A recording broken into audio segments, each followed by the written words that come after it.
Hello and welcome to day 2 of Pokemon XP. We're coming to you live from Rayquaza Road here in San Francisco, celebrating Pokemon. I am Anna. Next to me is Rachel, Glitter, and Joshua. Good morning, my friends. Good morning. Oh, and I didn't introduce the most important person at the desk, Pikachu. And Pikachu and Pikachu.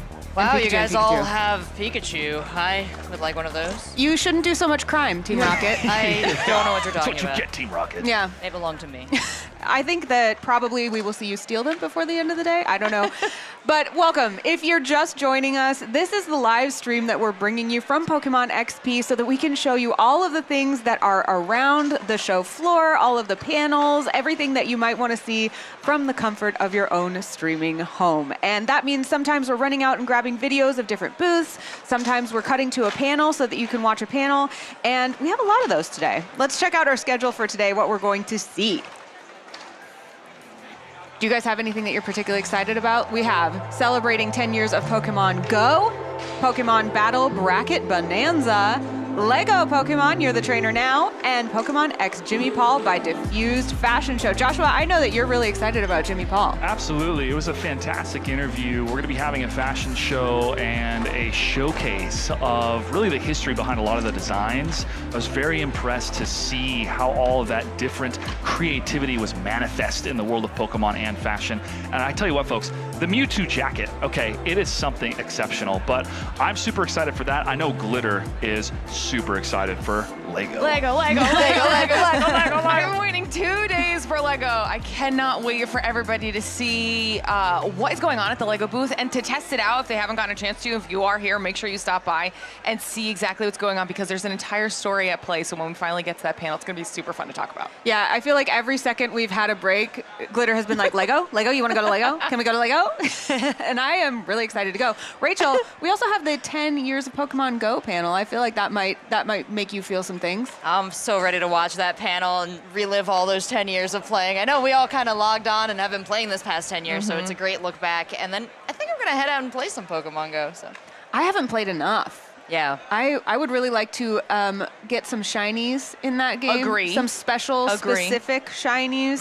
So I'm petting this for luck. Please send me all of your good luck for when I finally get my shiny. The raids we were told close to the Pokemon Center is where some shinies were last we time. heard. So Allegedly. Yeah. So maybe try out that section. Yeah. Let's see. Also, if you have any other tips for grabbing shinies or anything else that you'd like to show us from your experience at Pokemon XP, please use the hashtag Pokemon XP. We're going to be showing some of your posts, some of your photos, and it has actually helped us find a lot of interesting things that are going on and made us feel like we get to see even more than we get to see here on Rayquaza Road. Have you guys seen any particular fan interactions that you're really excited about or met any cool people? Or tell me about what you've been doing as you've been away from the desk. Oh, I would say card battles for sure between different folks, and also the celebration of, the 151 OG like myself and Rachel and pretty much everybody here at the desk.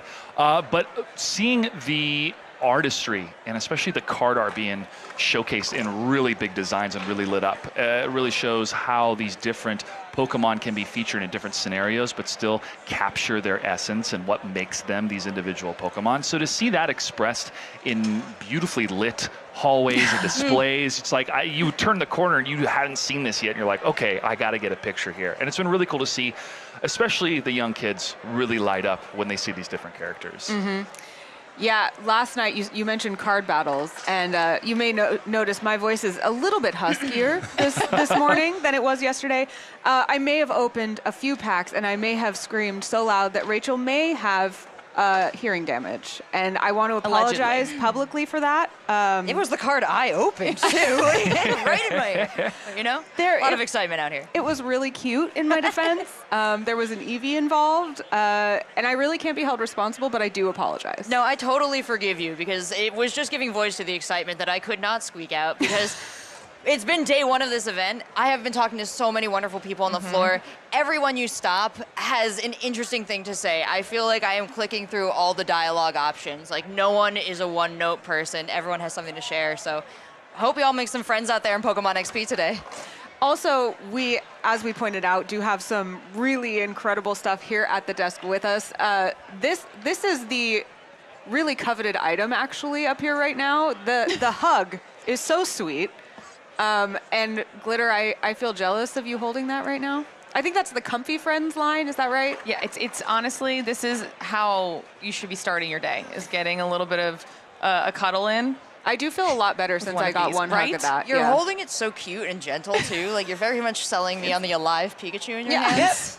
You know, he's just ready to hang out for the day. He's going to stay with us all day on the desk. So if you need an emotional support, cuddle, that's what he's here for today. It really did work, too. And we're holding the special celebration Pikachus for PXP and Worlds.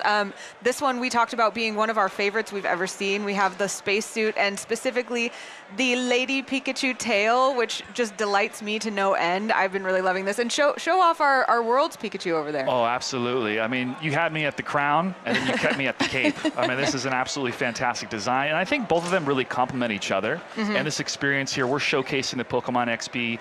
There's also a huge crowd that's here for the championship side. So to see these two Pokemon unite to showcase the difference.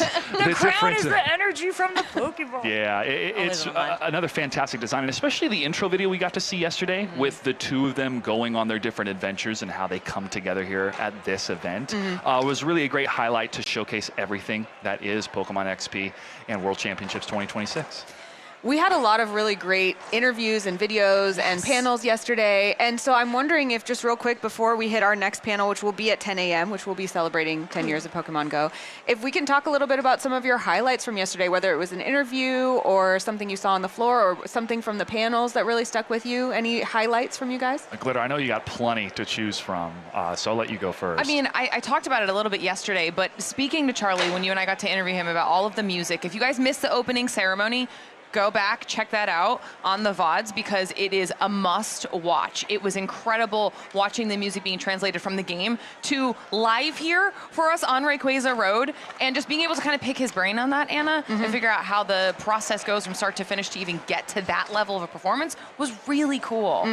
Honestly, I've actually been talking about the metaphor he used quite a bit. Yeah. Music is a real passion for me and something that we heard from the conductor you saw at the beginning of the show, the head of 8-Bit Big Band, was, we were asking, how do you take these iconic tunes that are Pokemon that are so beloved that have been, and he was saying, some of these masterful creations as a musician that he really admires, and how do you take them and make them something new, make them your own, put your own mark? And he said, it's like that they built me a beautiful house and then I get to decorate the inside. So I just add, a couch here, a framed photo here, and I just enhance what it is without changing it. And I have thought that's such an apt metaphor for how we like to, as fans, own and make our own some of the things that we love about Pokemon. Yeah, it was beautiful, and he did great. Yeah, and I took over the highlights conversation, but please continue. I was going to say, it's not just the professionals that were brought in, like our conductors that are putting so much energy into making this a great event, but yesterday when I got down on the floor, beneath Rayquaza Road is a whole convention just full of every bit of the Pokemon universe, and there is a TCG Pocket booth with games that you have to play in order to go see the boss. Let me tell you, I played those games. I went in that office. But the employees of that booth were so engaged. They were just making it such a fun experience, and that is what I've been feeling going from area to area to room to room. Everyone here is doing such a good job of making it so much fun for everyone else, and that kind of consciousness and awareness is so great, but also they were doing it in the Team Rocket booth. It's very Team Rocket focused. Team Rocket's Determination just launched on TCG Pocket, so I was peaking down there. Yeah? In your element. I was in it. Absolutely. Yeah, I think people don't know about The Office. Tell them what you mean by in the office. Well, they might have to watch my interview segment, perhaps, if that does make it. But the TCG Pocket booth is set up like a puzzle challenge. You have to walk in, do a little number game, then you got to do a little wonder picking, and then you got to do a claw machine. And then when you round the corner, well, there's the desk, there's Persian, there's Meowth, there's the big old rocket banner. It's gorgeous. What about you, Joshua? I mentioned the Glaxon interview yesterday, and there's another reason why I love coming to these events and being a part of this incredible team, because now we're friends for life on social media. We're able to follow each other, but to see his fandom, really excited to see him on camera and to see that type of reaction around the world for fans of everything Pokemon. I had a great interview this morning that hopefully we'll see tomorrow with Santa Cruz, and as you see behind me, we got people that are just shredding on this half pipe with the Pokeball in the center and some amazing art on the different boards. The pinball machine is fantastic, and I got to interview somebody named Jack Danger. That's his name. And so we'll see that a little bit later today. He's amazing. Yeah, he's been in the gaming space for quite some time, and so to see his phenomenal excitement around Pokemon XP and the machine itself, I actually want to go back down there when I'm on a break and try to get my high score to go higher. So really cool stuff. We're really excited to share that with all of you right here on the broadcast. So you got to stay tuned all day long. And this is only day 2. We still got day 3 tomorrow. That's right. And we have some really fun things coming up today. We have a couple interviews, like Bear Walker, who designs the skateboards that you may have seen, is coming to talk to us. And we got to chat a little bit with Bear last night. We're really excited to share that with you guys. You actually got one of the skateboards. I somehow got lucky enough to get the world's one. Yes. And I am so ready to pick Bear's brain on like the design process, how you decide on what the art is going to be every single time, because that can't be easy, and it's gorgeous. And I might just have it here just in case. Just in case. Just in case. Just in case. He's here at the same time. A little Sharpie maybe on the desk for some reason. I don't know how that got there, That's what that Sharpie's for. Don't touch that Sharpie. It was so funny. I was talking to Bear and someone else who was talking about the skateboards. I was like, oh, no, that's the kind of skateboard you hang on the wall, not ride. And Bear was like, no, it rides great. So I learned something. Actually, Bear says, use your skateboard, ride it. Yeah. Right. I'm also really looking forward to seeing Toasty Marshmallow, another vocalist from the, you may have seen Toasty last year at the opening ceremonies for Worlds, and also on the Wharf stage lately, been singing down there, so I'm excited to pick her brain about music. Anything you guys are looking forward to today? Ooh, besides the fashion show, well, I'm going to say the fashion show, honestly. Okay. I think, once again, there is something really special about the collaboration here, but I would say the panel for TCG GO to really dive a little bit deeper into that world and celebrating 10 years.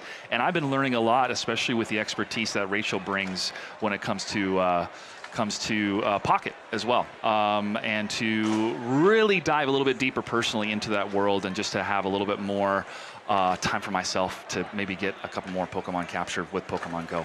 All right, speaking of Pokemon GO, in fact, we are ready to hit that panel. So we will see you very soon, but let's watch Pokemon GO.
Okay, Pokemon XP fans, it's time for the first panel of the day. Who is excited?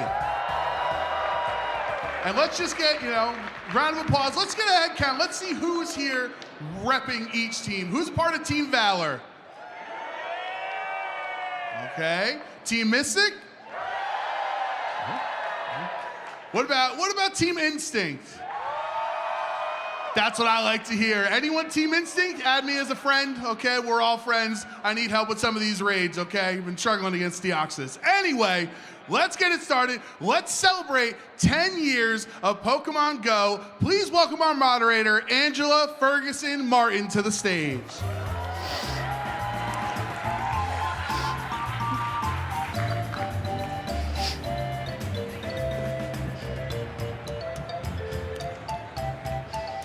Hi everybody, good morning and welcome to day 2 of Pokemon XP.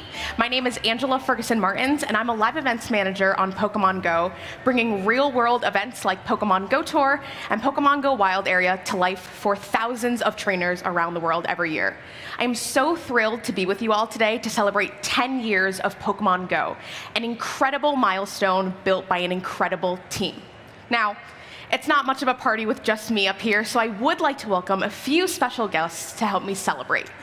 First, I'd like to welcome Michael Staronka, Vice President of Product for Pokemon Go.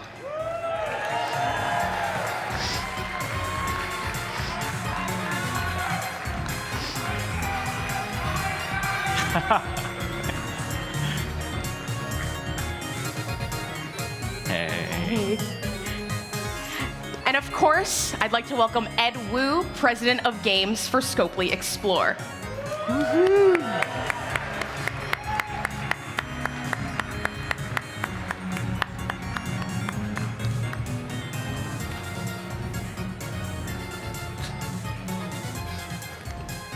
Great. Thank you both so much for being here today. I feel so incredibly lucky to be a part of the team during this exciting anniversary moment. And you have truly been North Stars for the game over this decade, and I really can't thank you enough for your incredible leadership.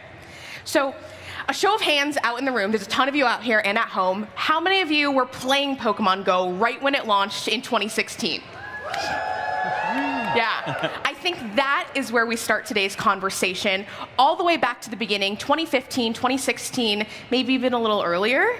So for those of you who may not know, Ed here was actually the original engineer on Pokemon Go's code base all the way back in 2015. So yes, so impressive.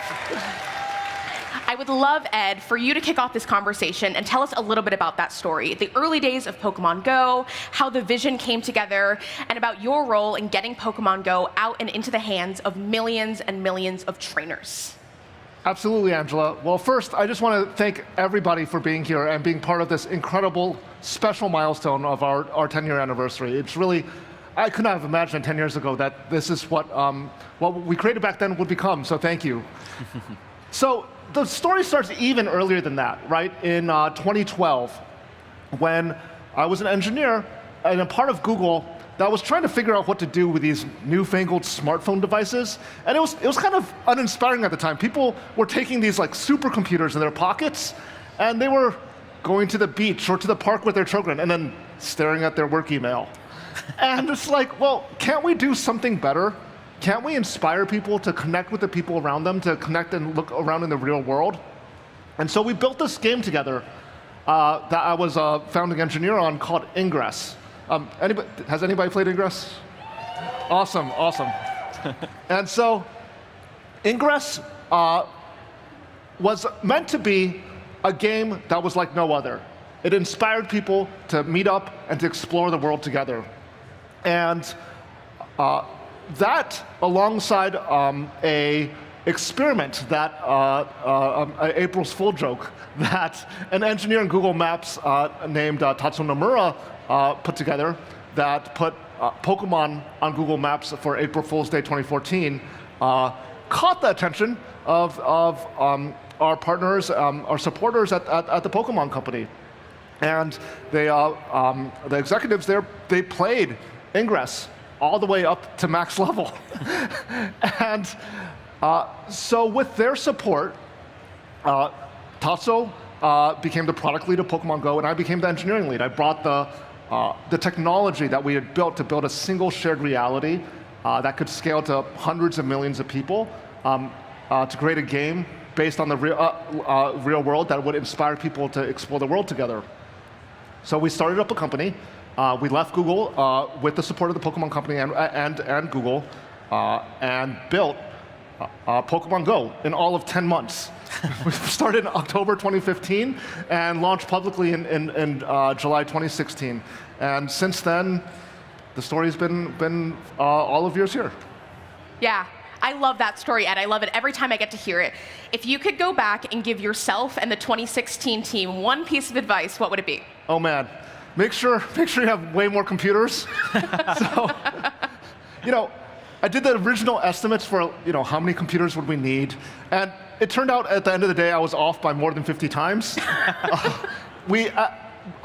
In less than a few weeks, over 500 million people played Pokemon Go in those early days in 2016, and yes. And we took over the better part of a Google data center by the end of it. So thank you all for coming and playing.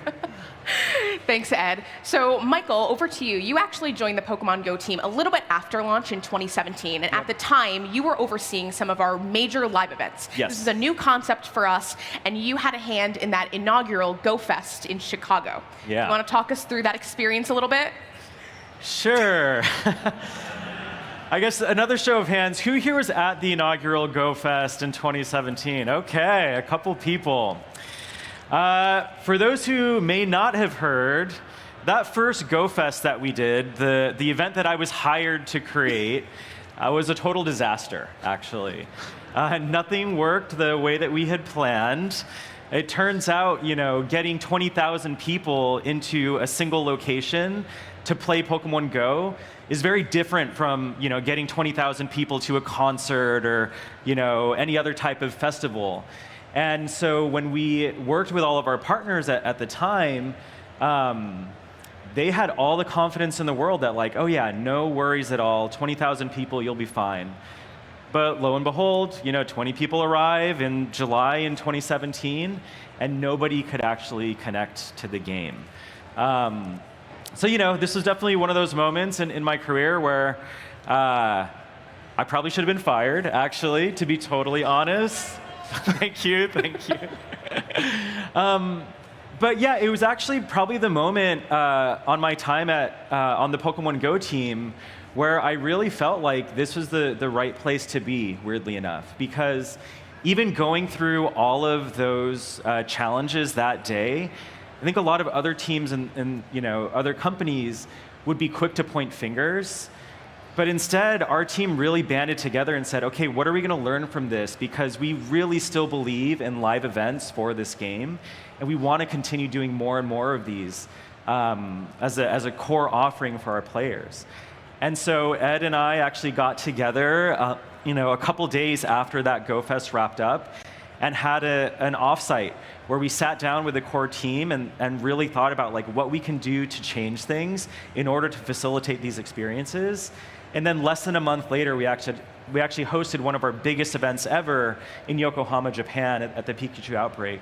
And that event ran incredibly smoothly. So, since that very first Go Fest, we've averaged about 400,000 attendees at our live events every year. And that includes the years over the pandemic where we didn't have any live events. So that average is actually much higher. It's something we deeply believe in, and it's something that we want to continue to improve on and bring to more players around the world. Yeah, I may be a little biased, but I'm very glad that we continue to believe in live events. Yeah. I mean, it really is incredible to see just how far these events have come since that Chicago Go Fest. Now, I do want to touch on live events with you a little bit more later. Yeah. But before we move on, I do want to talk about a very special event that just took place last month in New York City. Yes. You want to talk through a little bit about that celebration that we had? Yeah, I mean, so as you mentioned, I actually didn't join the Pokemon Go team until after the game launched. So back in late 2015, when that first trailer for Pokemon Go came out, I was just a fan of Pokemon. And I remember watching that trailer and thinking, this game can be the most incredible experience of my lifetime. And so as we came up to our 10-year anniversary, we were really thinking about how we want to celebrate this incredible decade of Pokemon Go. And we looked back to that original trailer and said, wouldn't it be amazing if we could actually create that finale moment of the trailer in real life in New York City? And so we brought thousands of players in to actually battle Mewtwo in Times Square as shown in that trailer. And the live events team, as well as many other teams within the Pokemon Go organization, really put in so much effort to make this a reality. It was actually about 2.5 years in the making. For anybody who's attended our live events can probably attest to, for the past couple years, we've actually been dropping these surprise raid experiences at the end of each event. And each time we've increased the number of players that could fit into that lobby. And that for us was how we slowly iterated to make sure that we can actually have this massive moment in New York City where we have thousands of players in the same raid instance. And so, yeah, it was a huge effort across the entire team. It was definitely, I'm not ashamed to admit I was ugly crying throughout the entire night. It was a super emotional moment, and it felt like we were finally delivering on this experience that we promised back in 2015. So. Yeah, I really love it. And if you haven't seen yet, we did do what we said we were going to do and recreated that original launch trailer. So please go check it out, the 10th anniversary trailer, and make sure to encounter your Mewtwo at the end of that trailer. Make sure to go in and do that before September 6th, 2026. Yeah, that's a good call out, actually. If you haven't already, I'm assuming a lot of people here, maybe everybody here has, but in case you haven't, if you log into Pokemon Go today, you'll have a timed research for the first time ever with a guaranteed hundo, a perfect statted Mewtwo.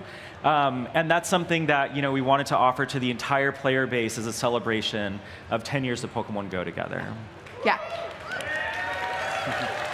Yeah, I see everyone grabbing theirs now. That's great. I really think that epic moment of battling Mewtwo in Times Square, being there, it really is the perfect reflection of our team's commitment to enhancing the real world with Pokemon.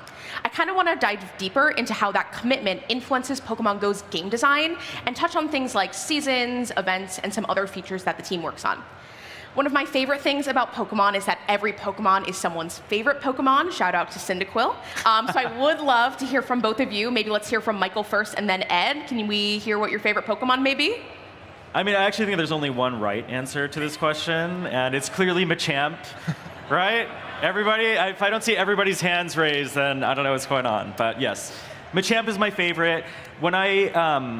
When the original Pokemon games came out, actually, I lived in Japan, and so I couldn't quite read the text from the games. And when my friend traded me a Machoke, I didn't know that it was going to evolve into a Machamp. And so, little kid Michael's mind was blown at that moment. And so ever since then, Machamp has been so near and dear to my heart. Yeah, I love it. Ed, how about you? It's got to be Psyduck. And, I always felt like a connection and empathy with Psyduck somehow. And, that love really deepened during the development of Pokemon Go. Because one of the first things that we had to do for the game was figure out how to pull in this incredible diversity of all the data about what exists in the world, the coastlines, the shores, the bodies of water, the rivers, right? And make sure that the right Pokemon would show up and be encountered at the right place. And so one of the things that Psyduck, as a water type, would be near water, right? That had to be part of the feeling of the game. And so one of the things I would always do is I'd check, as we did the latest run of the server technology or the processing, hey, is this Psyduck showing up not everywhere or nowhere, but like in the right places, like in the places that feel right and natural. And this brings me to a story of the development of Pokemon Go. My son was actually born in April 2016, 3 months before the game launched. And we were pretty busy, and I honestly didn't have the time I wish I wanted to spend with him in those first couple months, especially as we got the game to launch and launched the game. So 6 months after the game's launch, I was able to take my parental leave with him finally, and I remember being out on a walk, and I had this whole rig with my stroller where I was pushing him along, and I had my phone with a little thing attached, and I was able to play Pokemon Go, and I was walking next to a lagoon, and I see Psyduck appear. I'm like, that's everything. That's everything that has come together, right? Between the work that we put into this incredible massive game, the data pipeline, the hundreds of millions of people playing it, to produce this moment where I'm there with my son. And so I catch that Psyduck. I name the Psyduck after him. That Psyduck, I'm min-max in other games. This Psyduck has thousands of kilometers walked with me, many hundreds of days. Michael always hates when I say this, but I used the gold bottle cap on this Psyduck. Come on. It's not going to be evolved. So yeah, Psyduck's my favorite. Yeah. I mean, we give you grief, but it is a good choice. It is a good choice. So Ed, kind of on that note, there are so many unique Pokemon in the game now, and I'm interested to hear how you like to encourage our team to celebrate different Pokemon like Machamp, like Psyduck, and this idea that Pokemon live among us in our worlds. Yeah. Every time we think about, how can we make sure that when we celebrate a Pokemon coming to Pokemon Go, that's consistent with our mission of inspiring people to explore the world together. And so a couple examples here, right? The postcard feature with Vivian. If you remember when that came out, the world was coming out of a global pandemic. Travel was not easy, right? Being able to go from place to place, right? I remember I had to go through a huge number of hoops to visit our partners in Japan.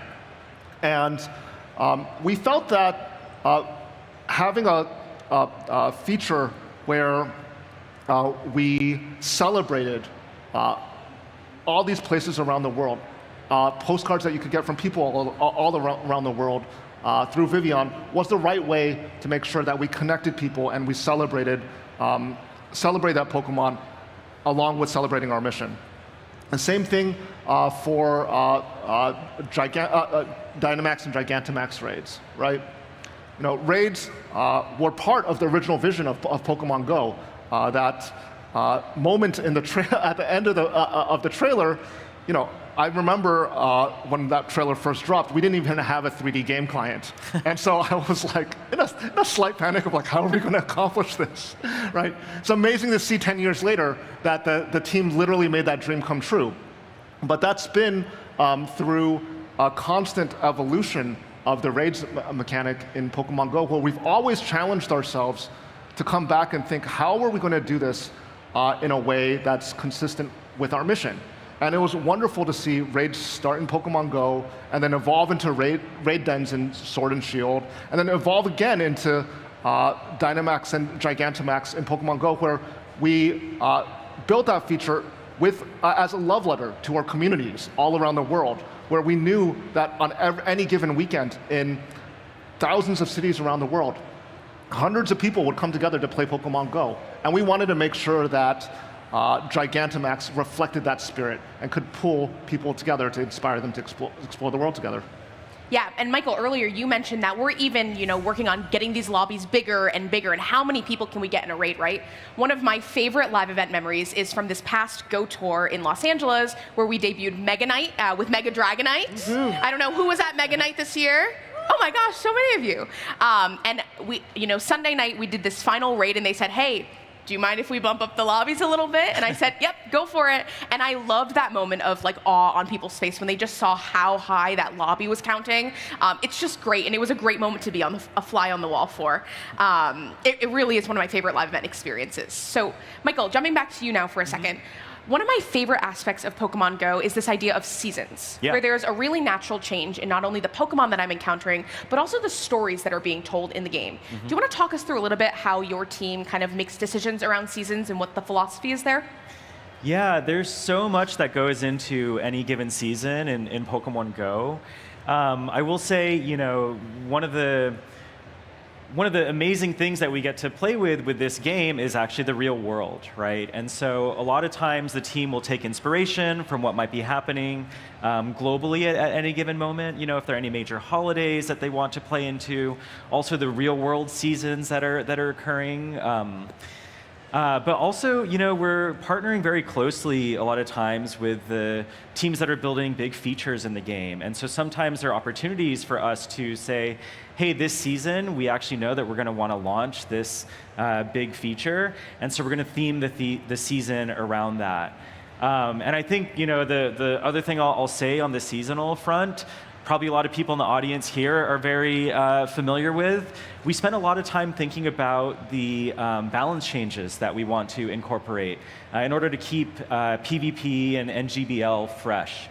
So, a lot of times when you tune into the live streams at regionals or internationals or here at Worlds, you might notice that the Pokemon that you see are often different each time. And that's because the team puts a lot of thought and effort into what sort of changes we want to make to keep things fresh and keep things exciting. Yeah, I love to see, and I always love to see the evolutions of the new seasons. It's so fun for me. When we're looking at those updates and changes that you mentioned, it really is incredible to see, all the evolutions the game has gone through in this last decade. So Ed, back to you for a second. You've really watched Pokemon Go become this core part of families, friend groups, and communities all across the world. What impact do you see Pokemon Go's game design having on inspiring and motivating people to get out and really build these in-person relationships? Yeah, I'm gonna answer that with a little bit of a story about that blue screen there that some of you might remember. So the game has always had this notion of a single shared world that we all live to and believe in Pokemon in the real world in together from the very beginning, in the core of its game design, in the core of its technical design, right? Why was the launch so difficult to scale to 500 million people? What did we have to achieve?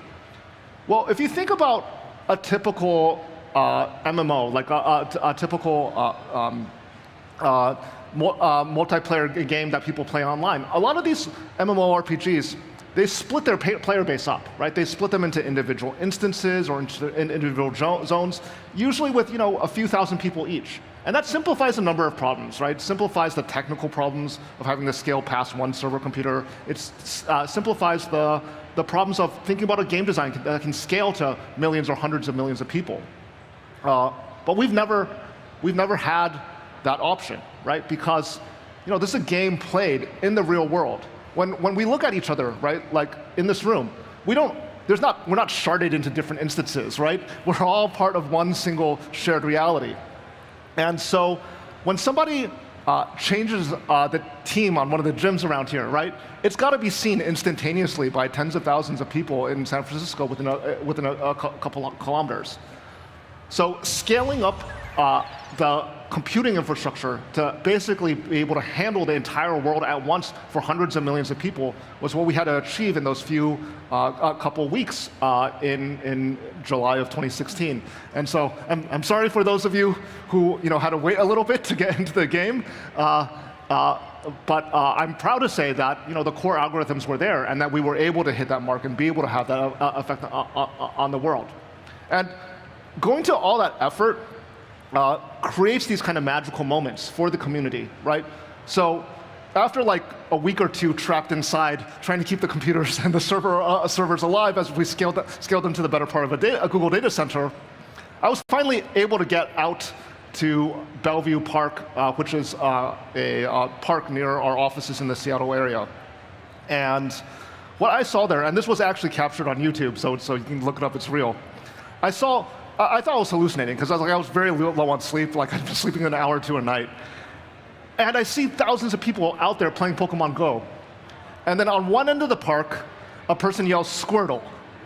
And you see like hundreds of people. I saw with my eyes, hundreds of people running in that direction. And why did that work, right? It's because everybody around there, everybody together believed that Squirtle was real in the real world, right? Because we built a game that was a single shared instance that this could scale to hundreds of millions of people. And so to be able to see that with my own eyes is something that I'll carry with me forever. Yeah, thanks, Ed. I actually want to continue this conversation about the Pokemon Go community for a bit because it really is my favorite thing about working on this game. I'm lucky enough to see our communities in action at our live events in person, like Pokemon Go Fest, Pokemon Go Tour, Pokemon Go Wild Area. But we also have incredible work being done by our community ambassadors who host meetups, create community campsites, and so many other amazing initiatives. Yes. How many community ambassadors do we have out there? Woohoo! Yay, thank you so much for your hard work, genuinely. So, Michael, I want to talk to you a little bit about this idea. You have always said that Pokemon Go is about the memories you create. Talk us a little bit through how you think through creating core memories for people in this game. Yeah, so this came up as we started, coming up to our 10-year anniversary. When we looked back at that original launch trailer that I mentioned, we actually feel like we've delivered on pretty much everything that was shown in there. And so we've been putting a lot of time and effort into thinking about what do the next 10 years of Pokemon Go look like? What kind of new features, experiences do we want to bring to people? And one of the ideas that we keep coming back to is this notion of creating more core memories for all of our players. I think there's something really powerful when you can combine people, places, and Pokemon together. I know that for me, when I scroll back through my inventory of Pokemon that I've caught over the years and I see the location that it was caught at, or if I was in a party with other players, like I'll see who I was with when I caught that Pokemon, it really brings back these vivid memories of that place and what we were doing and the fun that we were having at that time. And so when we think about creating core memories in the next 10 years for Pokemon Go, we want to really put careful thought and consideration into how we can enable more of those moments. Because we do think that when you can experience that as a community, that is what really helps establish that core memory for people. I think everybody here today can probably attest to that, right? I think years down the line, you're going to remember attending the Pokemon Worlds and Pokemon XP in San Francisco, not just because of the individual Pokemon that you caught, but because you're all here together and we're all celebrating this moment as a community together. And so, that amazing thing that we did in New York City, in Times Square, we want to create those type of experiences all over the world and bring those core memories to all of our players. Yeah. I'm so excited for that future. It really is bright. So thank you for sharing that, Michael. I mean, if you've never been out to one of our live events like you were mentioning, you really do see this super multi-generational landscape. And our community ambassador program really is filled with all of you trainers who have made these core memories and they want to share that passion with others, which I find so wonderfully endearing. It's something that really makes our games community stand out. So again, thank you all. And every community around the world also has a different style of playing, which I find interesting. Ed, do you have any, communities around the world that you may want to shout out as having an interesting play style? Absolutely. So a couple years ago, I was able to go down to Mexico City for one of our live events there. And I was able to meet a number of our community ambassadors from across Latin America. So, anyone from Latin here? Latin America? No? Okay, we got a couple. Awesome. We got a couple. Awesome. Okay, so the communities in Mexico City, the communities in South America, they're incredible, right? I can highlight one specifically is in Santiago, Chile. Almost every weekend, the community down there gets 1,000, 2,000 people together, right? To all go play in a park, and they've been doing this for several years. And the community, of course, people have built friendships, they've met their loved ones, they've built families from the community, and as a result, those weekend events that they hold almost every week, I mean, they've got barbecues, kids' activities. I mean, it's like an entire theme park that they put together to celebrate playing Pokemon Go and to celebrate being together. And so, yeah, just a huge shout out to all of our Latin community ambassadors and folks from the South. Yeah. It's incredible. Yeah. thanks, Ed. And speaking of travel, staying on this topic, I want to go back, Michael, to our real-world live events like you see up here, Pokemon Go Fest, Pokemon Go Tour, Pokemon Go Wild Area. Now, you once led our live events team, and now you are still such a truly core part of the work that we do. Do you want to talk us through a little bit how we plan for these major live events, and specifically how we select some of our host cities? Sure. Yeah. I mean, these events, as I mentioned earlier, are like no other that any other, not even just game company, but any other organization does. There's really only a handful of venues around the entire world that can facilitate these experiences. And so, it takes our team anywhere from 10 to 14 months from the very start of planning to when the event actually takes place to source a venue, which needs to be a multi-acre outdoor park that can also facilitate the right network connectivity set up in order to enable gameplay for tens of thousands of people at the same time. And then it takes our development team just that same amount of time to put together a narrative story, put together features that we want to debut at these experiences, and create something really novel and exciting for people. I think something anybody who's attended our live events can say, who's attended multiple live events can say, is no two live events are the same.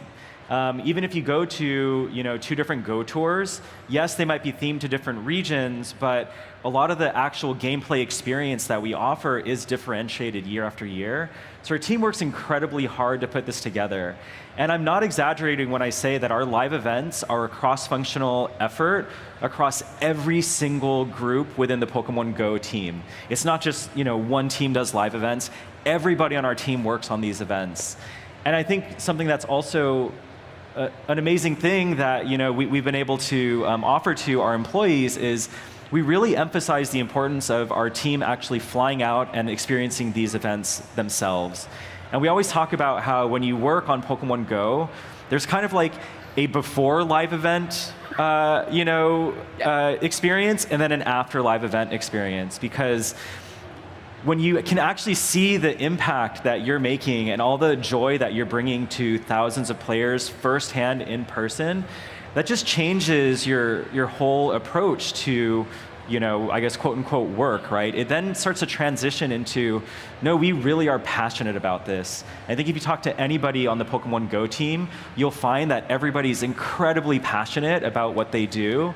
And hopefully that translates to the amazing experiences that, everybody gets to enjoy. Yeah. Truly an incredible experience, and I hope all of you are able to come out to one of our live events. We have a series of city safaris coming up in September, so grab your tickets if you haven't yet. And so, Ed, back to you 1 second to close out this section. I want to look ahead.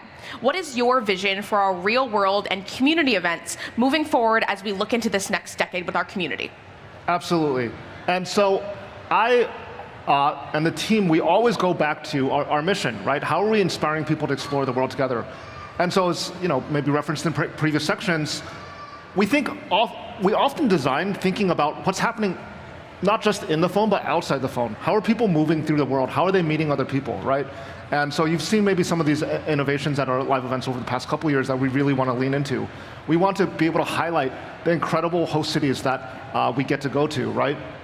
Putting things like routes and stamp rallies out there to inspire people to traverse the whole of the city. And I think that we've got much more planned to inspire people to get not just to have a great time in the park that we're at, but across these incredible places that they've gone to so much trouble to get to. And we also want to inspire them to meet up with other folks, to make connections and friendships. And so when we see things like people carrying around giant signs on their back with like, hey, I want to trade this Pokemon, right? Like that's amazing, right? And so we think intentionally about how can we build features in the game that will inspire those kind of magical moments for folks. And so developing those, creating new kinds of those moments for the years going forward, that's how we'll approach it. Yeah, absolutely. Now, unfortunately, we are starting to come to the close of our time together, which I'm very sad about, but I do want to keep this momentum of looking forward as we start to wrap. So, Michael, how do you hope that people continue to engage with Pokemon Go moving forward, especially as we move into its second decade? Yeah, so as I mentioned earlier, we've been really thinking about like what's our creative vision for the next 10 years of Pokemon Go. There's a lot that's gone into this, and I can't share every little thing that we've been discussing, but I can talk about 3 high-level themes that has been really near and dear to us. So number 1, I already mentioned, but this idea of like focusing on core memories. How do we enable core memories all around the world for all of our players? Number 2 is a little bit related to this, but we're also starting to think about Pokemon Go as a truly multi-generational game. If you think about what you all were doing 10 years ago, when the game first came out, I don't know about you, but I was in a completely different phase of life. And a lot of people who played this game growing up are either entering into adulthood, maybe you played in early adulthood and now you're having, families of your own. I don't think there's any other game in the entire world that can actually act as a multi-generational game where parents and kids and grandparents can all play together. People already do that in Pokemon Go. We want to think a little bit more intentionally about how to support that even better in the game. And then last but not least, we want to continue to double down, triple down on community. We really believe that Pokemon Go starts first and foremost with community, and it is one of those areas that distinguishes us from any other game in the world. Now, of course, I'm a part of lots of different online communities for other games that I play, and I really cherish those friendships that I have. But there's something different about a community in person. When you go out to community day and you're with your friends and you go and get dinner afterwards because you've worked up a sweat and you're hungry, and that in-person experience where you're not just establishing friendships but creating deep bonds with other people. Pokemon Go is the only game that can do that.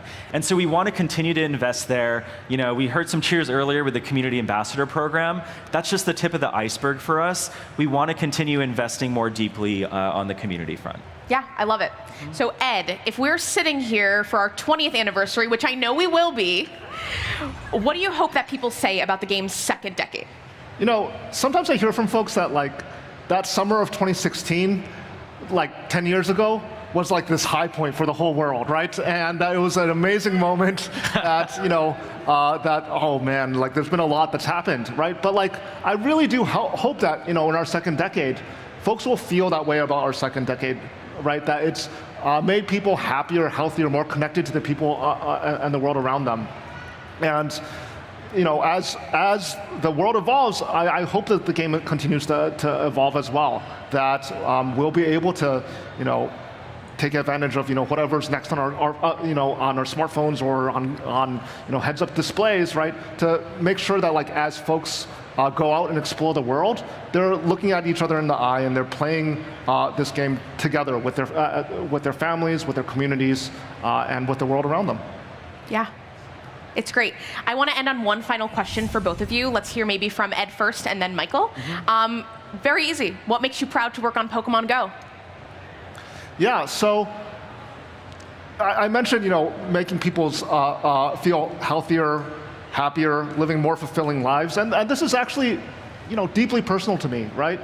About a decade ago, my dad's getting into his late 70s, and about a decade ago when Pokemon Go came out, he was both smoking and he had adult onset diabetes, and I was really worried about him. Pokemon Go, he plays it hours a day still, right? He started playing on day one and hasn't stopped since. And it helped get his health in check, right? It's hard to, smoke and play a game at the same time, right? And it got him out and walking, for hours every day. And so I think about that. I think about the code that I've got still deep in the server and the client, right, must have had that kind of impact not only on my dad's life, but on millions of people's lives, right? And I'm incredibly grateful that this is the work that the team and I get to do every day. Yeah. Thanks, Ed. Michael? Yeah, so Angela actually seeded this question for me early so that I could think about it. And this was a hard one for me to identify one thing that I'm most proud of, to be totally honest, because there's so many great things about working on this game. I do think, though, after putting a lot of thought into this, the thing I'm most proud of is actually the team that we've built who works on Pokemon Go, including Angela and many others. I feel so fortunate every day to get to work with the incredible people that I get to work with. Everybody's so passionate about this. I think it helps that we have such a strong mission that everybody is like excited about, like we're building something that actually helps people around the world. But the team that we've built is like some of the smartest, most hardworking, and most caring individuals that I've ever had the pleasure of not just working with, but like knowing in life. And it's kind of, I don't know, it's kind of a wonder that we've been able to accumulate so many amazing people on a singular team. And yeah, I think that's been the thing that even when the going gets hard and like we work on some really hard things on Pokemon Go, it's always such a pleasure because I know that the people that I'm working with are, we're in the trenches together, and like there's a strong bond that I just don't take for granted. So yeah, that would be the thing that I'm most proud of, I will say. And of course, that amazing team includes both of you. So Michael, Ed, I want to thank both of you so much for being here today and sharing your stories with us. I really enjoyed this conversation. For all of you out there, be sure to log into the Pokemon Go app next weekend. We have our Pokemon Go Fest mega finale taking place. That's going to take place on Saturday, September 5th and Sunday, September 6th. It's going to be incredible. So get in there and get raiding with your communities. And from all of us on the Pokemon Go team, thank you for letting us be a part of your lives for these last 10 years. And we're excited to be with you for the next decade. Enjoy the rest of your weekend here at PokémonXP.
Hello and welcome back to Pokemon XP. I am Anna here with Rachel and Glitter, and we just saw an amazing panel about Pokemon Go. Rachel, as probably my foremost Pokemon Go friend, how do you feel about what we've seen so far?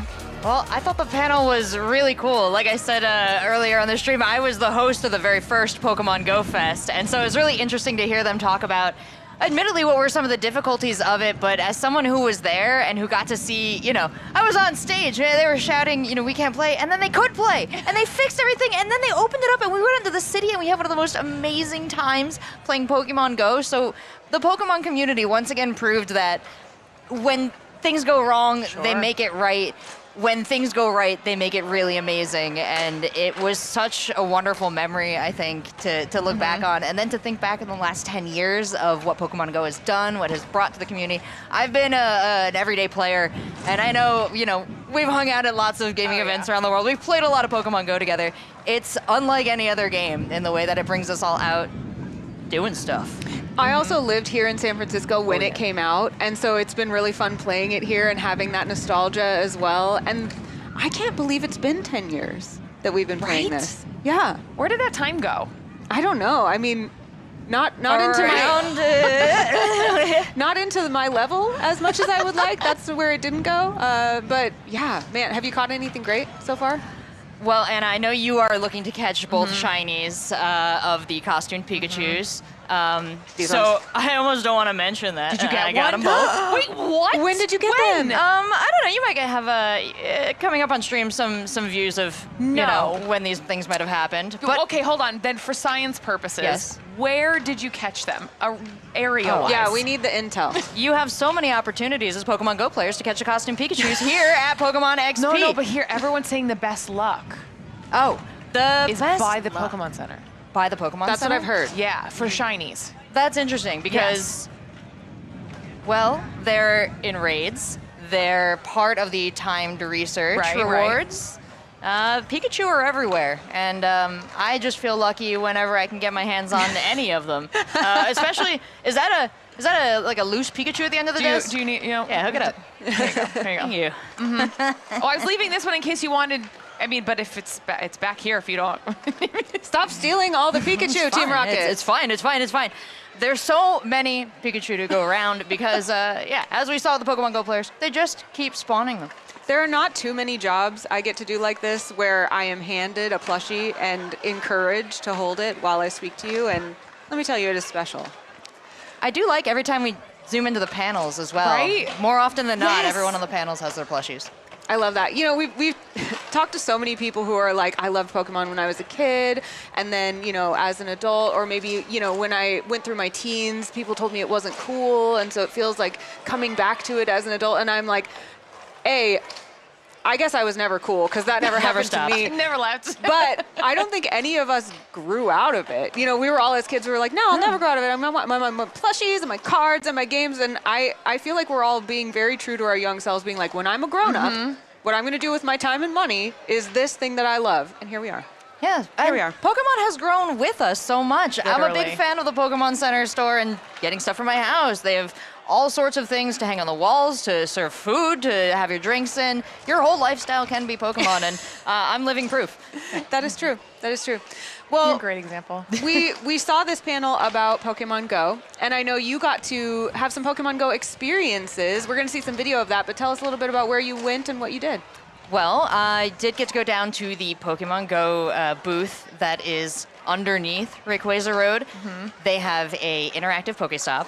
They have a video wall where you can perhaps meet some interesting Pokemon that they assign you and do a little dance with them, take that home, and get some in-game stuff as well.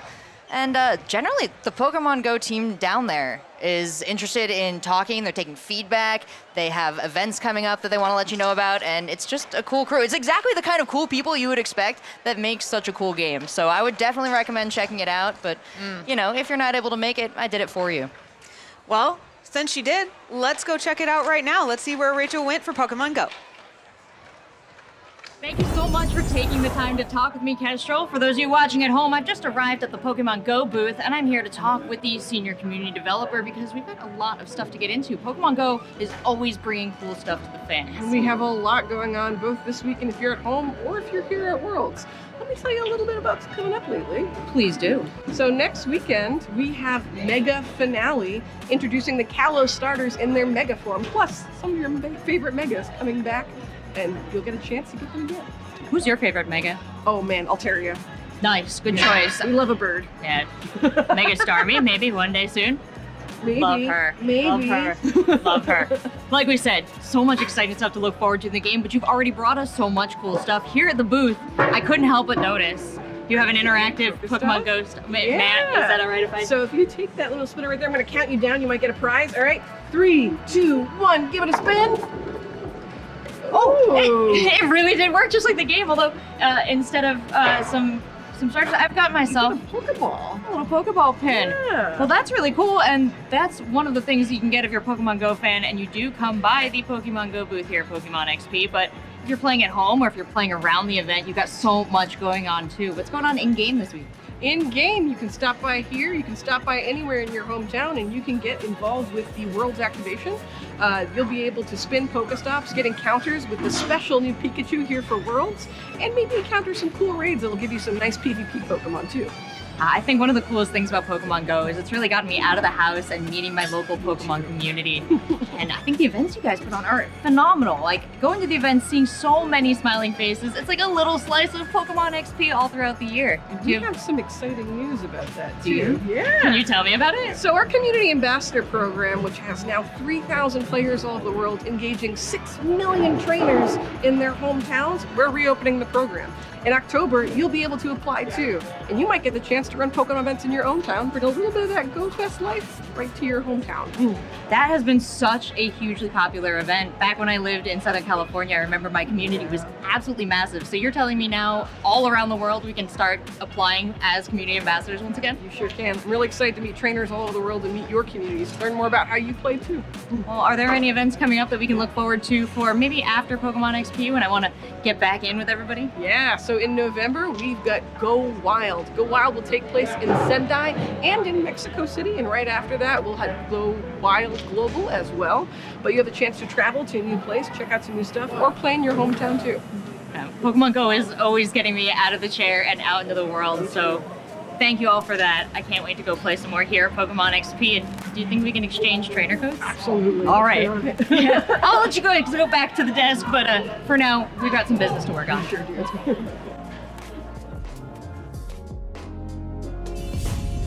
Rachel, I didn't know there was an actual stop you could spin down there. That's so cool. And the little capsule comes out when you spin the By stop? magic, just right out of the bottom, just by magic. That's so cool. Not with a human arm behind it at all.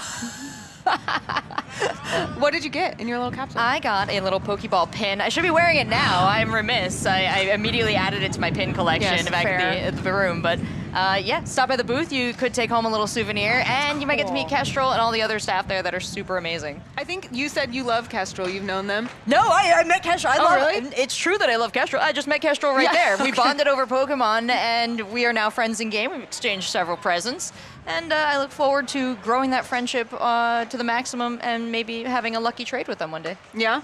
I also, I have a lucky trade ready with one of my Pokemon World Championship friends, and I forgot until you just said that. You have a lucky trade ready with me. You've had it for 4 months now. Well, But I think there's never been a better time for maybe us to make a trade this weekend. maybe I was saving it for just right now. Claire, you want to get in on this action? What do you got to trade us? Yeah. I got some good Pokemon options. Yeah, that's the problem. We can start negotiations if you'd like. Meet me in my office later. It'll be at the TCG Pocket booth. I can never decide which one. That's always the problem. All right, well, Rachel, you got to go around and do quite a few interviews, I believe, and you have another one coming up, right? Yeah, there's so many Pokemon Go players here, and we're really easy to spot. We've got our phones out, we're spinning, we're tossing balls. And I ran into one of the OGs of Pokemon Go. He's been playing since day one. It was JT Gilly, and I wanted to see, what he was feeling lucky about, what his experiences were like, and just what was going on. All right, let's find out. Let's see that interview right now. So I was out on the floor at Pokemon XP playing a little Pokemon Go, and I ran into one of the most recognizable faces in Pokemon Go, Mr. JT Gilly. What brings you to Pokemon XP? What doesn't bring me to Pokemon XP? Like, quite literally. Yeah. There's everything Pokemon that I love, it's all here. Pokemon Go, Pokemon Cards, Pokemon UNITE, it's all here. So I'm here all weekend. You'll catch me around if anyone's out there. I'll be around all weekend long, every hour, every minute. Now, you mentioned a whole bunch of Pokemon. I know you're from Pokemon Go, but let's bring it all the way back. Okay. Are you an OG lifelong Pokemon fan? Yeah, I mean, at this point, over 20 years, Nice. which is a lot of my life. So yeah, I would say lifelong at this point. Ever since I was a very small little kid, I was playing Pokemon cards back in the day. I was playing Pokemon on the Game Boy, on the GameCube. It's been a long journey. Do you remember what the first sighting of Pokemon was, where you're like, I need that to be part of what I do? I feel like my first introduction was probably like those Pokemon books and like the VHS tapes that they used to do at like my book fair at like my school. Shout out like, book fairs. Yeah, shout out book fairs. I don't know if they do them anymore. They should. They definitely should. But yeah, I think that's like the first iteration of like, well, what is that creature? That's so cool. I love that. Like, and then I've got my favorites, and I don't know. I don't know if I could pinpoint, but I know it was like 2004. Pokemon, since its inception, has been the best way to make friends. Absolutely. I know, like, if you're out with your Game Boy or Yes, you're out playing Pokemon yes. Go now, people love to talk about it. Other Pokemon fans are fantastic. Yes. And you have gotten very much into Pokemon Go. I want to ask a lot of questions about what it's been like Absolutely. traveling. What was it like to pick up Pokemon Go as a Pokemon fan right when it came out? If I could take it back a little bit, I was just so happy that there was a Pokemon game that I could just take with me. Because yeah, there was the handhelds, right? We could play the Game Boys and the Nintendo DS, whatever. Something about going to like actually catch a Pokemon was such a something that we've always kind of dreamed so of. right, yeah. right? You're like, this is what I should be doing. We finally got to do that. I had so much fun. Day 2, it was myself, and then like 30 of my friends, and then day 3, and then The snowball kept getting bigger and yes. bigger. It was like what we've always hoped for, right? Go out and explore and adventure for the Pokemon, and we got it. And here we are 10 years later. Yeah, Almost 10 exactly. Almost exactly Yeah. 10 years. And you have been locked in the entire time because Every day. let's break it down. What was the growth like over the last 10 years, going from that first event to getting to participate in some of the coolest things they've done recently? Huh. For me personally or for the game? For you personally, Yeah? yeah. Well, I mean, yeah, Pokemon Go Fest 2017. I was a young creator, a young trainer. You know, barely could grow a beard back then, but barely had a lot of Pokemon. Yeah, it was a bit overwhelming in a good way. Kind of like an event like this, there's so much to enjoy, and I wanted to really be present, but I also, as a creator, wanted to create. Yeah, you gotta work. So it was a and weird play. thing where back in the day, I feel like I only made like one video for the whole weekend. To whereas to now, it's like, well, the world's a lot different, and social media is a lot different, but now I want to capture every moment and also share every moment, as opposed to like clump it all together. So I'm definitely evolved in a lot of ways, but the game has evolved in a lot of ways. But there's always something to go for. There's new Pokemon to catch, there's better Pokemon to catch, if you need a better version of one. There's so much out there now. I mean, they every year I feel like personally, for me, has got more fun. And I feel like 10 years in, I'm pretty appreciative to say that.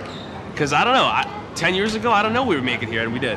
Yeah. So I'm excited for the next 10 years as well, because the game's just on a good momentum, so I'm happy, and this weekend's a nice little celebration of that.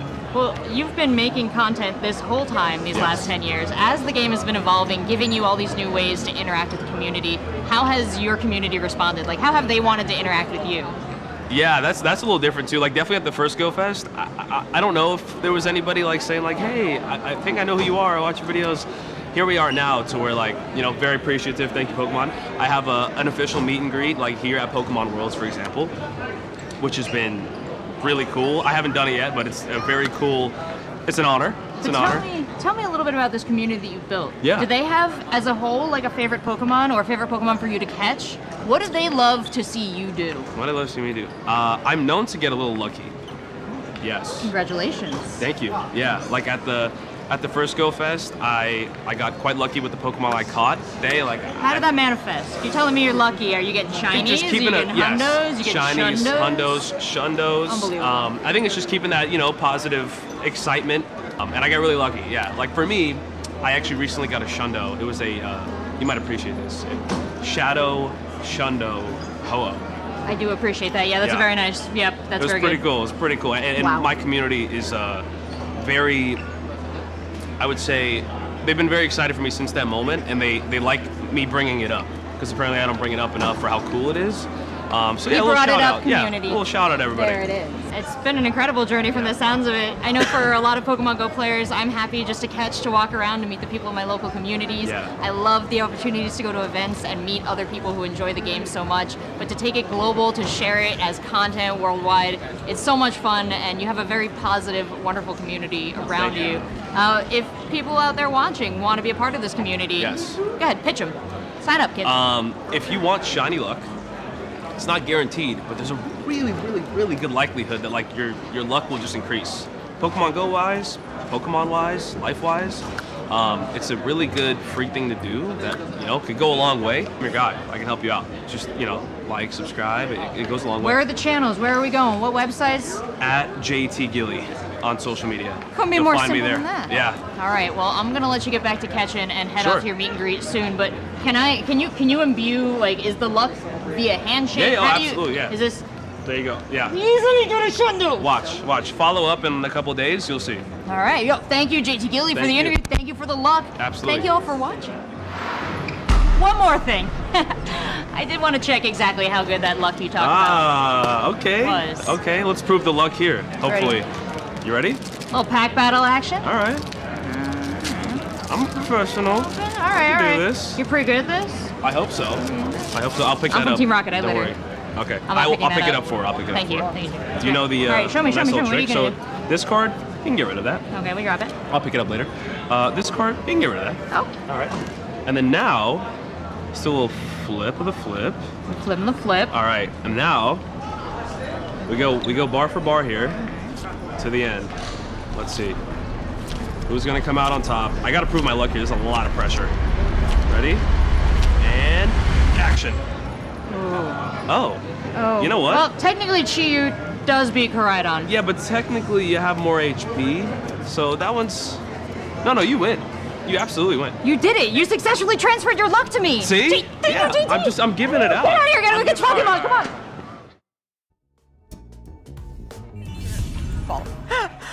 Wow, that was exactly what I wanted to see. How did you know? I wanted to watch that pack battle. I put that in there for you. Thank you. I appreciate Anna's that. always opening packs. Can I have do you have any of that luck left? Can I have a little bit of it? You know, I did catch already my shiny costume Pikachu, so That's true. there you go, babe. Oh wow, That's for you. He Thank didn't you. do it that way. Thank That's the way I you. do it. Save it, Thanks. and then when You you're want done with some? it, I was gonna need That's it. for you I'll too. take that. I'll take that. Honestly, I'll take whatever I can get. My luck is not great. For someone who loves collecting shinies as one of the main things I enjoy in the games, man, I do not have very good luck. Yeah. But that was a great interview with JT Gilly. What was it like talking to someone who's been so deeply involved in Pokemon Go that long? Hey, it was just like catching up with somebody. You know, you go to school for a long time, but maybe you're never really friends. Middle school, high school, you pass in the hallways, and then you run into each other, and you're like, we've been making eye contact too long. I know you. I know your face. I have seen him so many times over the years. He's been making just wonderful content. A lot of people, big fans of him, and just anyone out there that is putting the love for the game out into the universe and kind of getting that energy back, I have so much respect for. So it was great talking to him. And yeah, that luck is, a little bit more for you. I appreciate that because I am desperately hunting for the shinies of our costume Pikachu. Yeah, I feel like now that we've seen these two interviews, you were being a little cagey before, but where do you think the best luck is? Oh, I'll tell you. The best luck is right out here in the middle of Rayquaza Road because the best luck comes from being around all the other trainers, I think. From friendship. It is. Sorry to inform you, the power of friendship. The good luck is the friends we made along the way. Yeah. Aww. Yeah. That actually, I was trying to be facetious, but that actually was. Isn't it cute? And then it got cute. Yeah. Is your heart kind of full right now? It's like kind of real. I kind of love it.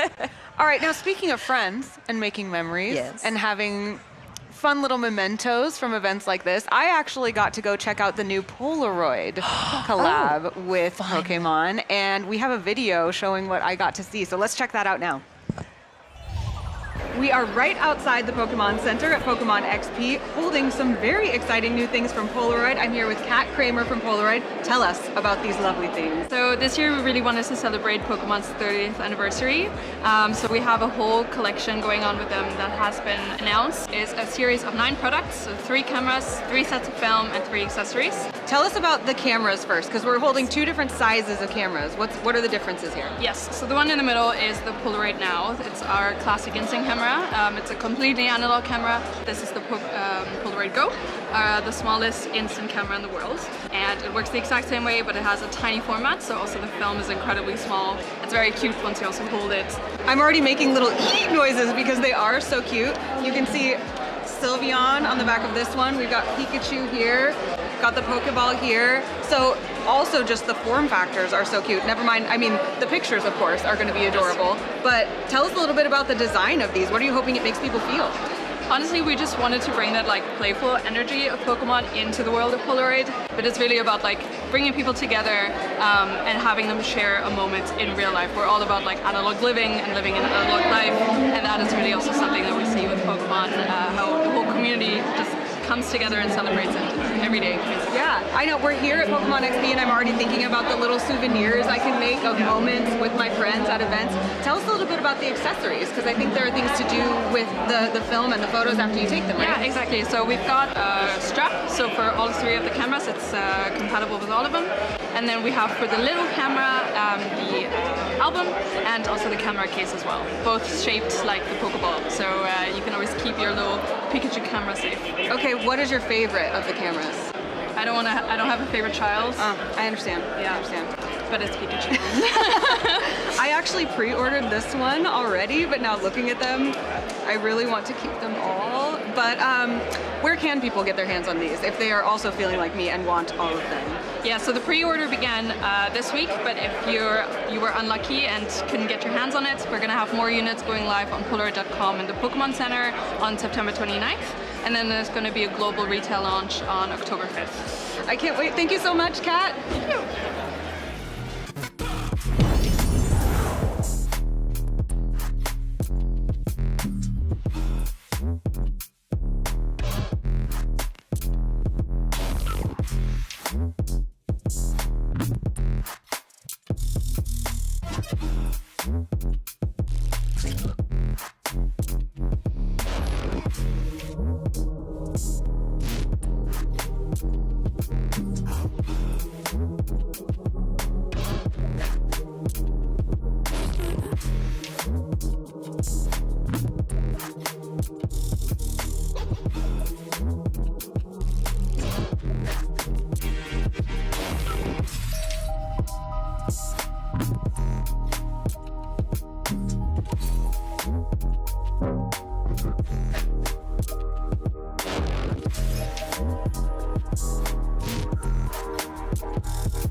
Such a good time out here on Rayquaza Road in San Francisco. I'm Anna. I'm joined by Joshua and Glitter, and a new face on the desk. Could you introduce yourself to the people at home? Yes, of course. My name is Billy, also known as the Trainer Club on YouTube.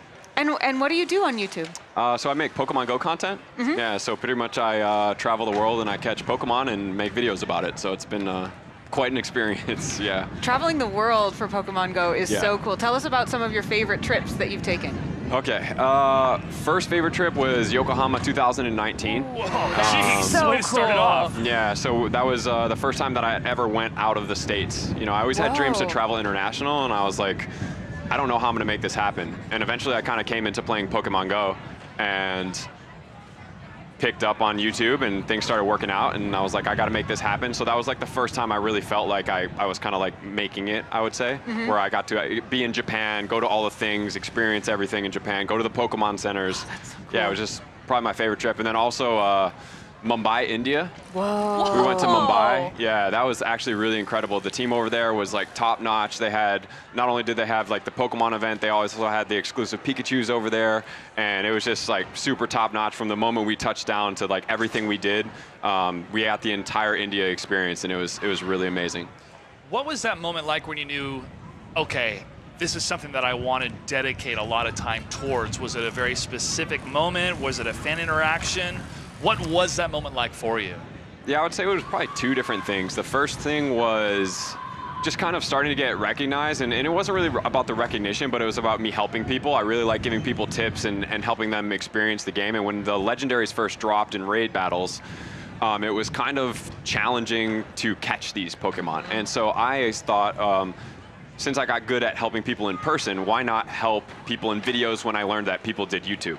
And so that kind of transitioned me to help people. And so when people started like saying like, hey, thank you for all the tips, I was like, oh, cool. Like I can actually translate skills in person to skills teaching in videos.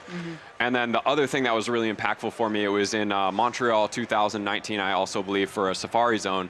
And so we were playing on the raceway and whatnot. And after that event, we did a raid meetup where I was like walking hundreds of people through the city to battle raids. And this dude came up to me, he wanted to give me some exclusive Pokemon, and I was like, dude, you don't have to do that, like, it's okay. And he's like, no, I need to, and I was like, okay, that sounds pretty extreme, and I was like, yeah, no worries, I'll receive it. And he's like, you know, I lost my little daughter who was 3 years old last year, and if I didn't have your content, I don't know where I would be today. Wow. And so it was like those experiences where it kind of makes you realize like you don't know who's watching and who you can touch through the things that you do. And so for me, it's always helping people, sharing positivity, and hopefully giving them some love back for all the love they showed me. That's so incredible. We've talked so much about how being here among people who all love the same thing gives us this common ground that we can connect over. And, you know, Rachel was joking about our jobs and being like, no one lives or dies by the decisions I make on my job. And to some extent, that's very, very true. But stories like that just make me I fight back tears, because it is so true that we find the community here and that joy here and that love here. Yeah. Is that what you expected your job to bring you? To be honest, I didn't expect to be doing this. Yeah. You know, when Pokemon Go first came out, I have my master's in human nutrition and functional medicine. Oh. So I was practicing in a health clinic in Atlanta called Tree of Life Healing Center, and just kind of came out, and my ex-girlfriend and my old best friend were like, you got to play this. And I'm like, dude, I'm finishing my master's. Like, I'm going to get obsessed. Like, I know myself. Yep. I have an obsessive personality, which has served me in, you know, skateboarding and other things like that. But in this aspect, I was like, it's going to, I thought, distract me. And in turn, it kind of brought me something that was really magical that I never really experienced, that I would have had that. So like I said earlier, I had a dream of traveling the world, and I didn't know how that was going to happen. And then I started playing Pokemon and Pokemon Go, and I was like, oh, I can kind of see where this might lead me.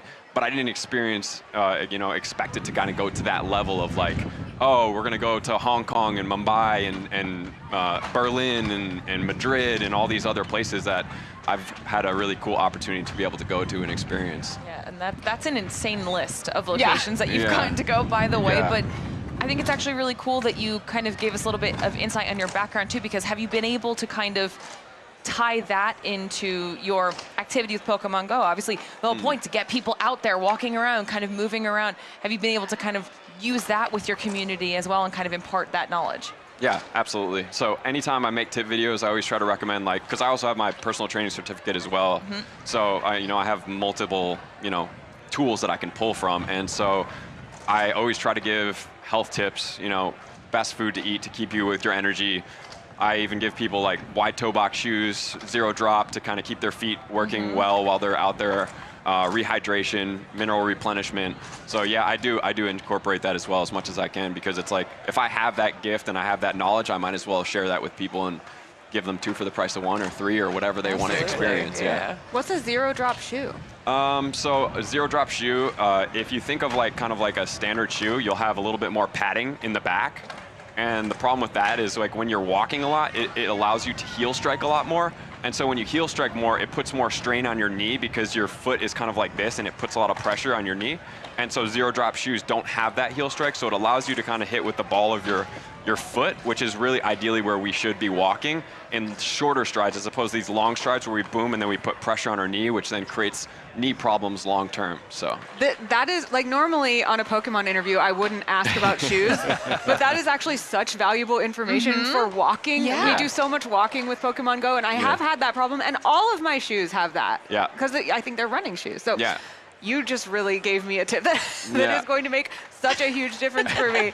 That's really, really cool that you're including something else that you're passionate about in your Pokemon work. Has that brought you to other people who are passionate about those same things, fitness, food, all of that? Yeah, it has. It also like brings a lot of appreciation from people as well, because I get to share all that information, that normally you might have to find somebody or pay somebody for this type of information. And for me, what I've really experienced with, being on YouTube and things like that is, I've kind of taken a much more abundant approach, where it's like I leave everything out on the table. I don't really hide or paywall anything. And I think that's really important, because it kind of gives people the sense of abundance. It's not like, oh, he's trying to get something from me, take something from me. It's like, no, I'll give you everything I have, and then people still want more, so they're still going to support you for that. And so being able to give people as much as I possibly can, it's like, at the end of the day, I just want to help people. And that's like one of my core values, is helping people, and especially helping people be healthy if they desire that, right? Because not everybody wants to choose that, and that's okay too. But if they do want to choose that, I'm going to give them the information. And sometimes people are like, I didn't really want all that. And it's like, once you start learning, you have a level of accountability, because now you're aware of what's going on. So increasing people's awareness is also really important for me. And even if it's in the back of your mind too, to realize, okay, I'm going to stay out a little bit longer, I'm going to go that extra hour, and how fitness can really impact you, and to have that longevity. For some of us that are a little bit of in the world of 151 OGs, we've been around a little bit longer, so longevity is really important.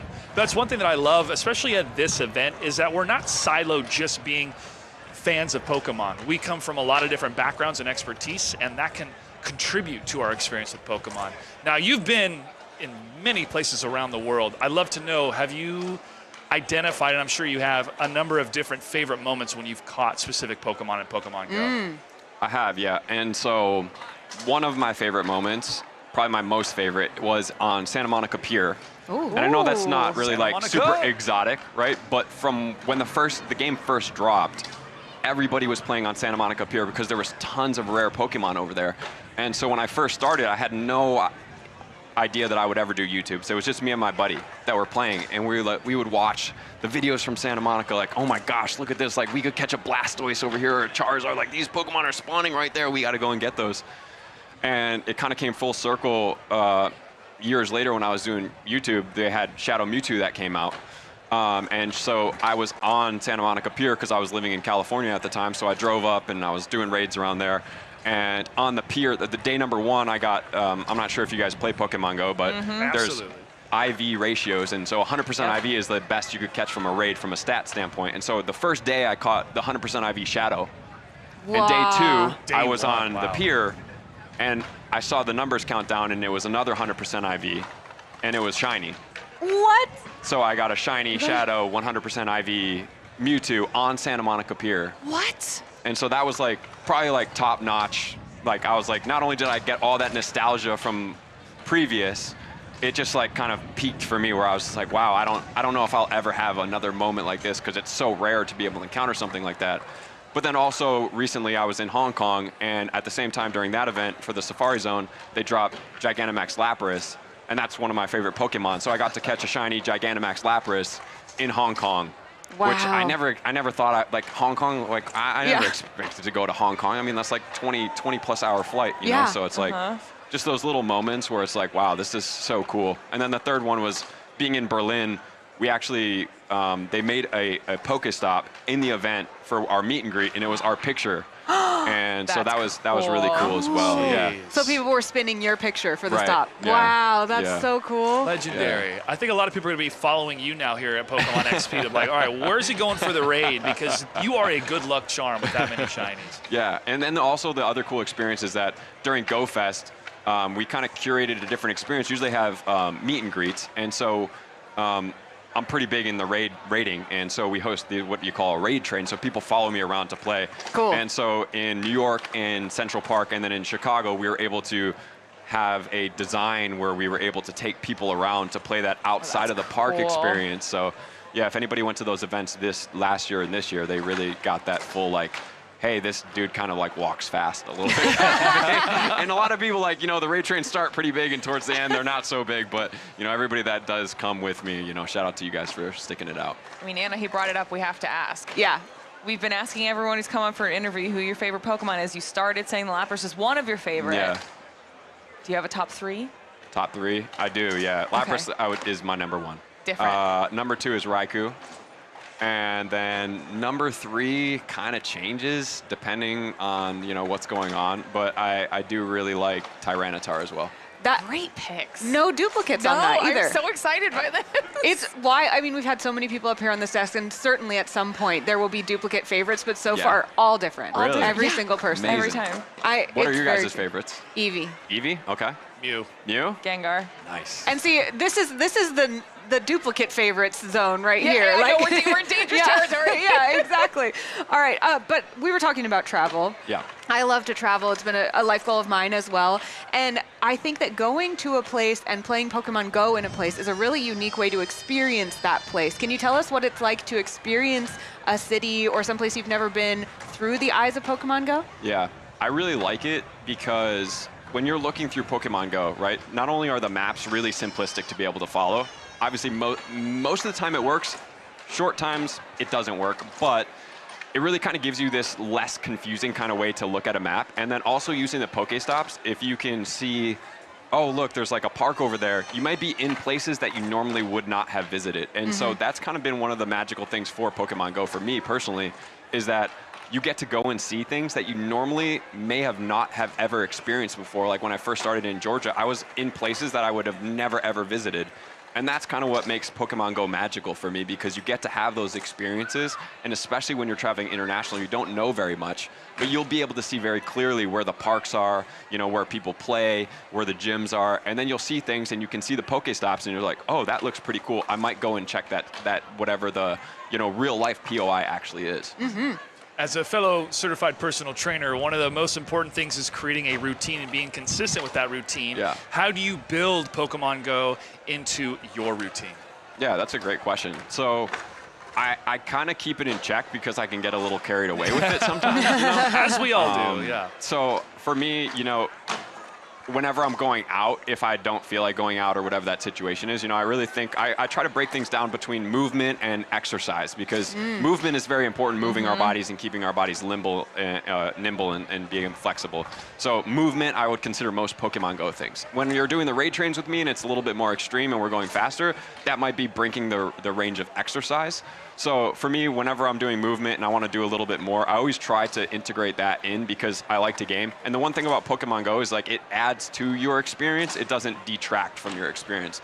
As with some other video games, you might have to sit on a couch and play that. When you're with Pokemon Go, you're out in the real world exploring. So that's always been something that has been really valuable to me, and I've really enjoyed that. So to answer your question, I really kind of base it also around events as well. And I'm not really somebody that needs extra movement motivation because I've always been somebody, I was almost a professional skateboarder, and so it's always been a part of who I am. But whenever there's events, it's like kind of gives me a little like, okay, how much do you think I can accomplish in this hour, right? And so then it becomes these little games with myself of like, can I go a little bit faster or can I be a little bit more efficient? And so it kind of becomes this game of enjoyment and maximization. You've mentioned skateboarding a couple I times. know. We are actually right in front of a little skate park here. Tell us your impressions of that if people haven't seen it. It's cool. It's the first time that they've done this, right? Last year they had a mini ramp with the boards, but nobody could skate on it in the Pokemon Center. And so this is the first time I've seen this. I wish I would have known because I would have brought my board and skated on this. But it's really cool to see people out there actually skating with, you have Bear Walker and the skateboards.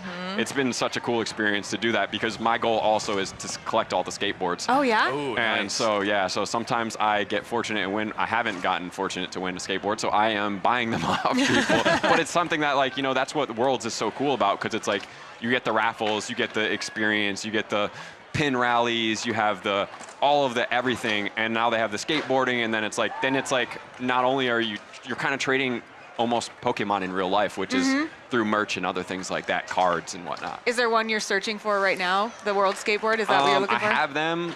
The only one I don't have right now is the one from Yokohama. So I need that one. Yeah, I saw it on eBay, so I might pull the trigger and then get that one. You might have to pick a favorite out of these boards right here. Okay. Okay, because we've all been debating which is the best one. You take a second. I don't see a Lapras. No, although that would be sick. Maybe that's an idea for next time. These are really cool. Are they gorgeous? Yeah. How do people skate on these? Honestly, like. You just appreciate them as art. You buy two. One you skate, one you hold on to. I would say it's probably the comp. For me, it is. I want to say it's the Glaceon or the Charizard X. Really? Good Okay, choices. okay. Yeah. These are actually different ones from yesterday, too. They changed them up? Yeah, we Yeah. were looking at some first editions yesterday. Yep. Okay. I like Yeah, how my Dark many Espeon's evolutions gone. we have. Yeah, I love that. All right, well, if people want to follow along with you or maybe find you and play Pokemon Go, go on a raid train with you, where can they find you? Yeah, so on YouTube, The Trainer Club, you can just search The Trainer Club, and then on all other platforms, it's The Trainer Club. On Instagram, it's got 2 B's on it, but besides that, yeah. Awesome. And is there anything going on here that you want people to be sure not to miss? Well, yes, the Rayquaza raid, if they're not here and they're in the area, there's one Rayquaza raid, and I'm sure you guys have done it, and then you get these exclusive backgrounds, and then obviously the Pikachus with the backgrounds as well, so come participate, and then not only that, you get the exclusive research here for Pokemon Go, where from the stream, you'll get the green shirt, but from the in-person, if you complete all that, you will get the red shirt. So that's always something that's cool with Pokemon Go that layers over everything else. You get all this experience, and then you get a virtual experience as well. Love to hear it. Thank you so Yeah. much for spending so much time with us. Of course. And now we actually got to take a little bit of a look at the Pokemon Center, and we're ready to share that with you right now.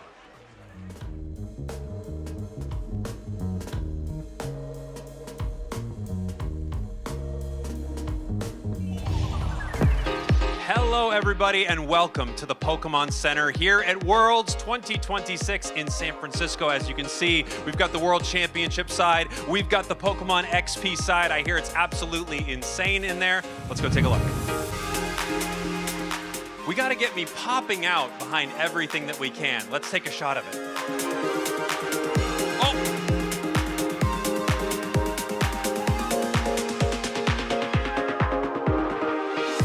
Hey, how's it going?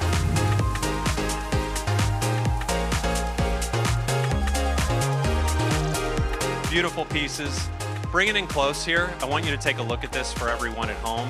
This is a fantastic piece. This is the beautiful Sableye we have right here. Without question, one of the finest we have. Beautiful, sparkly. We have the Eevee right next to it. And finally, the Jigglypuff. Very nice collection. The official mat, limit 1 per customer. But I count as 2 customers, so I will take 2. No? King Pikachu.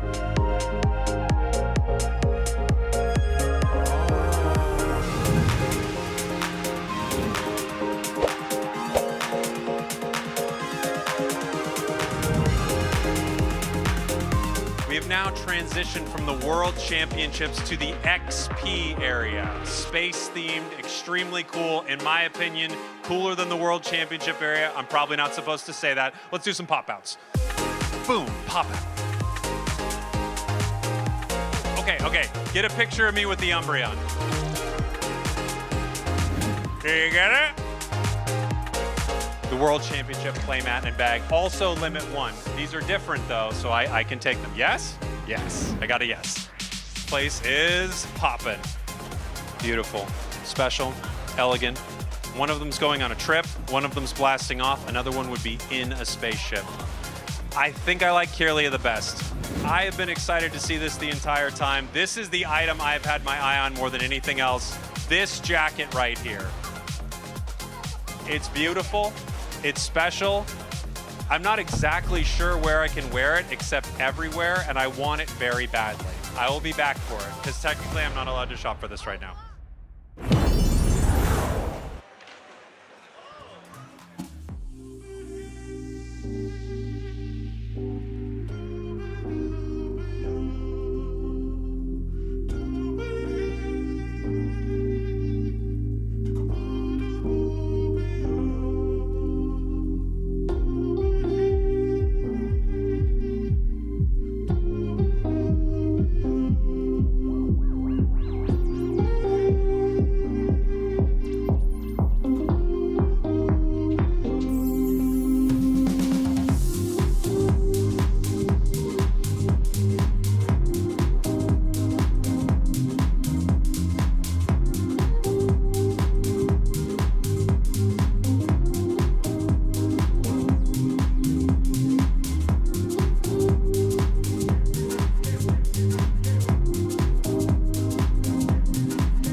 Yeah.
Welcome back to Pokemon XP. I am Anna. Next to me is Joshua and Glitter, and we have an illustrious guest, I dare say, on the desk with us. Would you introduce yourself to the people at home?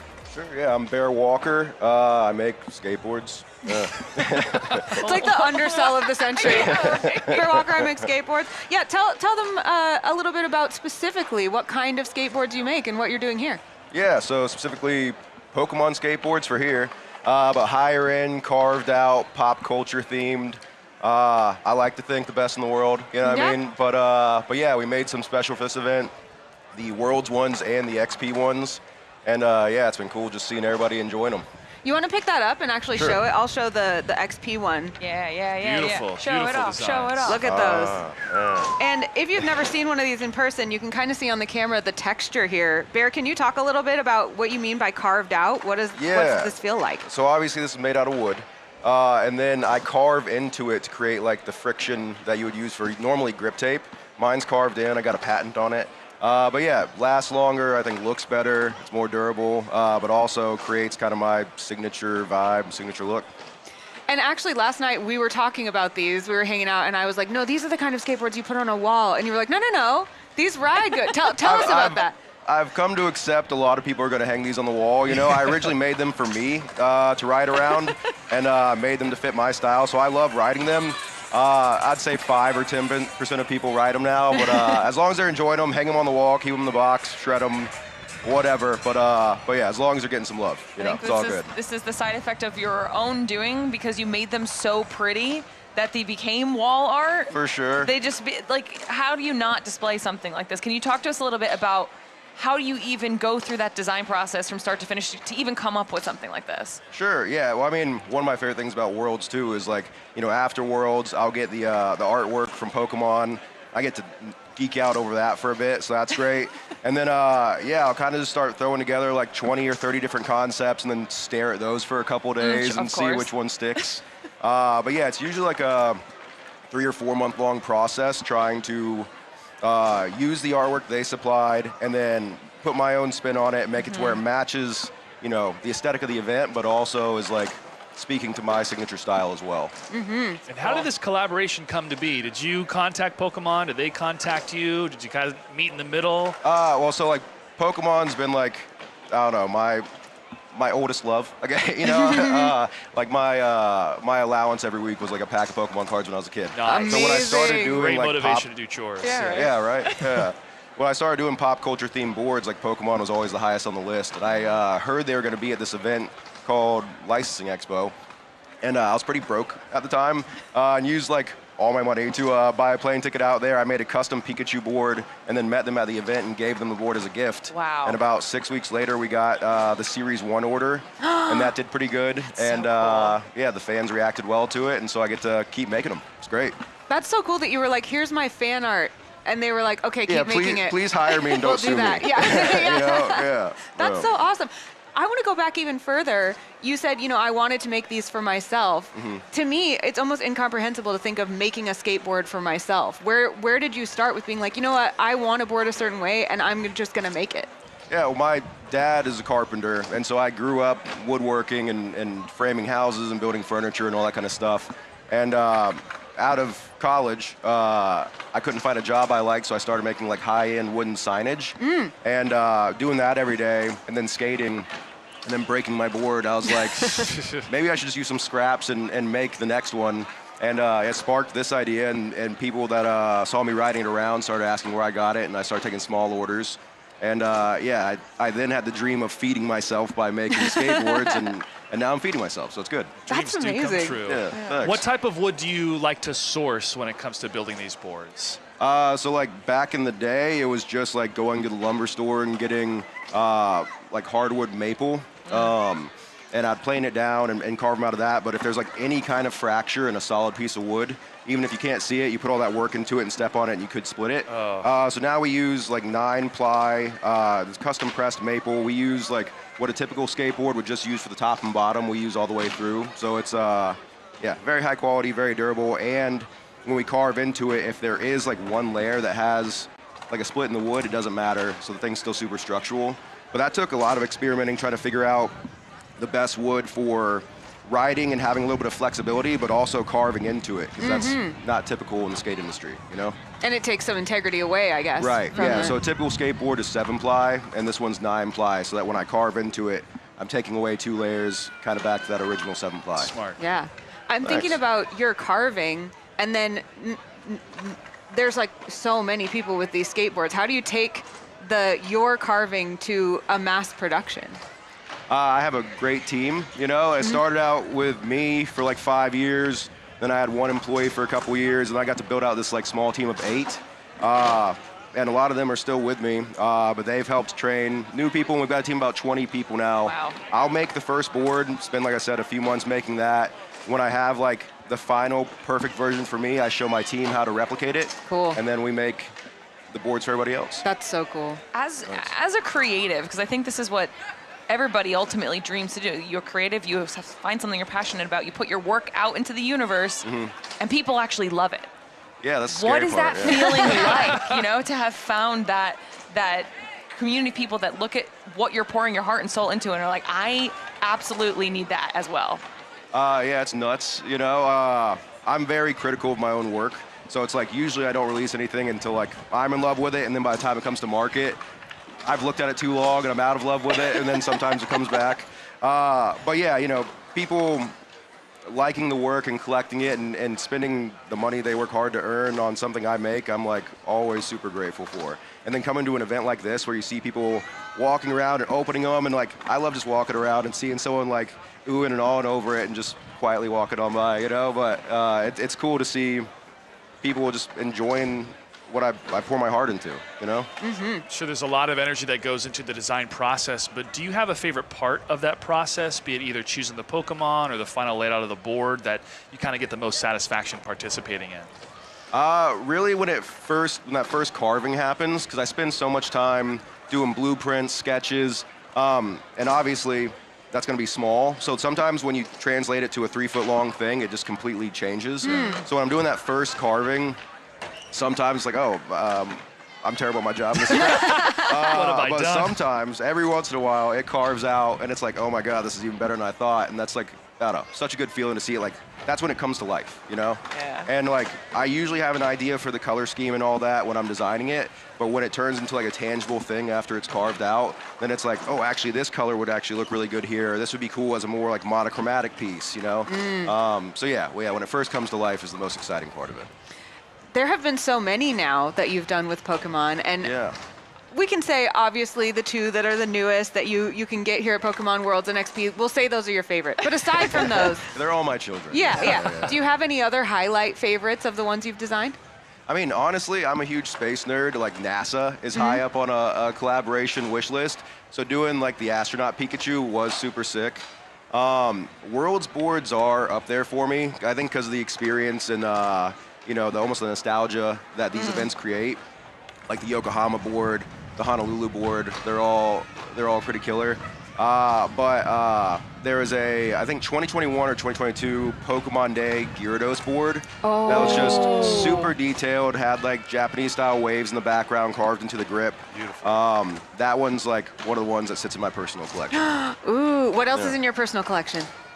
My house probably has like 100 boards on the wall, Nice. and then even more on the ground and closets, and the personal collection's out of hand for sure. It's like suffering from my own success, you know. I live in my own world now, you know. It's brutal. Do you have like a one of one in your collection where you're like, okay, this was a design I was considering? Of course not. It didn't land, but you're like, I'm keeping this for What myself. are you trying to do here? I'm just wondering, you know. No, of course I do not have any special boards that I make just for myself. That's ridiculous. Now, we've talked a ton about the boards, but you said Pokemon is a first love for you. Tell us about what you love in Pokemon games, certain memories you have. We may have ripped a few packs together. I must say, mostly the cards, you know, like it's interactive, you can do it with your friends, but also, you know, after a long day, just ripping booster bundles is pretty fun. But no, like I said, as a kid, like me and my best friends would, you know, ride our bikes to Legends Sports Shop and open up packs, and the community part of like the events themselves, the cards, like I don't know, it's kind of what I'm trying to do with the boards, make like experiences out of these pieces of pop culture, you know, create nostalgia. So, Wow. yeah. Is that shop still there? It's not. I go home maybe once every 10 years, and I still drive by it, and I think it's like a furniture store now or something. But yeah, it's a bummer. The memories Getting live on, old. though. Yeah, sure. What has your experience been like at Pokemon XP so far? We're in day number 2. We're not even halfway through the day yet. We still got a full day 3 tomorrow. But if you have any favorite moments so far at this event? I think day 2 like misrepresents. You know, this is like day 5 at this point. I'm exhausted. But no, I mean, just walking through the hall yesterday and seeing how crazy and expansive they went this year. It's pretty cool.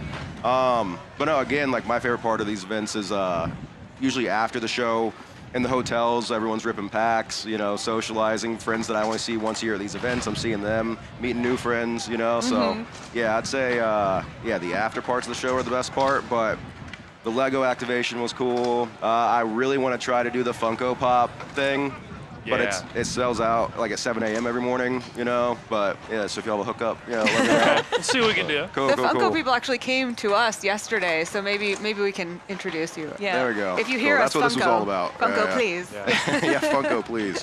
Now, we're talking so much about one of the things that many people want to get their hands on here at Pokemon. Are there any exclusive pieces of merch or special things that you've been looking for, Funko included, but maybe other specific Pokemon Center items or anything that you were excited about? I mean, I got the Ascended Heroes ETB. That was Nice. cool. Nice. I loved the maroon baseball jersey. Yeah. That was really cool. And then I always get all anything that says one per person. Yeah. I got. You're like, that's you me, know, I'm the person. For sure. Yeah. Oh my God. Yeah, they're talking about me. It's great. But no, again, I have a really good crew back home, and a lot of them are Pokemon nerds and pop culture nerds. So it's like, I got all the one-of-ones, and we'll have a little kumbaya when I get back, and people can pick their favorite stuff. So that'll be good. Did you open the ETB? No, I can't. I opened the booster bundle, but I did not open the ETB. Yeah, You get any good hits? On that one, I got Tangela. Nice. Okay. The full art or the illustration rare. Nice. Yeah, so that was good. And then I opened an Evolutions pack and got the holographic Gyarados. So that was pretty Whoa, sick. just one pack and you hit that? Yeah. Wow. The luck. Yeah, if you look just at that one pack, I've been killing it. Don't pay attention to the other 300 packs around here. But yeah. I mean, we have to ask. It's now part of a mandatory interview question. Okay. Who's your favorite Pokemon? Okay, actually, I have a You can pick fleshed a out top answer 3. for You can this. pick a top 5. Just. Oh no, I got it. Okay, all no, right. for the he's longest ready. time, I've always been like Kanto biased. You know what I mean? Sure, And Cubone sure. was my favorite like my whole life. Oh, good one. And good one. I don't know, I had a realization over the last year that like the idea of Johto, like I remember being a kid and like new Pokemon popping up and then the Johto region being released, and it was like such a crazy experience. Right now we know there's new regions always popping up, but back then it was fresh, you know, it was crazy. So I've realized over the last year that I'm actually a Johto fan. And my favorite Pokemon now is Totodile. Amazing. Yeah. We What a revelation. Add to the list. It is. a revelation in that those are great Pokemon, but also Glitter's face every time we hear a favorite. so She's like, because so far on the desk we've not had a single duplicate. Yeah. Really? Not I need not to make a single list. one. I need to go back on the VOD and make a list of everybody because the fact that we've had so many different ones so far, even Yeah. for like second and thirds, Yeah. still no repeats. Well, Love that. obviously, my second is Cubo, and my third is Heracross. Still no duplicates. No duplicates. Not a Perfect. single one. Wow. Amazing. Wow, Yeah. that's a fun collection. Are there any reasons for those three in particular? Do they have anything in common? I think a lot of it has to do probably with like the anime. Like Heracross was like one of Ash's Pokemon, and he was really dope. But Totodile, I just love his design. I'm from a place where there's tons of alligators, and I love like. He's not a fossil Pokemon, but I love like fossils and reptiles, and he's cute, crazy little alligator dude. He's great. He does have that energy, that crazy Yeah, for sure. tongue out energy. I don't know. You know what I mean? Yeah. Yeah, I love that. What are y'all's favorites? We actually have like the most repeatable favorites, I think. Which is why we've been scared there's going to be a repeat. Yeah, I'm an Eevee girl. Okay. Mew. Sick. Gengar. Okay. Yeah. See, and those are Top sellers. pretty common Right. favorites. Yeah. Exactly. Yeah, but I feel like rounding out my top three, though, I have some weirdos. Like Alolan Executor is really high. I've never met Yeah, a single that's person that definite- has that on the list. That's actually one I've been wanting to make a board for a long time. Really? Oh my gosh, It's like the perfect shape for a board. You know? That is true. Yeah. Sorry. I'm really Make Anna's actually very whole cool life. about Okay, that. when we're doing the interview next year at Worlds, we'll have an Alolan Executor. She has an entire page. No, dedicated- binder. A No, whole binder. That's sick. There are like To Alolan maybe Executor. 30 Alolan Executor cards, including cameos. Like there are not very many. Yeah, that's And why I thought it was just a page. No, it's a decorated binder. My husband That's dope. Nate Wants to Battle painted it with Alolan Executor on it for That's me. amazing. I'm going around the card shows like, do you have any Alolan Executors? And they're like, what? You know, so I'm just like kind of interested in that board a little bit. To be fair, I it. have a weird obsession with Mudbray and Mudsdale, and I don't think that they're very popular. either. Those are on my horsey page. Yeah.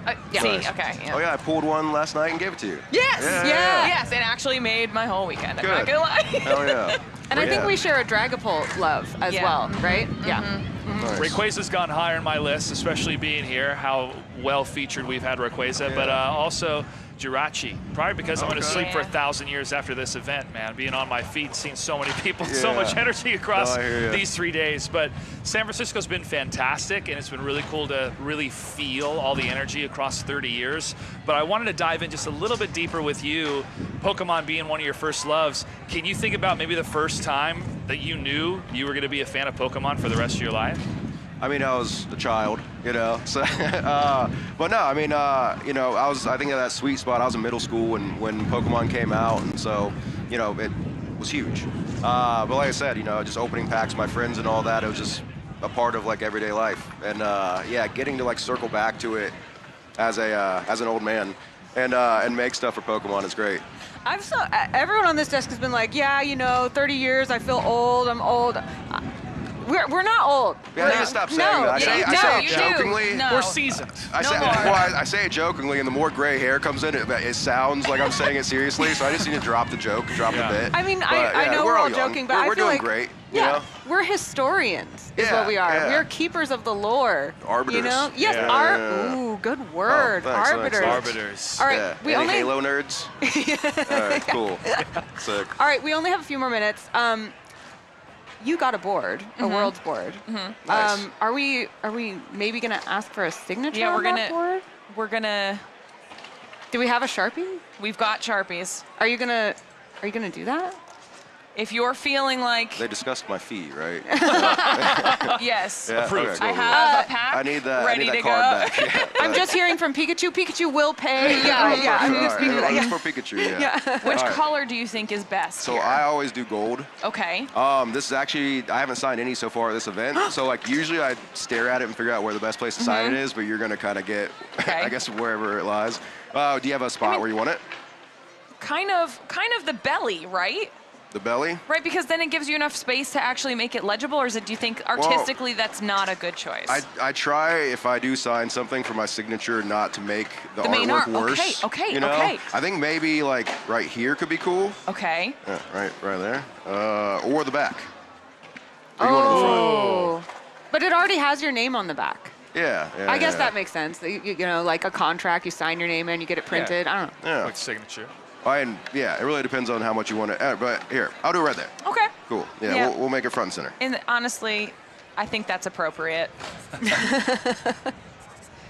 Now, are you going to hang this up on your wall? Or Oh, are you this is going in the background of my stream. Wow. Oh, that looks. You were so right. This is why we ask the artists these things. Yeah.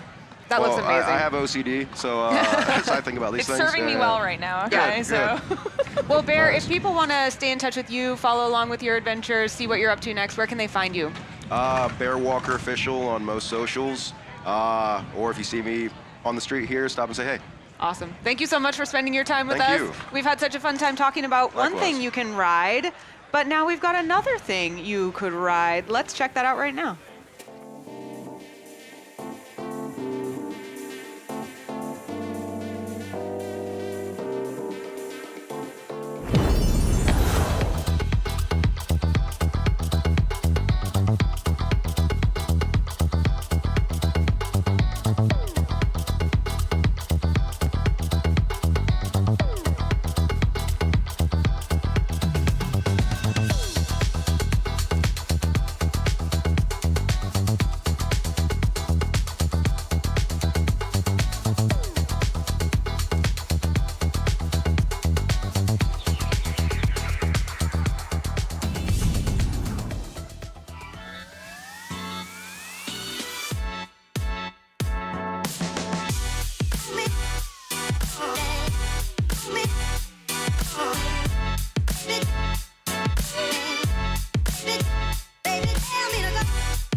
Hello and welcome back to Pokemon XP. I am Anna here with Joshua and Glitter and yet another exciting person here at our desk. Could you introduce yourself to the people at home? Yes, I am John, or PM7 on YouTube or any of the other platforms, but John's the most important one. I don't need people calling me PM7. You don't? No? No, make it personal. Let's have fun. All right, John, what do you do on YouTube? Tell the people.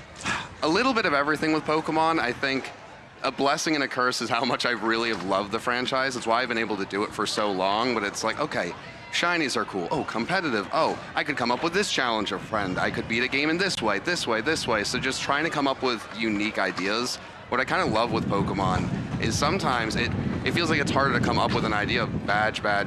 What is the creative solution to come up with something no one's ever done? Maybe it's not fun. I think it's fun, and we'll see if people like it. So a little bit of everything, but I try to get creative. When you see those reactions from your audience too, they're like, we didn't really enjoy that compared to other things that you've done. They can be a really good barometer for you of like, what do you want your channel to be? What really inspired you to dedicate yourself to creating a channel and creating content online? Yeah, I always loved Pokemon, and I think at a certain point I looked around like, do I have any friends that play Pokemon anymore? Or is it just me just grinding away at Pokemon Platinum and loving it? And I just had a winter with a little bit more time. I saw someone make like a free website. Like, that's cool, you can do that. And I made one, realized that wasn't what I wanted to do. And I found YouTube and people were doing battles and finding shinies. And I just kind of like one thing after another. And then I realized this is a thing I could do. And people are watching, it's making them happy. And I just kept going, I never stopped. I fell into it a little bit. All of a sudden, people could make it a career, and why not give it a shot? We'll start with this question because we need to ask every single interviewee. Very easy, hopefully. Who is your favorite Pokemon or a top 3? Mamoswine's my favorite. So here's why this Streak is interesting. continues. Mamoswine is an interesting Pokemon, but also we've not had a single duplicate, not a single person on this stage. Love that. You were hoping I wouldn't say Charizard. Yeah, no one has yet. I mean, I don't think anyone will. They're too scared to do that. Like, what are people gonna think? I know. I mean, as an Eevee favorite girl, I understand the prejudice against those of us who have common favorites, but Mamoswine, why Mamoswine? I really just love elephants in general, and a woolly mammoth was so cool. And then I remember my first battle I did with a friend, seriously, he was destroying me. I had one Pokemon left, he had 5, and then Mamoswine cleaned it up for me, and it just kind of stuck. That's and awesome. That was something, I don't know, I loved it so much, and I keep trying to get people to use it in tournaments, and on the main stage recently, it did very badly, and that made me sad, and no one needs to know how much I push for that. That is so true about favorite Pokemon that often it's not just like, oh, I like the design or something about this. It's like, I had this experience with this Pokemon and it made me love them. That's Alolan Executor for me, same kind of thing. So that's a really cool story. What other Pokemon, if any, do you have special connections to? I think one that I love, every time people ask this question to my wife, she says, Sock. They look at her like, what, Sock? Oh my gosh, I need to know why. It was a similar thing, just like battling, like, oh, this will be fun, this, that, and the other. I like Sock. I'm like, sure. And it just kept working for her, and no one would expect it, and she was so confident about it, so it worked even more. And I think, I don't know, it's fun to have that unique one that really sticks with you, because then you're the person that likes that Pokemon. Yes. Like, you can have that. Like, good. Yeah, great.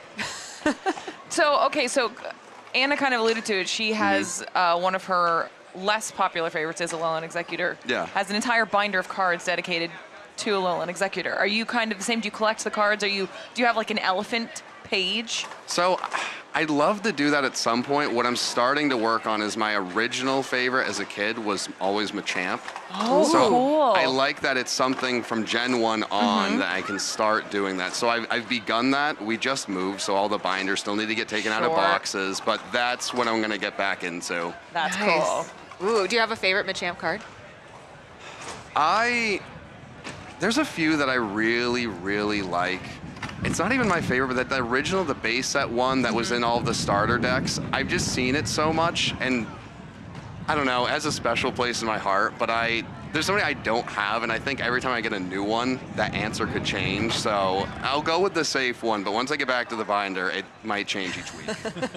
That makes a lot of sense. Tell us a little bit more about your journey of being on YouTube and seeing kind of the trends when it comes to Pokemon, because obviously a number of years ago, people were a little bit isolated, and they were able to connect more online, but now we're out and about enjoying more of Pokemon GO or TCG Pocket. So do you see kind of what your specific audience gravitates towards, and then maybe you want to change it up and see like, oh, we actually really love that. We didn't know that that was possible in Pokemon. Yeah, I mean, Pokemon for a long time, I think on YouTube and other platforms was a little bit more of a niche, and it kind of confused me.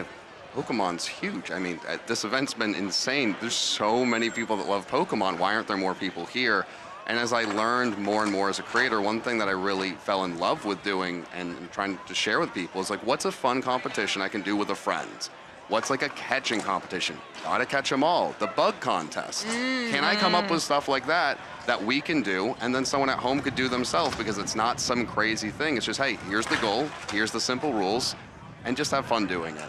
And that's something I've really loved because it allows me to get other creators in. It's just fun. I love being here and hearing stories from people like, oh, we love watching this, and I did it with my friend. And that's what makes me happy, because at the end of the day, like, Pokemon is such a fun game, but you want to do it with other people, and you want to have a reason to do it with other people. So coming up with that reason to just play a little bit more, I love, because I want to keep playing Pokemon each day. I think one of the most special things about an event like this is for a lot of us that maybe have never met in person to be able to experience Pokemon together.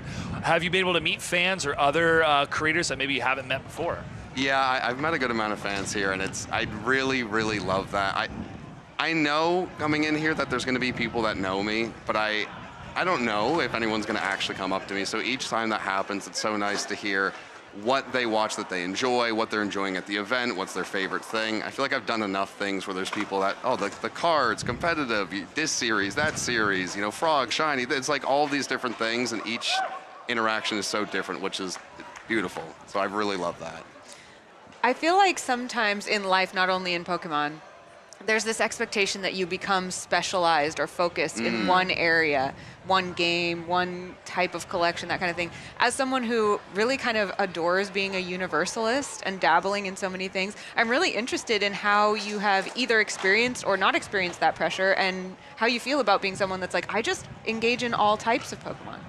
Yeah, that's a really good question. I think I remember when I started, I met a lot of people that just loved video games. And I like video games. I love Pokemon. And a lot of my interests outside of Pokemon are like, I'm a really big into a lot of sports and like a lot of just different things that, obviously there's a lot of people that have the same interests, but when I got into the Pokemon scene, there wasn't as much overlap. So for me, you'd be like, oh, you could do this new game. Like, I really just want to do Pokemon. If I'm not playing Pokemon, I'm not going to go play another game, most likely. I'm going to go do something else.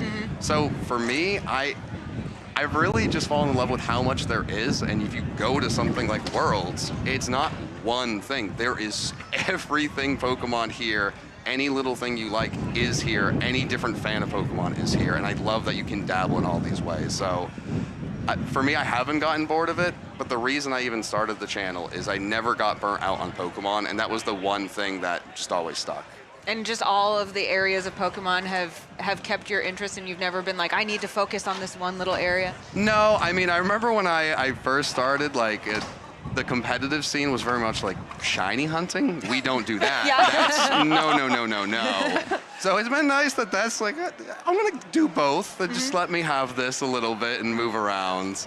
But I think also as Pokemon grows, things change. I mean, Pokemon GO wasn't there when I started. It couldn't have been a bigger thing. So there always is something new with Pokemon, and that really helps.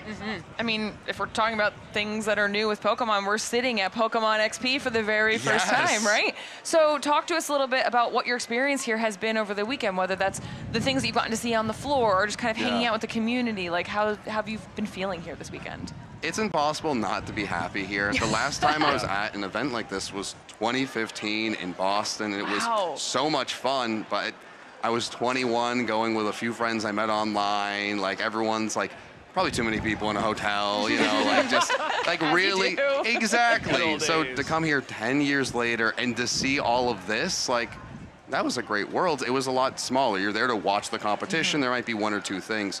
Here that it's almost overwhelming. What do I want to do? Do I want to go through the museum and look through all of these things? Do I want to, you know, go on get the pins? Do I want to do this, do that? It's really exciting to be overwhelmed in that way, because each day could be something brand new. And if it's just as simple as meeting, hey, I know you online, let's have a conversation finally. That's amazing, because not every day do I get to go out and talk to people that love Pokemon as much as me. I try to bury that a little bit, because I don't want people like, you haven't stopped talking about Pokemon, you gotta chill. I can do that here all day. That has been the best part of this job, is literally my job is to sit here and talk about Pokemon all day. And you're right, that I think you said it's impossible not to feel happy here. Yeah. That is how I've been feeling, just this overwhelming joy. And you also mentioned having gone to Worlds over a decade ago. Yeah. I'm sure you had lots of event experiences in Pokemon. Can you tell us of any favorite memories you have of meeting with other people for Pokemon events? That's a good question. I think my favorite thing, and it's such a simple answer, but meeting someone that you talk to a lot online and realizing within like 2 seconds oh, this is like one of my best friends. It's like a lot of my best friends I've known since elementary school, and we've kept those friendships. So I'm so used to just someone I've known for so long, and to feel that familiarity with someone that I don't get to see every day, it's like the most beautiful thing in the world. And then to just share this common interest and talk about everything, walk around and really enjoy this time with them and make the most of it, because it's one weekend. It's a really wonderful weekend. So it's more of a simple answer, but that is what I really treasure and hold on to. Yeah. There is plenty to do this weekend as well here in Yes. San Francisco. Tell us, what have you seen and what's been some of your favorite moments, booths, or activations here at Pokemon XP? Honestly, my favorite stuff has been, I really loved walking through and seeing the art on the cards blown up and the artists. Yeah, I just kept looking like, I really wish I could have these posters. They're so beautiful. And really just seeing the detail that goes into it, because when it's on a card, it's more shrunk down, but seeing a common card, a full art card, all of this and all the little intricacies, it's really, really nice. I love all the little artwork. You walk by, there's a giant Venusaur made of Legos, big Miraidon people are on, it's just very cool to see these big things I wouldn't have expected, or these really talented people. Yeah. Did you have a favorite in the gallery or anything that really stuck with you? I can't see things in my head. So when you asked me to envision, I'm like, I did go, I did see it. I understand. I cannot imagine it right now. No, I get it. Honestly. There's often times where people are like, what was your favorite or what did you see? And I'm like, I don't know, I liked it. Yeah. All of it. Yes. All of it. I do like the clay ones so much. Yeah. As a kid, the clay and the knitted ones, those were some of my favorite cards of just, is this real? Did someone actually make this? And then to see, wait, they did. And that's the scene it was in. Oh my God, that's incredible. Yeah, in case you haven't been down there yet, there's actually display cases that have the models inside them that you can see, that not just the photographs, but the actual 3D models themselves. It's a really, really cool display. Have you been inside the 30th celebration booth yet? Yes. How did that feel? That was very exciting. There's so much here to be excited about with Pokemon, and I feel like this next year of Pokemon I've gotten more and more excited about, and it feels like this is really the start of oh wow, there is so much that's happening here, but is about to start happening and coming out. So that was just, I don't know, it kind of felt like, oh, it's real, we're kind of here. The 30th anniversary has been the whole year, but it just feels like this is bigger. So a little overwhelmed, but in a nice way. It's gotten you hyped now. Yes. Yeah. I have been saying that. I feel pleasantly overwhelmed. Yes. Yeah. Good way to put it. Speaking of overwhelmed, and we're about halfway through now, what's still in your plans for Pokemon XP? That's a good question. I think about 2015 going to that World and how exciting watching the finals were there, and it was a much smaller community, but it was so exciting to get into whoever's there, you know? And with this, I can't even imagine how much bigger it's going to be, and I love going to sporting events, getting super into that. Not everyone here loves that, but everyone here is going to get very into the World, and that atmosphere, it can't be topped. And to have that with Pokemon, I'm really, really excited to experience that. Whoever makes it to the finals, I hope it's a good match, and I don't know. I'm excited for that and everything with the final ceremonies. Championship Sunday is going to be so fun, and then also closing ceremonies is always huge, and there's usually some announcements also right after that, so I'm stoked for that. Glitter, what about you? I think we were talking about it in the green room. We're all definitely looking forward to that closing ceremony to see how kind of all this just culminates after we spent 3 days talking about something that we all love, they're all passionate about, that everyone's excited to be talking about the entire weekend, and then to have, like you said, there's always potential for the announcements. I know everyone's going to be waiting to see what those are, and then I'm gonna have to get home and start preparing to get some 30th, I got to get my hand on some of those boxes. Yes.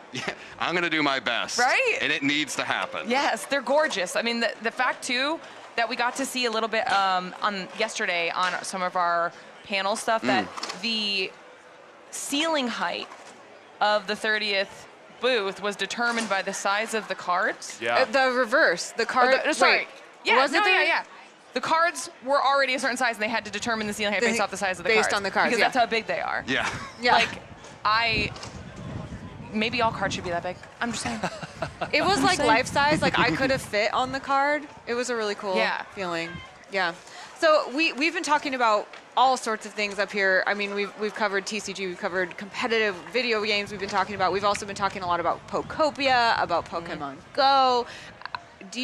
Have you had any experiences here with any of the other games that maybe wouldn't have been your typical thing? Like, for example, for me, I love Pokemon Go, but I kind of don't play it unless I'm around my friends. So I've been playing a ton of Pokemon Go here. I play a lot of Pokopia, and I have not talked to my friends about Pokopia as much as I have this weekend. Anything like that has you engaging with other Pokemon properties? I mean, the Go, like exactly like you said, the thing that I always try to push on people is new Pokemon Snap.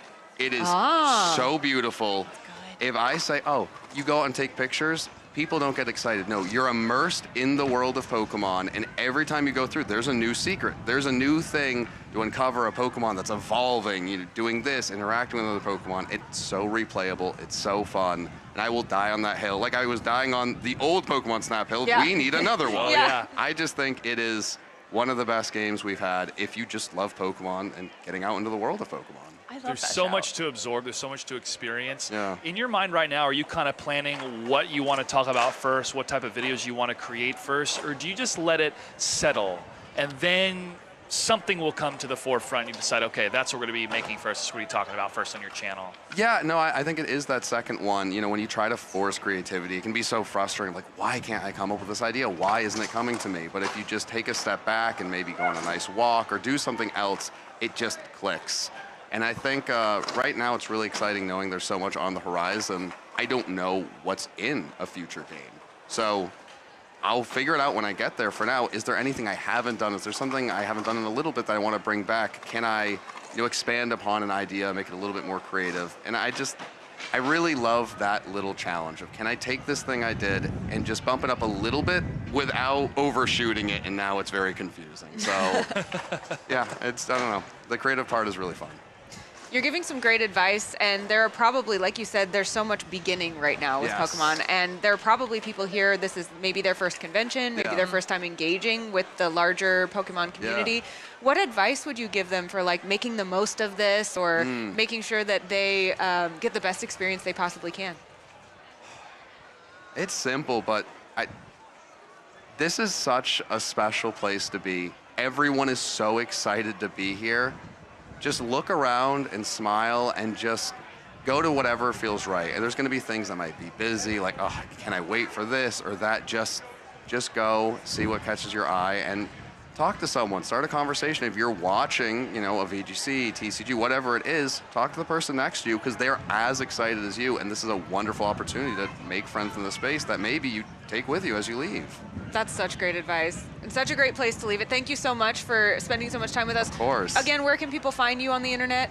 PM7 on all platforms. YouTube's the main one. Hopefully it's simple. PM7.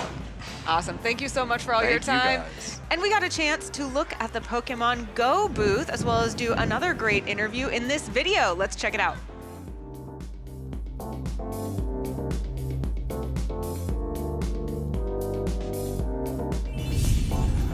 Hey, camera guy, come with me. Okay, I just got some time off the desk, and if we pretend like it's a segment, I can go play some Pokemon Go. They've got special timed research going on here at PokémonXP. They've got both costume Pikachu, and I can catch them in shiny. There's a stamp rally, and there's even timed research that I need to get, so there's not a lot of time. So down here, I'm looking for some fellow Pokemon Go players because there are a bunch of Deoxys raids, and okay, I just got one. There's 9 people in it already. Okay, there were 9 people in it, but look, it's starting again because it's full of Pokemon Go players here. I saw one in the raid. We're back up to 14. All right, hold on. We don't like to go with a recommended battle party. That's not how we play things. Let's bring in a little, oh, I gotta go faster, done. Boom, take me in. Although with so many people playing, it's not gonna be too hard to beat this raid battle, I'm thinking. Even though it's a defense form Deoxys. A psychic type, so my dark is super effective. I'm gonna help out my team with some crunches. Let's go, let's go, let's go. All right, he's got a bit more health than I was anticipating. I thought the 19 of us would be able to take this down a little bit faster, but we're cruising, we're crunching, we're cruising. We're super effective. That's very helpful here. Come on. And oh my goodness, we're at the halfway point. Don't take my Tyranitar down. He's just here for the business. Come on.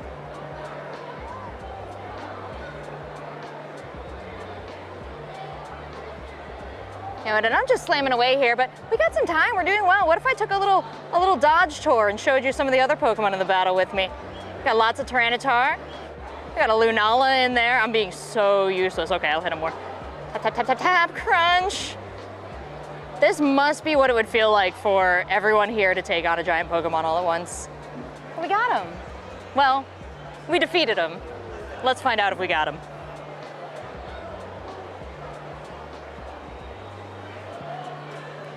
Yeah.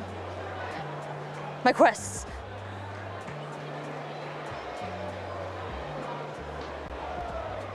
And you guys don't even need to watch this part because I'm really good and I always hit the ball and it goes in like right away. So you don't have to watch me. There's no struggling here. But what you're not watching is, oh, I'm great at this.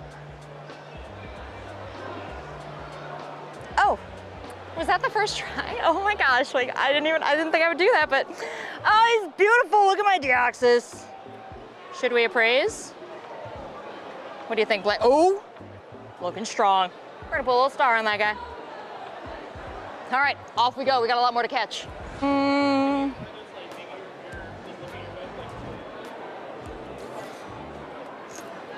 here, come here, come here. Look.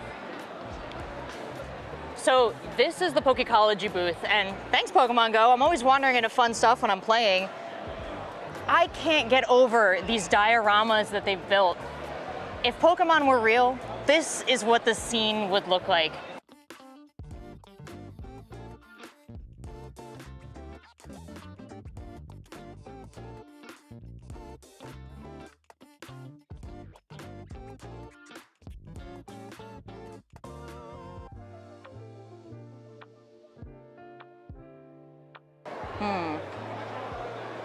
Oh, wait.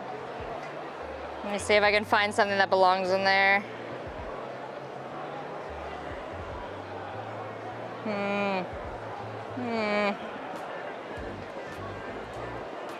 Which of these guys escaped their home? Who should we put back? Wait. This is almost as crowded and complicated in-game as it is on the floor of the convention. But I think we're still gonna be able to find some real winners. Sorry, guys.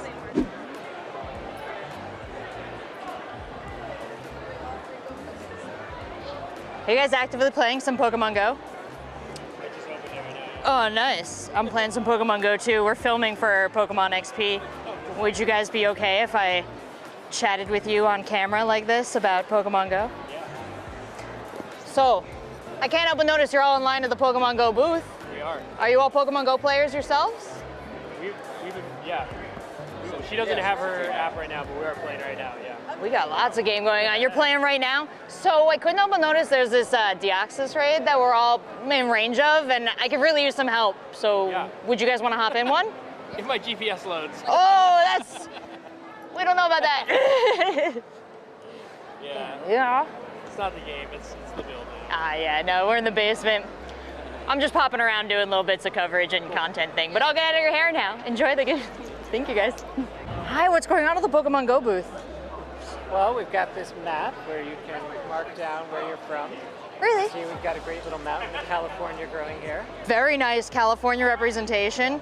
Strong East Coast representation. Yeah, Japan also. Very good. What was the last dot that went on? San Francisco was the last dot. They're home. I'm happy for them. Can't believe how many Pokemon Go players we have and how many haven't reported in. I'm gonna need y'all to come to the Pokemon Go booth, please.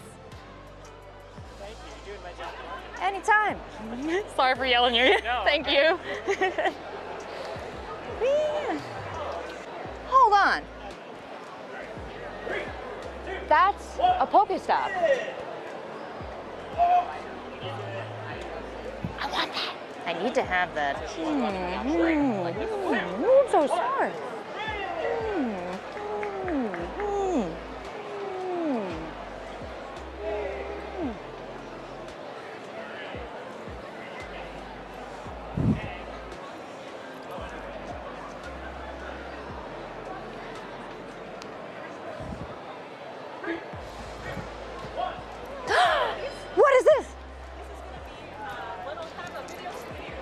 A video souvenir? Yes. Okay, I'm in. How do I do? How it's gonna work? So it's gonna choose a Pokemon for you. Oh my gosh! And a few seconds afterwards, it's gonna start recording, so you can do a little dance or anything. There's gonna be a QR code for you to scan to keep that recording. That's awesome! I want to make a wish for Jirachi! Oh my gosh, I want it! That's awesome! This is so much fun! Oh my god, that's so cute! Okay, I just gotta.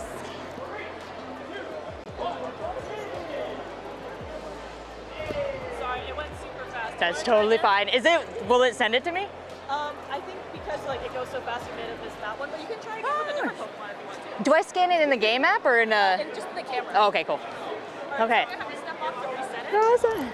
And then you can step right back up to try again. Oh, thank you. Alright, now you got it again. That was a test. Trainer detected.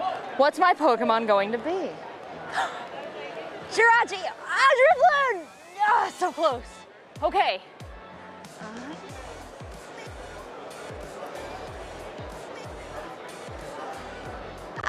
Please don't carry me away.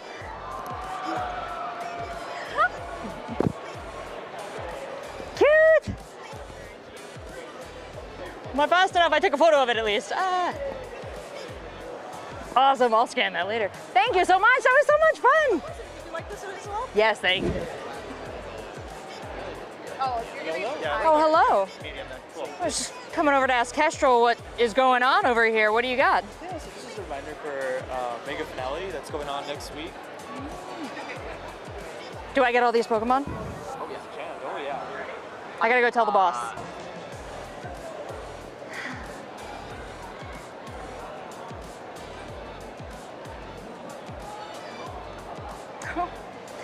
Pokemon Go is my cozy game.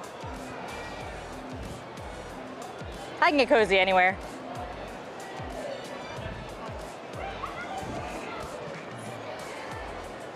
There's a Kecleon on this stuff. Hold on. Get out of there. Silly guy.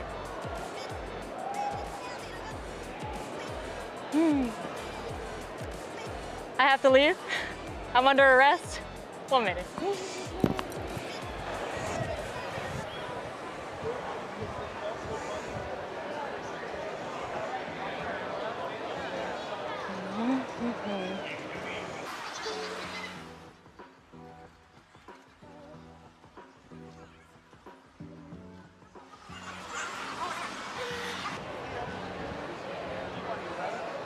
Just gonna stand in the Funko box and play.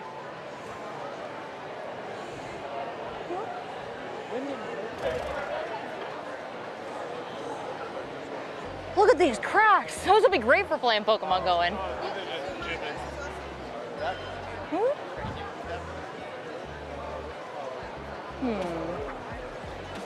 I'm gonna ask the staff if they think Crocs are good for playing in. Yeah. This guy right here. Great. Can I ask you a question? Oh, not me. No, you, not guy right there. Okay, I'll go over this way. Can I ask you a question real quick? Sure. I'm looking to play a lot of Pokemon Go. I've been walking around a lot. The boss has got me out there 23 hours a day. Totally. So tell me, I'm looking at Crocs here. Are these going to be comfortable for my Pokemon Go adventuring? Oh my god, you can nab Pikachu all day long in Crocs. What? Best thing to catch Pokemon in. Wow, I'm a size 7. I'll take them right now. I'm so happy. Thank you. He promised to give me a lucky handshake, and I haven't caught a single shiny since. I'm gonna find you, JT Gilly. Got some questions for you. The shit is coming too. Ah, there's a Poké coverage! And Princess Diana's here too. This is gonna be awesome. But I will find you, JT Gilly.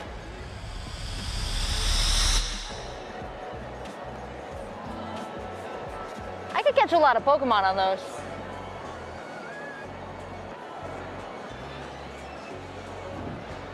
Oh, this booth gives me a really good idea. I've been running out of space in here, but I can send some Pokemon to storage. Let's see, Chansey, Gaible. I'll send the shinies for safekeeping. Oh, but I don't have enough room. Well, you guys will be safe.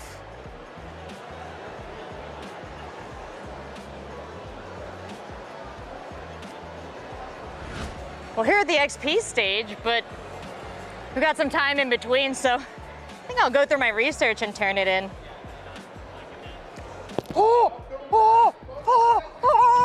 Ladies and gentlemen, I would like to introduce my brand new Pokemon. Yeah, thank you everyone, thank you. And I did catch it. I did. Thank you guys.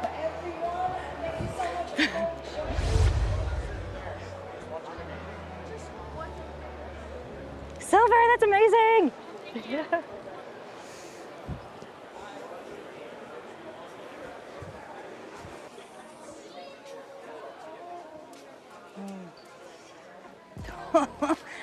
Let me show you this. This is one of my favorites. So, Mewtwo, armored Mewtwo. Mewtwo, armored Mewtwo. Oh, my package got dropped off.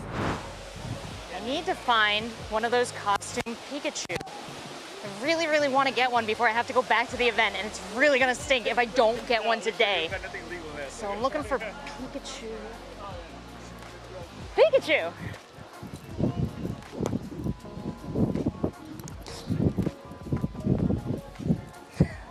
It's right here.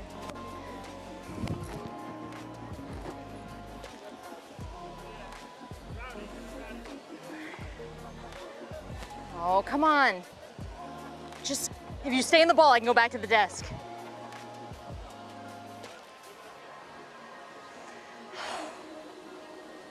Finally, not only did I catch my costumed XP Pikachu, but she's adorable. I will find the shiny one though. So we made it all the way to the end of Rayquaza Road, and who would have thunk it? There's a huge Rayquaza raid here at the end. With so many people here at Pokemon XP, it's gonna take no time at all to fill up this, 100-person raid? I thought we were limited to 20, but leave it to the Pokemon community to absolutely show up. We've got 56 ready so far. We're putting some more in. I'm gonna make sure my team's all healed up. Got my Revival, got my Hyper Potion for everybody, and I've got the 6 best Pokemon in my battle party. Let's go. Now there's a chance of getting a shiny Rayquaza.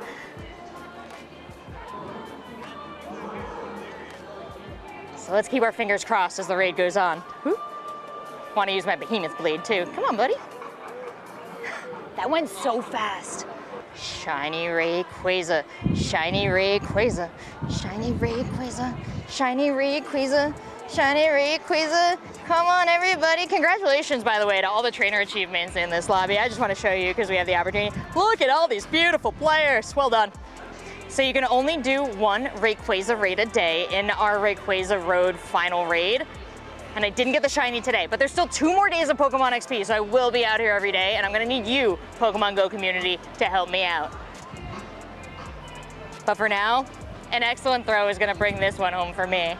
Right? Right? Yes. Yeah, I got my Rayquaza! And check this out. I didn't even tell you about this part, but it's got the special background to show that I definitely caught it here at Pokemon XP.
Welcome back to Pokemon XP. We are thrilled to be coming to you live from Rayquaza Road here in San Francisco at Pokemon XP. I'm Anna, this is Joshua and Glitter, and these are Pikachu, our best friend.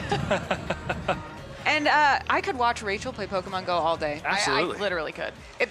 She was like, Pokemon Go's my cozy game. My cozy game is watching Rachel play Pokemon Go. Agree. Even listening to her excited squeals. Oh, yeah. Fills me with a lot of joy. We're rooting for her to get all the shinies. I know. Everywhere. And it's really cool to see how many people are participating in the raids in the entire area. So shout out to Pokemon for putting together these different raids and for everybody participating too. And especially if you're waiting in line, maybe getting one of those pins or trying to experience one of these amazing booths, jump into one of those raids. I was playing Pokemon Go while Rachel was playing Pokemon Go, and I experienced 2 costumed Pikachus, and neither one was shiny. Okay, so I'm thinking this is the new content that needs to be made.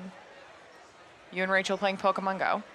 Okay. I just want to be one of your viewers. Yeah. Because I feel like this is now my cozy show for the background. It would be better content if Pikachu loved me enough to be shiny. No, but you would get it because then you would get streamer buff. Oh, is that how you get luck? Is that it? You need the streamer luck. Also, Rachel said she had to take it up with JT Gilly about not getting enough luck. Yeah. And we got that secondhand JT Gilly luck from her. Didn't work. Oh, man. Come on now. No. Well, we still got another day and a half, so hopefully the luck will turn around. I'm just sitting here making this stank face at Pokemon Go. All right. Putting my happy Pikachu face back on, I am excited to hear from you, what you've been up to here at Pokemon XP. You can use the hashtag Pokemon XP on any of your posts, and hopefully we will get to see it then. Let's take a look at some of those posts that have come in right now. This is No Chill Austin just saying, Evie! That is so cute. Are you kidding? Oh, and I love the profile pic there too. I feel like you might need to nice. get a photo like this with Eevee. Look at how happy Eevee looks. Just stoked to be there. I would be very stoked to be there too. I got to dance with Eevee a little bit yesterday. Maybe we'll see that as one of our segments either later today or tomorrow. But that's been one of my highlights for this entire Pokemon XP event. But I love that hat too. All right, and we have Legsies VGC. I met the Honda Koraidon at Pokemon XP. Wow, actually met their heroes. It's amazing, especially to dive a little bit deeper into the engineering behind trying to create this particular booth, and to see the highlights on video is one thing, but to see it in person is something else. It is really cool, and seeing them both next to each other too. Yeah. All right, this is Bia Kikulina. There it is, Bia Kikulina. Amazing experience at the Yuka Yuka Clay Workshop. My Ditto is mid-transformation, but maybe we should wait for him to finish. Wait, that's adorable. That's so cute. Do we need to go make some clay art? I didn't know we could, and now I really want to. I'll add it to the list. I love the mid-transformation Ditto, so good. Oh, Krabby. All right, Mr. Coffee Stains says Krabby is ready for day 2. Aw, Krabby does look ready. Honestly. Absolutely. That's a hyped Krabby if I've ever seen one. Eyes up in the sky. The claws in that position really do say hype, right? To me. Absolutely. All right, the Suit Auntie says Pokemon Worlds, Pokemon XP looking to the future. Pokemon Winds and Waves. I'm so excited for this. Oh my gosh. Okay, I need to say. Can you please talk about your dog, because this is the moment. All right, I'm not mad, but Pokemon clearly just used my dog's likeness to create this first partner Pokemon, Pombon. Looks exactly like my dog Niski. They added the little red dye to the top of the hair just to distinguish the two. But I will be playing Pombon at all times whenever possible. What are you guys gonna start for Wind and Waves? Do you know? Oh, yeah, Pombon for sure. Really? Reminds me of my dog Kevin. Yep, absolutely. I have been leaning towards Gekwa, and I don't typically pick water for my first partner Pokemon, but Gekwa, I don't know.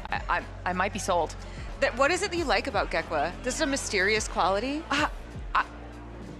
Gekwa's giving me just sassy, chic, I want a little bit of attitude in my first partner Pokemon, you know? Okay, gotcha. All right, now we have another one, my fave part of today at Pokemon Worlds from X Catastrophe. Wow, meeting Lapras. Also, this picture does not do justice No, to I how was- Lapras moves I was around. gonna say, we've all been so obsessed with the Lapras.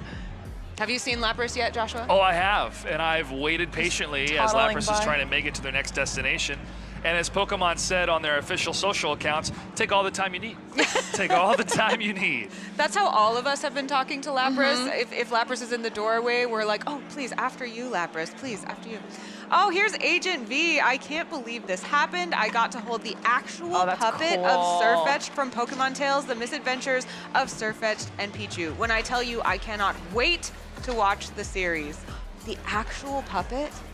That's so cool. The display is really awesome. Yeah. And to see these characters, these Pokemon come to life in a different form of animation, again, just shows how much we are able to celebrate Pokemon in different formats and ways to express art styles with that stop motion, which we're all fans of from a number of different films. So I'm excited to see that film when it comes out. Yeah. Oh. Now, I just got an exceptional piece of news in my ear from our producers. They said, literally, you can open a pack if you want. Whoa! Where's the pack? Bam! Boom! Anna, you have the packs! I always Wait, am packing. 3 packs! Oh, we're gonna pack battle, obviously. Oh, okay. They said a pack, but Sorry, I just assume grabbed a they pack. meant Did 3 you have a packs. better is okay. feeling about one over the other? You got it. Can we do it one of it at a time? Because I really like watching. Sure, sure. Okay. Do you want me to go first? You will go first. Okay. yes. All right. I am not part of Team Rocket, so I do not litter. Rachel. I did think that was hilarious, though, because she's been committed. Yes, she The has entire been time. very committed. So remember, you can put the code card away. One top card to the front. That's usually your energy. All right, there we go. Okay. Okay. Which camera? This one? All right. Slowpoke. Pick-a-peck. Tropius. Mm-hmm. Sizzlipede. Yep. Lampent. Backtrack badge. Okay. Manectric. Okay. Manectric. Wait. Wait. But the reverse hollow. Coridon.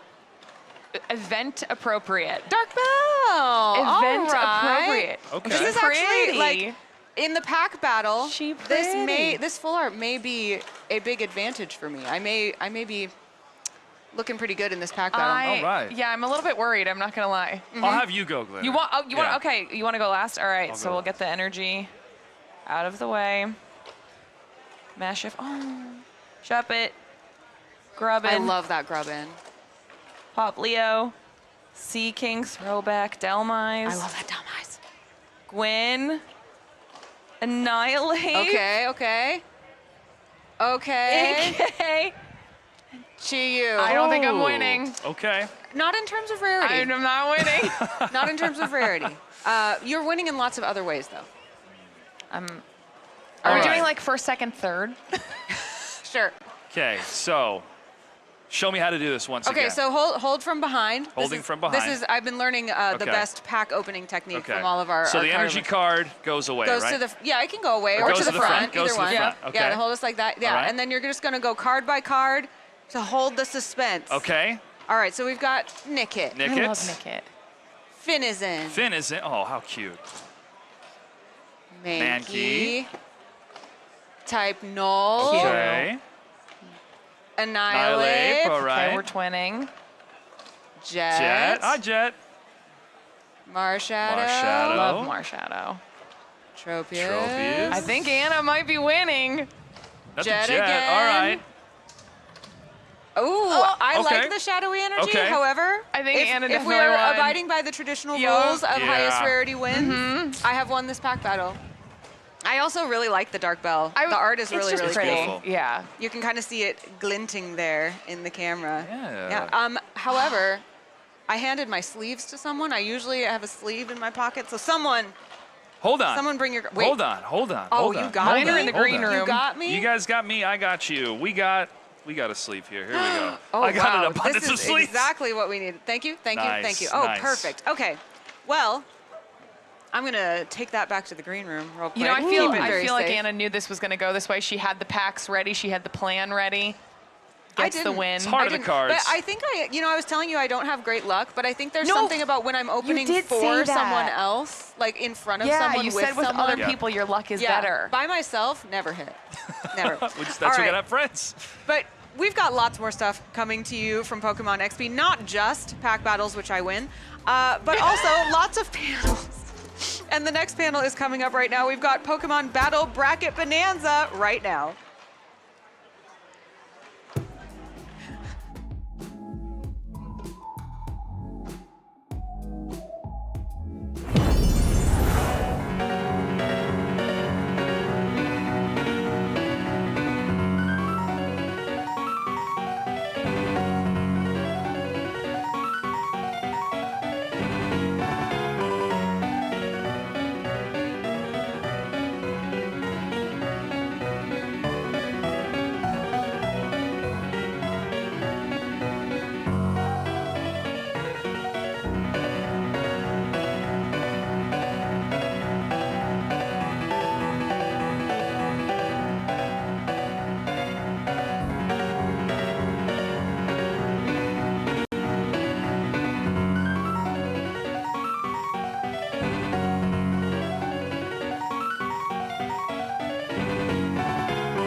Good afternoon, Pokemon fans. How are we doing?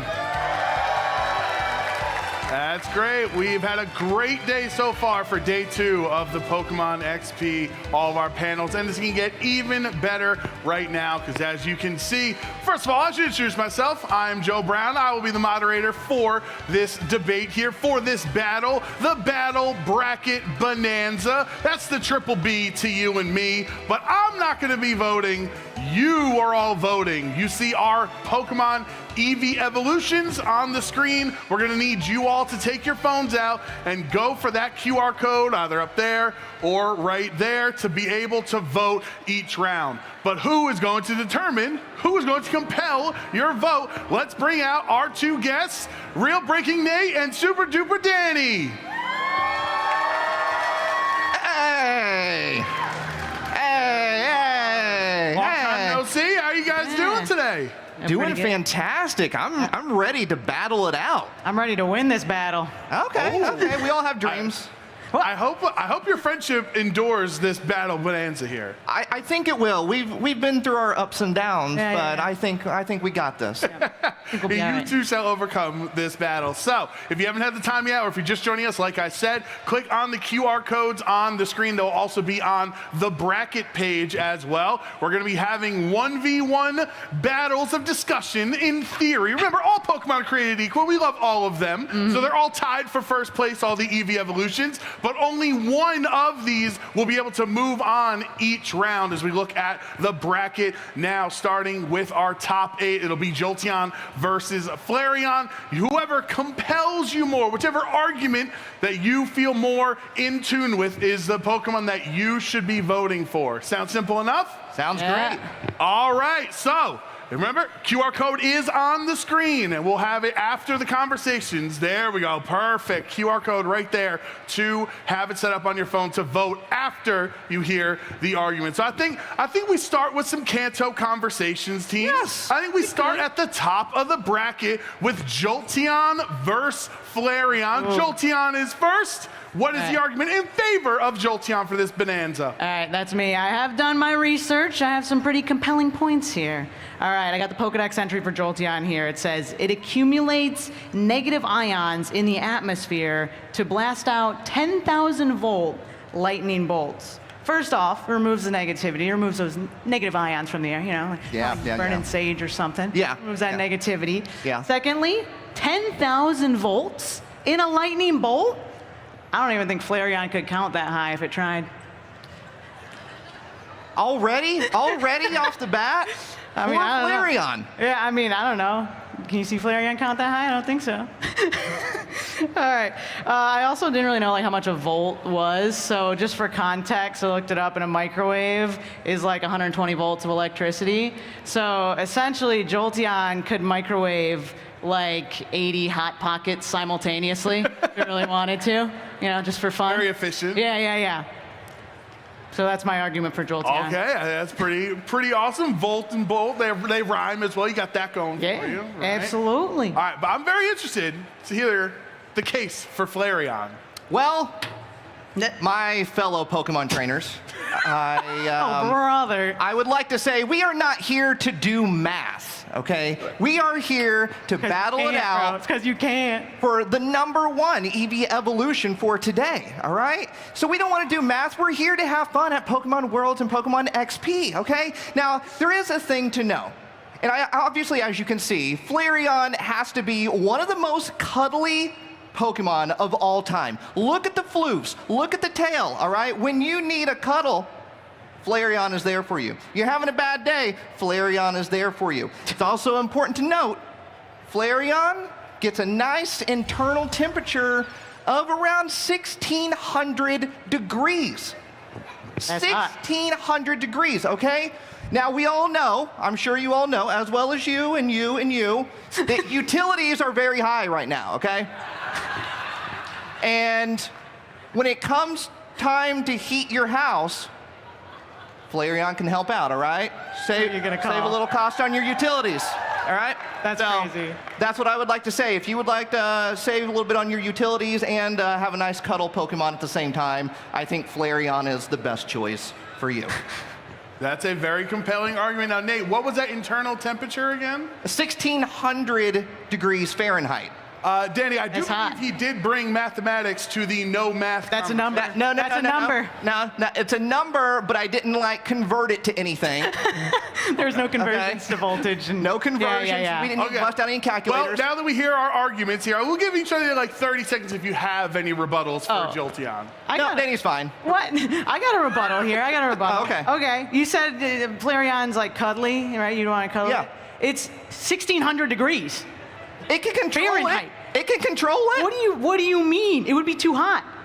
No, it wouldn't. It would be way too hot. Also, I think if you heated your house with that, you'd probably be in trouble as well.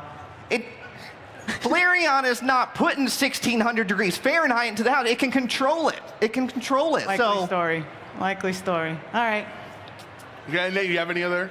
Well, I think my argument is very solid. I don't think there is anything else to say with that. I feel very good with my fellow Pokemon trainers here that they will back me up on this one. Okay? I don't think there is any more arguments, all right? I don't know what's going on about Hot Pockets and conversions and things like that over Hot there. Pockets okay? at once. We're talking utilities. All right, listen, I think we're off to a very spirited start to this conversation. What do you guys think?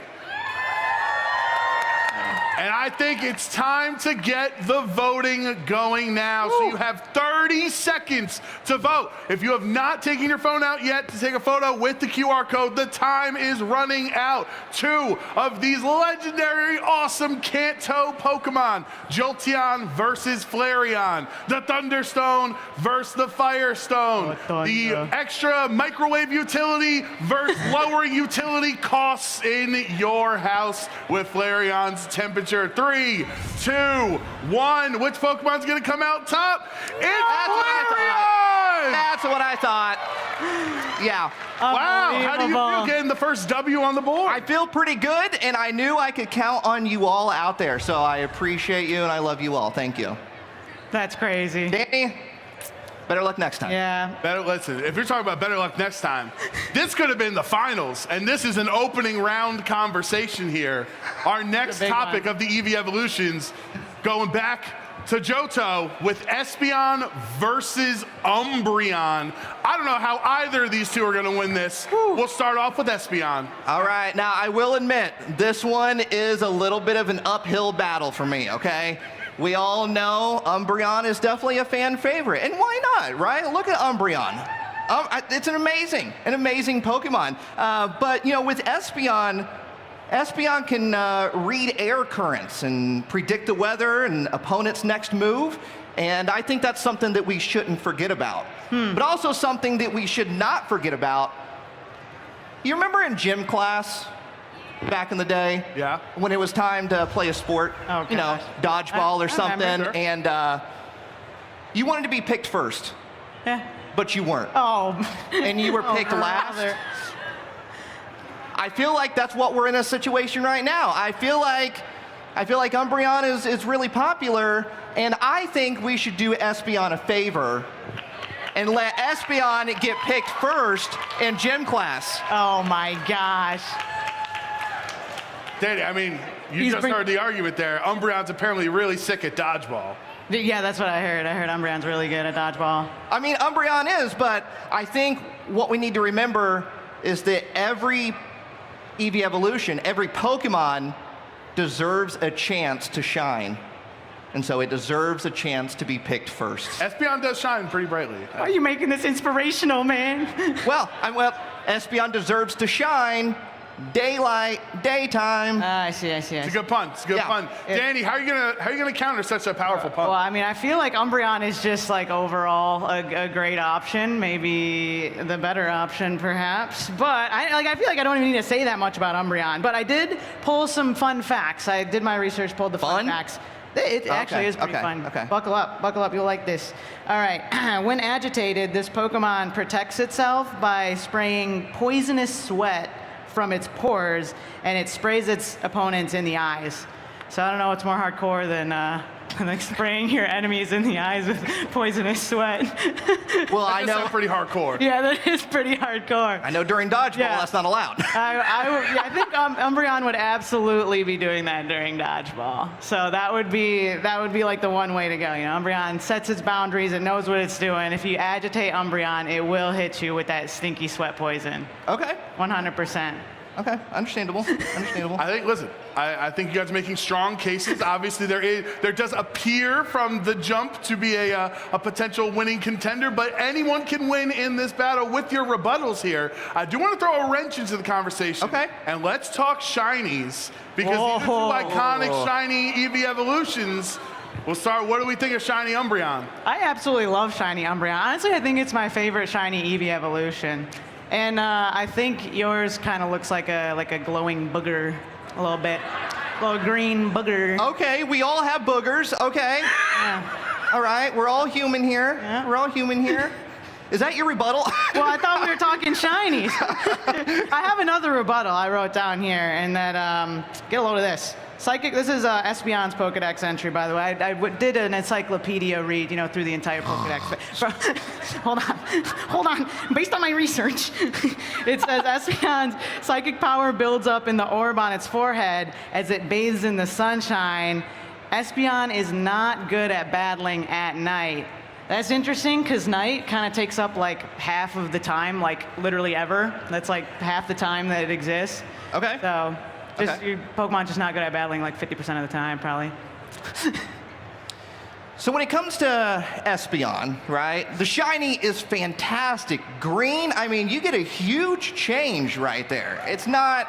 We got some shiny Espeon fans in the It's not just a little change. It's a big change. One here, big Danny. booger for mankind. Yeah, absolutely. There's nothing wrong with that. Now, the thing is that I'm not here to convince you that Espeon will win, because Espeon's able to predict that it will win.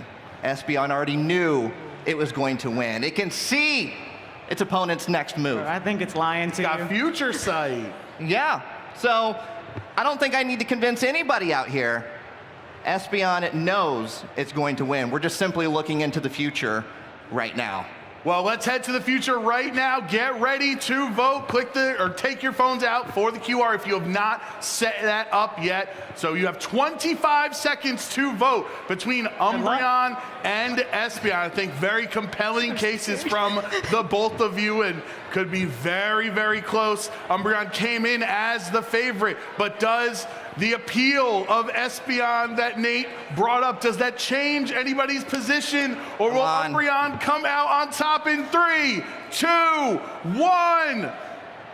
Who gets it? Umbreon at 51%! 51%! 51%! That's tough. You could argue that's a Nate victory. I'm gonna be honest. Oh my goodness! To get Umbreon only at 51% is absolutely impressive. A win's a win. Hey, win's a win. You're in the win column. That's right. That is wild. Well fought battle there. Yep. Well fought battle, Yes, my friend. Okay. That's how I was tight sweating there for a battle's second. going to be. That's what's so exciting about this conversation. Let's keep it rolling, guys. Let's keep it up with our next members of the bracket. And we're going to Sinnoh to have a little Leafeon versus Glaceon conversation. They were, added on a few years into Pokemon's life cycle, right? Had to play through a few of the generations before these two came out. But we'll start because Leafeon's on the left. So what's the conversation in favor of Leafeon? Well, I'd like to do a little exercise, my fellow trainers. If you could just take a deep breath with me on the count of 3. 1, 2, 3. Exhale. Wasn't that nice? That was nice. Wasn't that nice to breathe air? I thought it was very nice. What about you? I am with you on that. Yeah, it was very nice. Well, Leafeon has plant-like cells that let it perform photosynthesis and help create clean air. Okay, so that was a little exercise. Very nice, right? The clean air is very, very nice. And I think at the end of the day, if I'm not mistaken here, I think we all care about the environment. Danny, do you care about the environment? I absolutely do. Okay. I don't like where this is going. I'm just saying, we all care about the environment. What about you? I do like the environment, but you know what? That's all I have to say.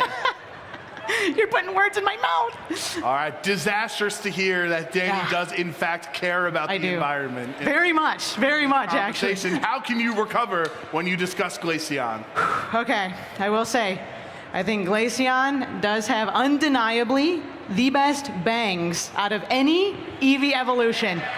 Look at those bangs. Look at those bangs. I would trust this Pokemon and those bangs with my life. Absolutely.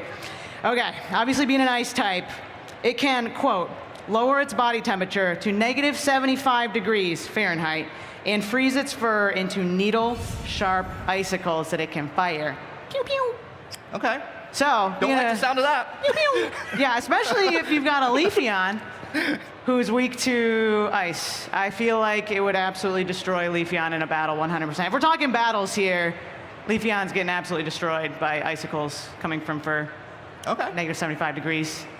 All right. Pretty cold. Fair enough. Yep. That's fair. So, Nate, what would you be a rebuttal? Because if it was a 1v1 battle between Leafeon and Glaceon, Glaceon does have the upper hand. Well, you know, Leafeon's a very peaceful Pokemon. And as we all know, peaceful does not mean powerless. All right? And I know you were talking about the bangs, and I would like to say Leafeon with leaves, all right? We all love playing in leaves during the fall time, right? We've all jumped in a nice pile of leaves, had some fun. Tell me the last time you jumped in a pile of ice and had fun. Any hands? None. Not a single one, Danny. Not a single one out there, okay? I'm just saying Leafeon is a peaceful Pokemon that cares about the environment, all right? Now, it's got a nice little leaf on its tail. It will sharpen that like a razor to help protect its friends. So if it needs to, it needs to. It needs to. If a dispute breaks out, but it doesn't want to. It cares about its friends. It cares about the environment. That's true. Okay, now what do we have for a rebuttal for Glaceon? It's great that Leafeon cares about the environment. I will say, I think Glaceon will absolutely obliterate Leafeon and turn it into soggy lettuce. 100%. Okay. Okay. I won't say anything. I already have my rebuttal time. You already ran out of time, unfortunately, yeah. This could be a really hotly contested one, and if it is hot, then both these Pokemon are in trouble because they are both weak to fire. So let's get the voting started here. 30 seconds. If you're just joining us, you can take a photo with the QR code on your screen. Take your camera out, I should say. There we go. Big for you. Leafeon versus Glaceon. Two wonderful Sinnoh Pokemon. You going up to the grassy rock or the icy rock to evolve your Eevee. Let's find out what happens here. It's gonna be, it can't get closer than the last one. The last one was literally a 51% to 49% vote. And the winner is Leafeon! No!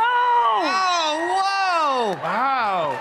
The environment comes out on top. Oh my gosh. I can't believe it. Well, we care about the environment, Danny. Do you? I do. It's been very well established. Danny does, in fact, care about the environment. I recycle every week. The 3 R's? Reduce, reuse, recycle. Absolutely. All right, now here is our final matchup of the first round, or the top 8, I should say. And this is Sylveon versus Vaporeon. Now, these are two very popular Eevee evolutions, one from Kanto and one from Kalos. We'll start on the left with Sylveon. Well, I will say that Sylveon is my favorite Eevee evolution. So I do have a very kind of close bond to Sylveon. I would like to see it win. And, you know, it has those ribbon-like feelers, right? They kind of wrap around. They're adorable, right? You got to admit, those are adorable, They right? are adorable. And it wraps around his trainer arms, emits a soothing aura, and it can read its emotions. Right? It's a good support Pokemon. You're having a bad day at work, bad day at school. We've all had bad days, have we not? Yeah? Yeah. We've all had bad days. Sylveon is there for you at the end of the day, right? Walking hand and ribbon down the sidewalk, The old ribbon-like feelers. It could change. It could change the course of your day. I think the fact that it can read your emotions makes it a perfect partner EV evolution. That's so sweet. That's an interesting point. Sylveon is very, very lovable and making you feel better throughout the day. But what can Vaporeon offer to our crowd? Wow. Vaporeon, our aquatic diva. First off, it is one of the original Kanto EV evolutions. Fan favorite, I would say, as well. Did you know, though, that Vaporeon, in its cell structure, it's similar to water molecules, and it will melt away and become invisible in water. So it could literally be blocking out the haters. It has mastered the art of absolutely blocking out the haters in the water. It completely disappears, 100%.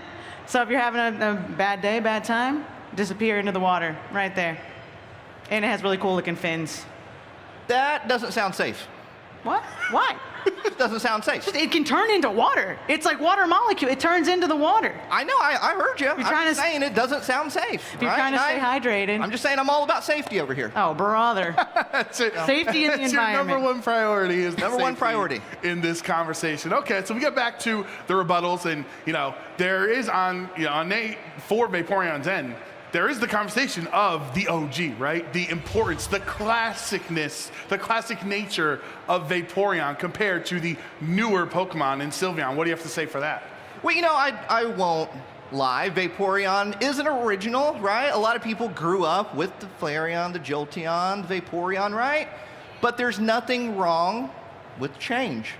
There's nothing wrong with change at all right? I think we all have to accept change. And when you're talking about a bond, we're all trainers here. When you're talking about a bond between a trainer and a Pokemon, I feel there's no better Pokemon than Sylveon to represent a bond between a trainer and a Pokemon. I don't know what happened to do with going invisible in water, and I wasn't really paying attention to what you were saying, but... Oh, brother. All I'm saying here is that we all want to bond with our Pokemon, and Sylveon represents that. You can bond with all of them. And yours is going invisible? Yeah, well, but so the trainer can't find it? It's cool. It's invisible. It just disappears because it's water. Also, we're trying to stay hydrated here. Everybody drinking water?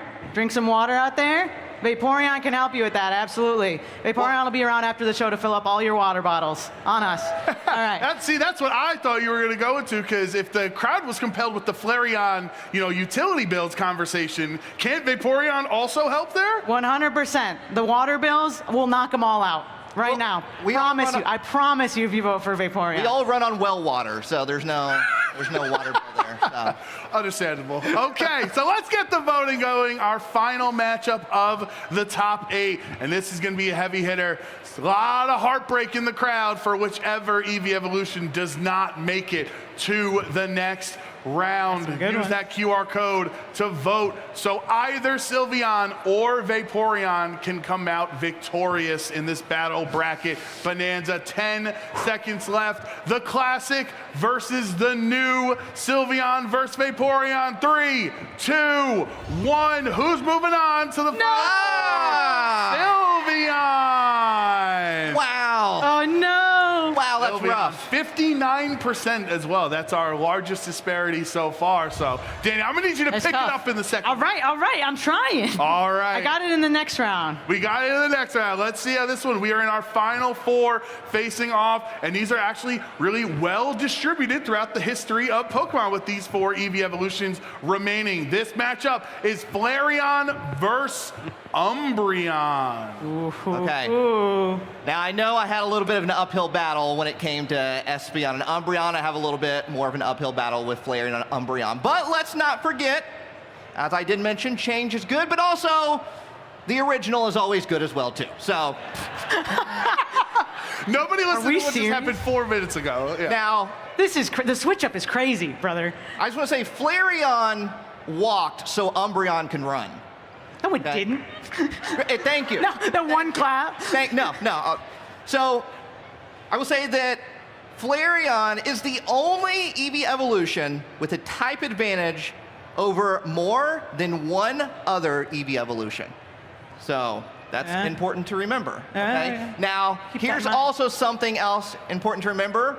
we've went on this journey together here during the Battle Bracket Bonanza, that Flareon is my beautiful wife's favorite Pokemon, all right? And I cannot be sleeping on the couch tonight. So, I need you all to vote for Flareon for me. Okay? Bro, send him to the couch, please. No, you wouldn't want to upset my wife, right? No, we don't want to do that. All right, Marie, where are you at? All right. Love you very much. We all love you. We're all going to vote for Flareon. Send him to the couch. It's going to be real tough. Nate said he likes comes out on top on this one. All right. So it said that Umbreon's rings glow on the night of a full moon, with the moon's aura filling Umbreon with mysterious power. So this Pokemon's got mad aura, is what they say, as the youth say. So this Pokemon's got mad aura. Also, I know we're both fans of the Pokemon trading card game. Yes. Shall I remind you of maybe hit classics from modern Pokemon card history, such as Umbreon VMAX Alternate Art from Evolving Skies? How about the Prismatic Evolutions Umbreon EX Special Illustration Rare? Okay. I think some of the most fan-favorite cards, most sought-after cards in modern Pokemon TCG history, honestly. Yeah. I don't see Flareon on that list. Not bad at all. Well, you know, Flareon, if I may, are you done? Yeah, go ahead. I didn't want to take any time. Yeah. Flareon, you're talking about TCG here. Flareon has one of the most iconic Pokemon cards of all time. When you think of EV Evolutions, you think of the Jungle set, right? The classic Flareon that a lot of us have seen, a lot of us have grown up with memories of those. Now, I know Umbreon VMAX from Evolving Skies, the all art is great. It's fantastic. Real nice. I just think we've built a lot more memories with Jungle Flareon than we have Evolving Skies Umbreon. That's all I'm saying. And let's not forget about those utilities, all right? Oh my God. They haven't went down since we started this battle bracket, so let's not forget that. I'm working on it. I'm trying my best. Trying my best to get it down here. It's been a hot summer, man. It's been too warm. We don't need Flareon's heat over here. Turn it off. Also, if we're talking trading, other rebuttals too? Yeah, I think 100%. If we're talking trading cards, Umbreon, like, historically has had some of the best trading cards ever. We're talking Umbreon Gold Star. Okay. We're talking Skyridge, Umbreon Holographic. It's a good one. Neo Discovery, like the original, the Moonbreon. Way old Moonbreon. Yeah. I'm not saying they're not good. I'm just saying Flareon was first. Oh, brother. All right, well, let's get the voting started. Let's see if Nate is sleeping on the couch tonight, if Flareon is unable. Send him to the couch. Do me a favor. Help me out here, okay? You can either vote in Danny's argument favor or against Nate. There's two different ways. Please don't upset my wife, okay? That would be really mean, guys, if you upset his wife. Yeah. It would be mean, but also hilarious at the same time. Less than 10 seconds left to vote. Flareon versus Umbreon. One of these two is going to make it to the finals. Oh, we got some Flareon fans out in the crowd showing their... That's tough. That's tough. To the couch for you, buddy boy. Yikes. Let's just take a moment here. Okay. Have a conversation.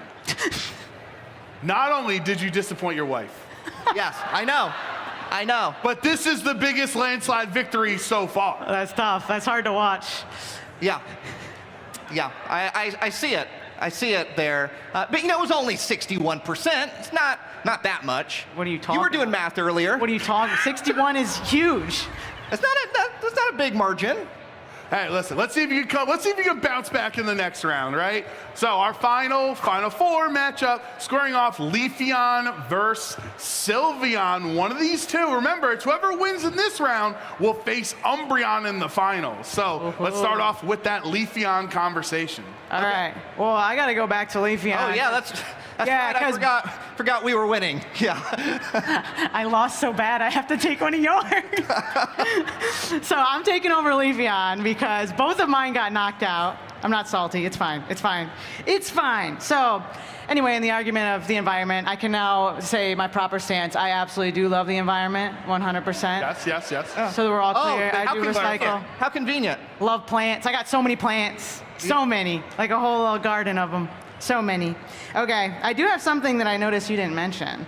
Is that Leafeon, this is from like my big encyclopedia, you know? Yeah. Leafeon's aroma is similar to fresh grass in its youth, and as it ages, this fragrance bears more of a resemblance to fallen leaves. This aroma is favored in Galar, where it's used to create a popular perfume.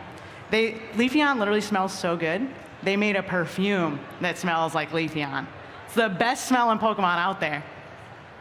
Okay, that's fine. You guys like good smelling stuff in general? Yeah.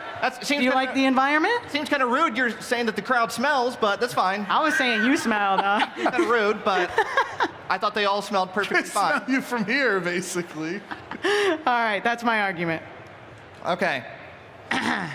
Well, I don't know if you know this, but when a fight breaks out and it's against a dragon, Sylveon bravely charges even if it's bigger. Oh. I think that's something that we should all embrace to be, right? That like when you have a bully coming at you, you know, saying rude things to you. Making you last in gym class. Yeah, making you last in gym class. That it's nice to know that you can come back and fight against that bully.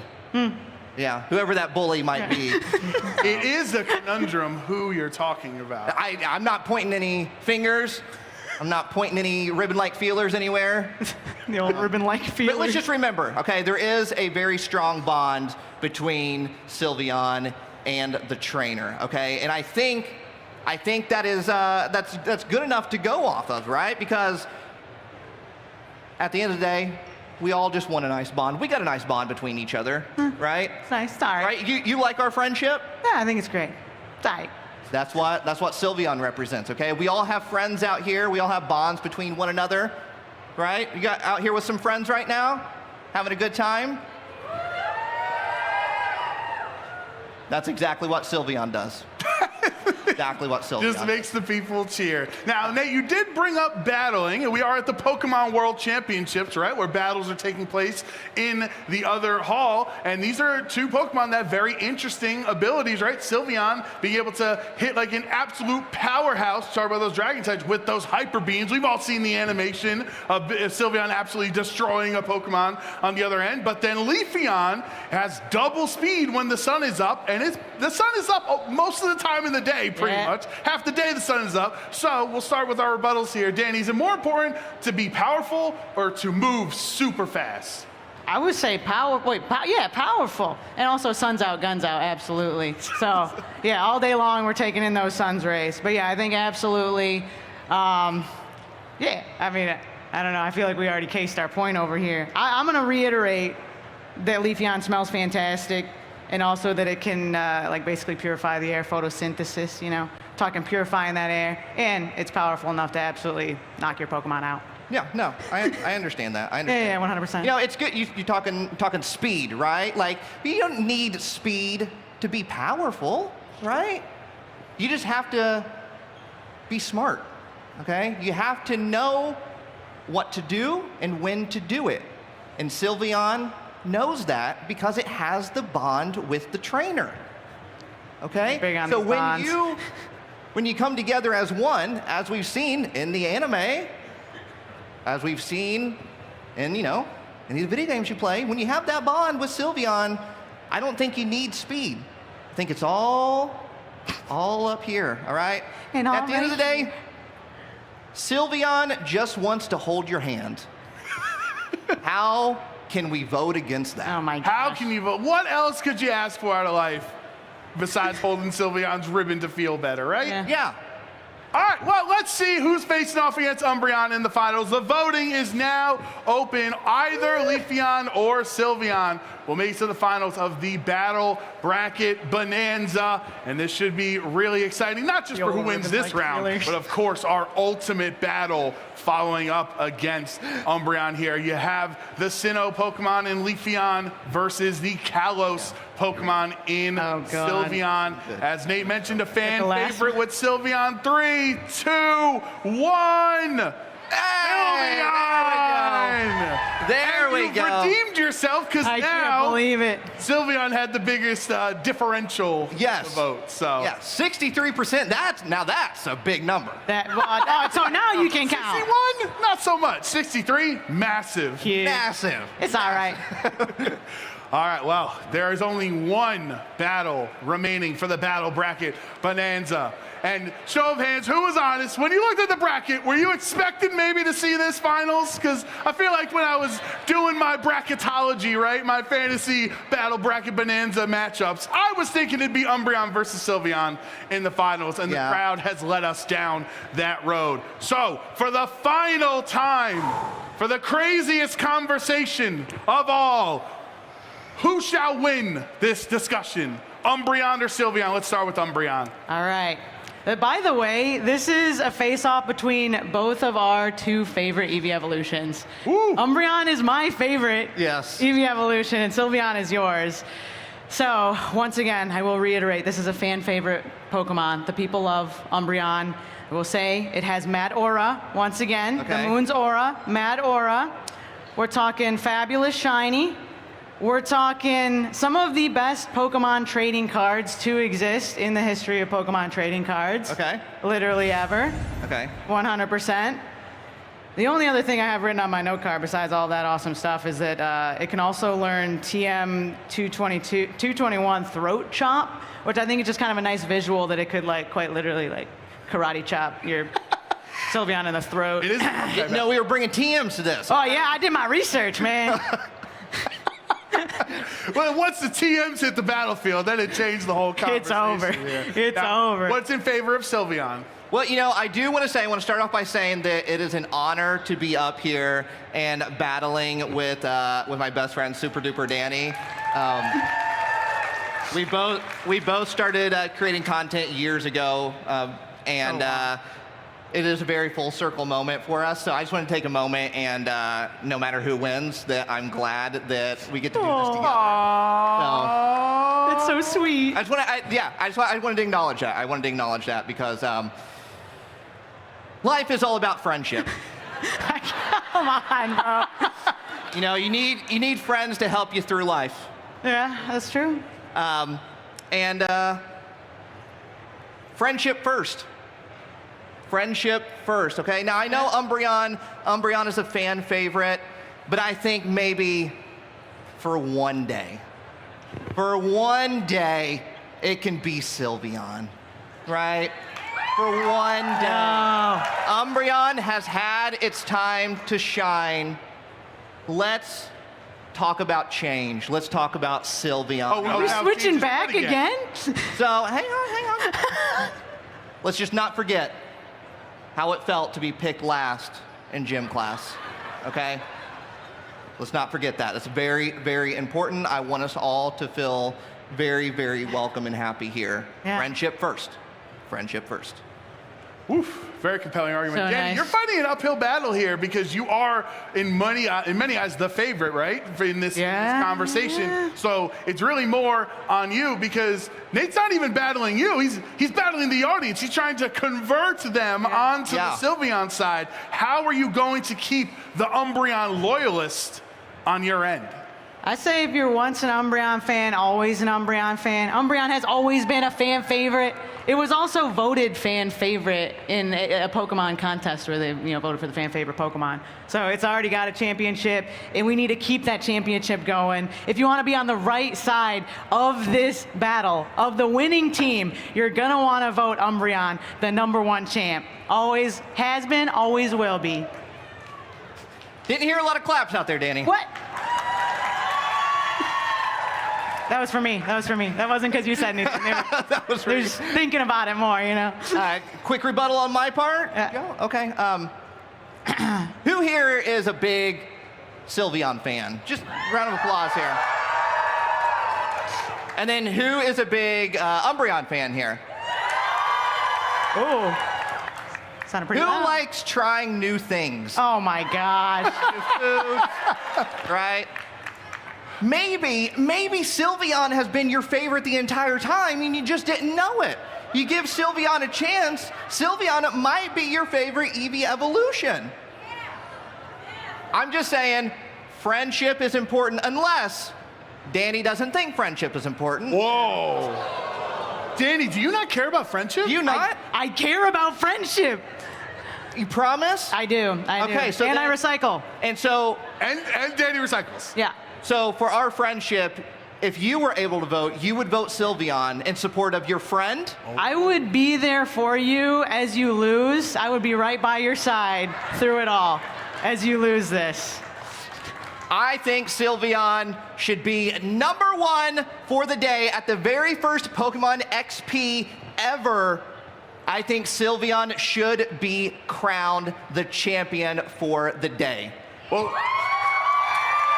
let me tell you, I could see this one going either way at this point. And Sylveon doesn't even need to be the winner for the whole day, just for 30 seconds as the voting starts now. Umbreon versus Sylveon. We all saw as the battle was facing off in top 8 where this was going to end. For the sake of your friendship, I hope that you guys can, come back to one another after the result. I'll be there for him. either fashion. I'll be there for him. Yeah. Also, right. never mentioned Sylveon shiny, go. by the way, which is also awesome. Or the fact that Fairy beats Dark type. So very noble of you to not bring that in the forgot. conversation. 2, 1, the winner is Sylveon! Yes! That's what I'm talking about! That's what I'm talking about! Thank you! Thank you! Wow. Congratulations. For one day, and one day only, Sylveon is our Battle Bracket Bonanza champion. Unbelievable. Woo! Wow. Thank you all. Thank you. Nate, how do you feel? I feel great. I am so glad, like I said earlier, I'm so glad to be doing this with my best friend, Super Duper Danny. It is an honor to be able to do this, and I hope that we can continue being friends in the future. Yeah. I'll think about it. And Danny, how do you feel? You had some great arguments too. Obviously, your favorite Umbreon making it to the finals. Yeah, I tried my best out there, but Hard-fought battle. Honestly, I gotta say, I was really worried going up against Umbreon. I know it was an uphill battle. It's a fan favorite, like it should be. Yeah. But, Sylveon is also a good one too. So, and I think we saw that with the crowd. But I think what's important is, did you all have fun? Did you all have a good time? Then honestly, I think that's all that matters. It doesn't matter who won the battle bracket. It matters if the trainers had a good time, and it sounds like they did, Joe.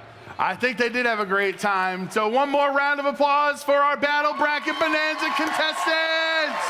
Congratulations to Sylveon being victorious. And also, my heart was broken round 1 when Jolteon lost right away. So I tried my best. I had no more Eevee evolution in the fight, so it was really great to see you guys duke it out in this matchup. So thank you all so much for watching. Let's get one final round of applause as we're going to head to a break at 2:30. If you have not seen this, folks, if you have not seen the Pikachu dance party, you have to stick around. It's one of the coolest things happening at Pokemon XP all weekend. So that's coming up at 2:30, guys. We'll see you soon.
Welcome back to Pokemon XP. I'm Anna, this is Rachel and Joshua, and we are here on Rayquaza Road in San Francisco, celebrating Pokemon alongside you. You just saw that Pokemon Battle Bracket Bonanza. Say that 3 times fast. No. Battle Bracket Bonanza. Battle Bracket Bonanza? I can't even do it. Battle Bracket Bonanza. Battle Bracket Bonanza. And Sylveon coming out over Umbreon. Yeah. How do we feel about this? More importantly, Anna, how do you feel about this? This is important. This is an Umbreon close to your heart.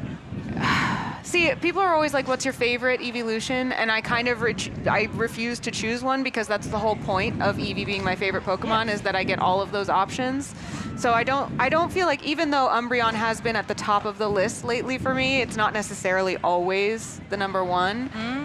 There is an argument to be made for Sylveon, I think is what we can take away from this panel. Yes, It was better. It was an effective argument, and Yeah. we're going to actually have one of the arguers, if you will. One of the competitors, Super Duper Danny, is going to be joining us a little bit later here on the broadcast. But it was fun to have the crowd be the ones that voted to determine who were the winners in the entire bracket. Yeah, that honestly, at first I was like, oh really, the crowd picked Sylveon over Umbreon? But that honestly doesn't surprise me. I think Sylveon is a lot of people's favorite Pokemon. I think a lot of people love Umbreon, but I think Sylveon is a lot of people's favorite. Oh, Do you guys feel like the same? The style, the ribbon, the lore, the shiny. Like, there's a lot to love with, Umbreon as well, but Sylveon takes it to the next level. Yeah. I mean, sometimes you gotta have the dark little edgy guy. Yeah. But a little pink ribbon goes a long way. But that's what you get. You get a pink ribbon with a dark little edge. That's literally a perfect creature. Yes. What are you going to do with Sylveon? Go put it at the top. We could talk about evolutions all day. And in fact, we might if left to our own devices. So right now, let's instead take a look at the Pokemon pinball machine. Let's see it. Hey everybody, we're checking out Pokemon by Stern Pinball, and I am with Cliff and Kevdog. How's it going, gentlemen? Oh, I am so prepared. I have been practicing for this for at least an hour. Kevdog, I don't know if you had that opportunity. I have played it before. Okay, wait, that was like my only thing rooting for myself. Okay. I didn't think he played it, I was going to beat him there. Well, maybe some even playing. We're going to be going for the high score, and Kevdog understanding to be going first. That's true. No pressure at all. No pressure. No pressure. All right, we'll go ahead and step up to the game. Cliff, you'll be next to me. We'll do some commentary here. So as soon as Kevdog's ready to go, hit that start button, and we shall play. So, Cliff, are there any specific strategies starting out that Kevdog needs to focus on? I'm looking already right up here on the TLC. These are big buttons that I want to hit, and he's already one ball down. But it was saved by Snorlax. Oh no. That's my guy. Did he save it again? He better. Let's go Snorlax. Let's go Snorlax. Looking around.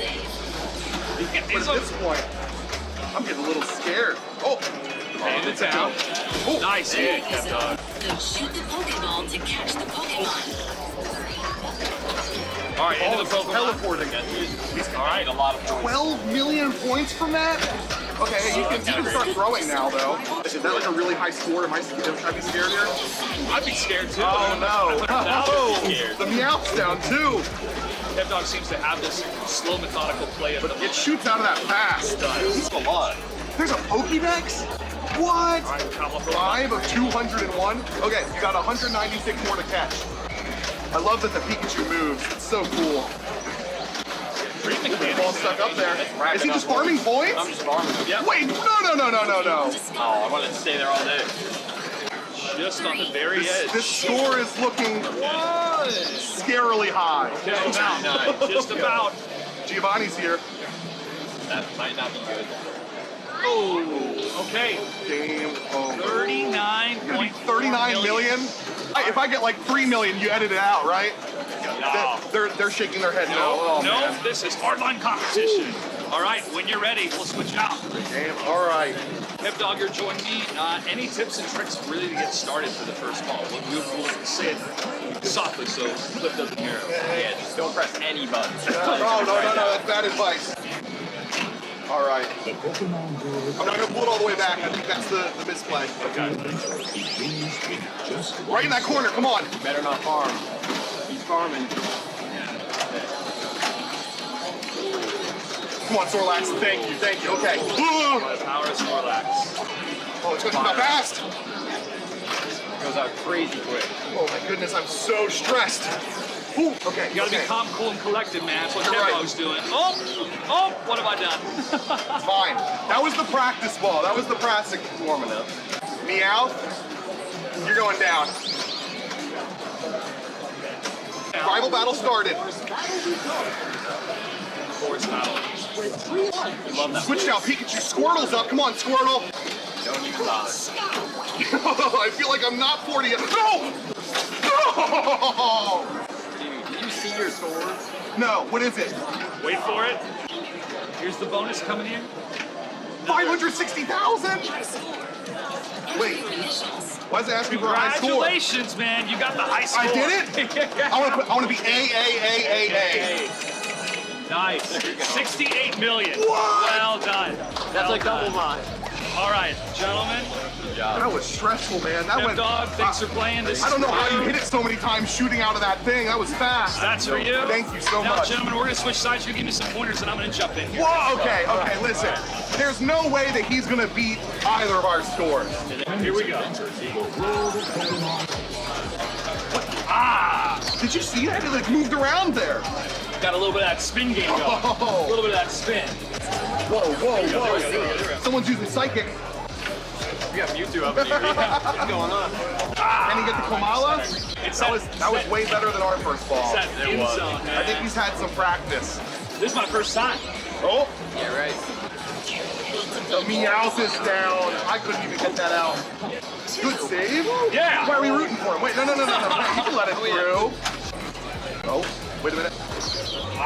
Dang. So close. So close. Oh, that's it, man. Game over. Dang.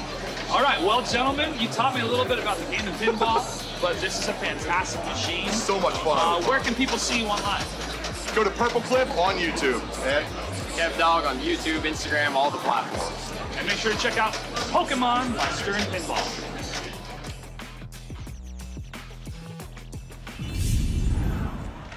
Joshua, what was that score you got? Not high enough. However, I've been thinking about that game the entire time that I've been here at this desk, thinking like I gotta get that high score and beat Cliff. But the game is so much fun, especially the multi-ball that I was so close to unlocking by hitting the Meowth balloon, which is such a classic, Pokemon lore going way back to Team Rocket. But the way that they created the mechanics and having Pikachu just move left and right with his head, that was kind of distracting at first because it was so cute. So you have to get past that point. But also the power of Snorlax to be able to save one of the balls that falls down towards the beginning. So it's beginner friendly, which is a big thing. But afterwards, it's super competitive. I don't think I even broke like 2 million, but I'll go higher. Question. How did you make Giovanni show up? Ooh. The important question. You're going to have to play the game to find out. Okay. No, there's a certain section called Town, and I think knocking the ball into that section may make him show up. However, there may be other ways that activate his appearance. Interesting. And he gave a 0-0 to the other players there. Yeah. Is that kind of like an RNG thing? I think it's an RNG, especially if those numbers do line up. Maybe you'll get an extra ball, an extra life if you will. I'm sure he'd give it to me. He would, Team You're Rocket. just trying to suck up to the boss, huh? I just want to play some pinball. Put that in my game corner. I don't know. It might be nice. I have a question. So our player there chose AAA as their top score, 3-letter moniker. Do you guys have a 3-letter that you use? Ooh, I do. It's actually the initials of my name, but it spells out J-O-G, jog. And so people are like, okay, is that a recommendation? Jog on. It's just like a fitness fan kind of thing. There's a Just little motif that goes with it. Sure. Do you have one, Rachel? No, I would do the RQ and then leave the empty space. Oh. And just 2 letters. That's all I need. Yep. Bold, the empty space. How about you? What are you on the arcade machines? Kind of started with my initials, but it turned into Ace. Ace. ACE. Yeah. See, I would lie. I would point to Ace. I'd be like, that's me. I put that there. Yep. It could be anybody. Thank you. But see, it was me. So you were. See, it was you. Yeah. But stolen valor. I want that. That's fair. On brand with your Team Rocket. Yep. All right, well, that was fantastic. If you get a chance, do go down to the floor. You can actually play those pinball machines here at Pokemon XP. Keep an eye out for them from Stern Pinball. And now we have another video, and that is an interview that you did with Jack Danger. That's right. Jack Danger has been a member of the video game community for quite some time. He works with Stern Pinball, and he's a huge fan of Pokemon. So we had a really good time discussing his love for Pokemon and everything that went into the design of creating this new pinball machine. Let's take a look. So cool. Hey everybody, I'm with international pinball sensation Jack Danger, also the community manager and game designer for Stern Pinball. Jack, great to have you here. Yeah, it's so awesome to be here. Like, this is a wild environment. I know this is the first event of its kind, and we're honored to be here. Now, what are you doing here specifically? Can you tell us a little more about the collaboration with Pokemon? So Pokemon and Stern Pinball came together because we wanted to bring that idea of, you know, pinball's existed in the Pokemon universe for a bit, but never in a physical form. And what better way to celebrate, like, pinball machines are like giant trophies, you know, for your IP, whoever we're making it for. And the folks at Pokemon, being pinheads like they were, we call pinball fans pinheads, came to us and were like, we need this, and I was luckily the person that got to design this game with an awesome team, and working closely with Pokemon to make sure every single detail was right where it needed to be. And we couldn't have been more honored to be chosen to develop this game for them. Yeah. What is it about this particular machine that makes it so unique? Gosh, that is a great question. So what's unique about this game is we've developed a world under glass, you could say. You have like your well-known Pokemon. Pikachu's right there looking around at where you're shooting. Lots of very recognizable stuff from the Team Rocket Meowth balloon that moves around. But we just wanted to create this world that you could play in, and it would just suck you in. You get to interact with some of your favorite Pokemon, and we're going to be developing for this game for a very long time. So you'll see more and more of the people that you love in this game. I was able to play one game so far, and I had a blast. So what is it about the mechanics that make this game and this world come to life? Oh, geez. So the ability to interact with the Pokemon themselves was something that we really wanted to figure out. And just hitting a Pokemon with a ball seems kind of weird. Like, you don't want to hit Pikachu in the face. So that's kind of weird. But to think about, like, the big bads of Team Rocket, the giant Meowth hot air balloon that they have just seems like a no-brainer for it to come down. You get to bash at that, they get to retreat, and then that starts like a multi-ball for you to start, you know, disrupting the chaos of what Team Rocket's trying to do. Just again, doing whatever we could to make sure this felt like it was as alive as possible under that. And you also got Snorlax in order to be there and save the ball, which is really important. What is it about your history with pinball that was able to really amplify this type of production, this type of machine that really brought together all the artistry with them?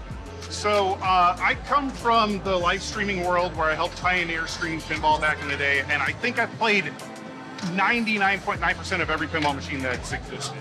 So seeing what I like and what's cool, what works, what doesn't, what generates like a good like flow for the ball to move around, translating that information into this IP to make sure like it felt fast, but it felt comfortable. Knowing that this game is probably going to bring a lot of new players to pinball just because the IP is so broad for everybody. Everyone loves Pokemon. We wanted to make sure it shot in a way that you felt like you were an incredible pinball player. And we did just that. We made sure the shots were nice and wide. Everything's sort of right there at the flipper. Multi-ball is really easy to start. Everyone loves getting a multi-ball. So just translating as much of that information as I could into this to make sure even the most novice player stepping up to this is going to have a great time. I think we knocked out. I got so close to getting a multi-ball, so I want to jump in and play it again. But I have heard that you do have an announcement for us. I do have an announcement. So a Pokemon XP exclusive in September. We heard you, Internet. In September, the IC environment, the IC features, all the IC stuff that you've been waiting for is coming in September. So stay tuned. September. All right, Jack Danger, thank you for your time. Thank you. I appreciate and everybody check out Pokemon by Stern Pinball.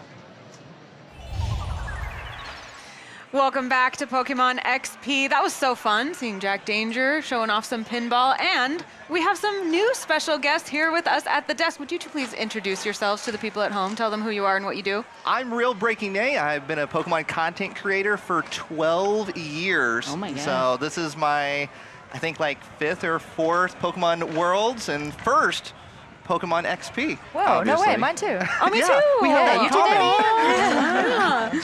And I'm Super Duper Danny, also a longtime Pokemon card content creator. And yeah, I'm so happy to be here. I'm so excited. This is awesome. I know. Great setup. Yeah. Yeah, you guys just came from a panel. Tell us a little bit about what happened. Well, Danny lost. That's what's exactly important, what It was a really, setup. to get that It was a out in front. setup. Yeah. No, we did the Battle Bracket Bonanza, and we were trying to figure out the fan favorite Eevee evolution here at Pokemon XP, and it was a hard-fought battle. Yeah, it was a hard-fought a battle. full debate, by the way. We had Yes. like research points for this debate, and we had time for a rebuttal. The whole thing. I can't tell you as a debate team nerd and an evolution lover how much this is exactly what I want. Exactly what I want. So thank you. Did it go as you expected? Honestly, yeah, I think Yeah. it did. And I think we were both a little anxious, a little nervous to like try to represent our Eevee evolution. And Danny did a fantastic job. Danny ended up having Umbreon, and I was like, oh, great. Did this you just draw? Did No, you know we which ones? selected. Yeah, we selected. okay. But we did get to each pick our favorite Yes. Eevee evolution. Good. Yeah. Good. Yeah. Good. So, but yeah, with Umbreon, like I was like, oh no, this is going to be a hard fought battle, and Bro, I was scared I was gonna mess it up. I was like, oh man, yeah. But in the finals there, that was a close one there Yeah. at the end. What did it come down to? Umbreon and Sylveon. Yeah. And what was the determining point factor? We were surmising because I thought Umbreon is such a popular Yes. Pokemon, especially when it comes to cards and things, but Sylveon is a lot of people's favorite Pokemon. So we were trying to guess why it would have been that Sylveon came out on top. So tell are us your what it came theories? down to. Well, I think what it came down to is, my whole stance is that, Umbreon is a fan favorite, right? Yeah. Umbreon has had its time to shine, and I think Oh. it's time that somebody new took the crown. Oh, And it's brother. Sylveon. And I also made Ooh. the point that, we all remember gym class being picked last in gym class, right? Oh. Let's not be picked last this time, all right? Let's make Sylveon feel good. You And- really like played on everyone's emotions. You really like. I was like, oh my gosh, like you must have taken a class or something on this. Nothing. Yeah. I've never taken a debate class in my life. Making crazy. Umbreon out to be the jock is such an accomplishment. Like, no way. No way is Umbreon the jock. That's the edgelord. Well, and Danny, you brought tons of facts, as I understand it. You Oh, did yeah. some research. I heard you talking about Jolteon. We had voltage being discussed yeah. on stage. Big Like, numbers. There was science and math going into it, and you went straight for the emotional appeal.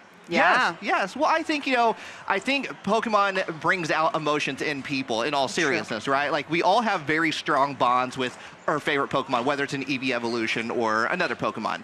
And I think bringing those emotions out in a debate, I think resonates with people a little bit more because we all like Pokemon a little differently, right? And Yeah. there's nothing wrong with that. Some of us like the TCG, the anime, video game, whatever it may be. But the one common thing that we all have is the emotional connection to a Pokemon. And so that's why I went with that route. Yeah. So you That was used it special. against us. Very well. Yes, I did. And the power of friendship. Yes. That was a big one. Yeah, the power of friendship. Sylveon, yeah, it's good bond with the trainer there. How can I not bring that up? That is kind of true. Are these your favorite overall Pokemon? We've been asking everyone the requisite question, which is what is your favorite Pokemon once you come up here? Oh, my favorite's Growlithe. Ah, Growlithe. Excellent Okay. choice. Wait, why Growlithe? He's cute, fluffy, loyal. Love it. Good companion. Yeah. Those are good Snuggling. qualities. Yeah. Mine's Psyduck. Psyduck. Psyduck. Yet our record remains. We've not seen a single duplicate favorite Pokemon on this stage yet. Really? Including us, the host. Not a single one. Which is crazy because my favorite is Eevee. So you would think we would run into another Eevee by Really? now, but That's not a shocking. I know, right? I mean, it's shocking and it proves the point that everyone's like, every Pokemon is someone's favorite, and so far that has been true. Well, and the emotional connections that you guys discussed. It's you see one and you don't even realize. You just kind of map onto it like a baby duck, and I have to have every plushie of Slowpoke now. I don't know why. Well, I think that's what it is we grasp onto a Pokemon, and we almost sometimes, I feel like, see a little bit of ourselves in the Pokemon that we choose. And I think that's why we choose those Pokemon sometimes. Like with Psyduck, I just feel like, Psyduck's always confused, and I feel like I'm always confused about what's going on too. You always got a headache. But I'm there to have fun. So showing up with the headache, and just being fine. Yeah. This might be another layer that we need to add to our favorite Pokemon question. Why? Like, what do you see in them? Like, is there any part of Growlithe that you see in yourself? Is there a reflection there, Danny? You know what? I don't know. I feel like, honestly, I just picked it because it was like really cute, and then I stuck with it, and it's just like been that forever. I mean, honestly. maybe it's one of those things where it's like you answer the question, why is it your favorite Pokemon, but it's actually you're answering about yourself. So you're cute and fluffy and loyal. Absolutely. That's me. Fiery. That's what they say. Yeah. That's what they say. Yeah, Super Duper Danny, cute, fluffy, and loyal. Yeah. The first three things every time. So what I love to explore too is, how does this favoritism manifest? Is there a collection at home of Psyduck? Is there a Growlithe shrine, perhaps? Oh, there absolutely is. You know both of us. By the way, we both have like a collection room with all of our Pokemon stuff perfectly displayed, by the way, neatly displayed on the shelves and everything. But yeah, absolutely, I have a chunk of Growlithe stuff. My wife would always say that like our entire house is pretty much just Pokemon. Like every single room, there's something Pokemon in every single room. Pokemon museum. Yeah, literally like a Pokemon museum.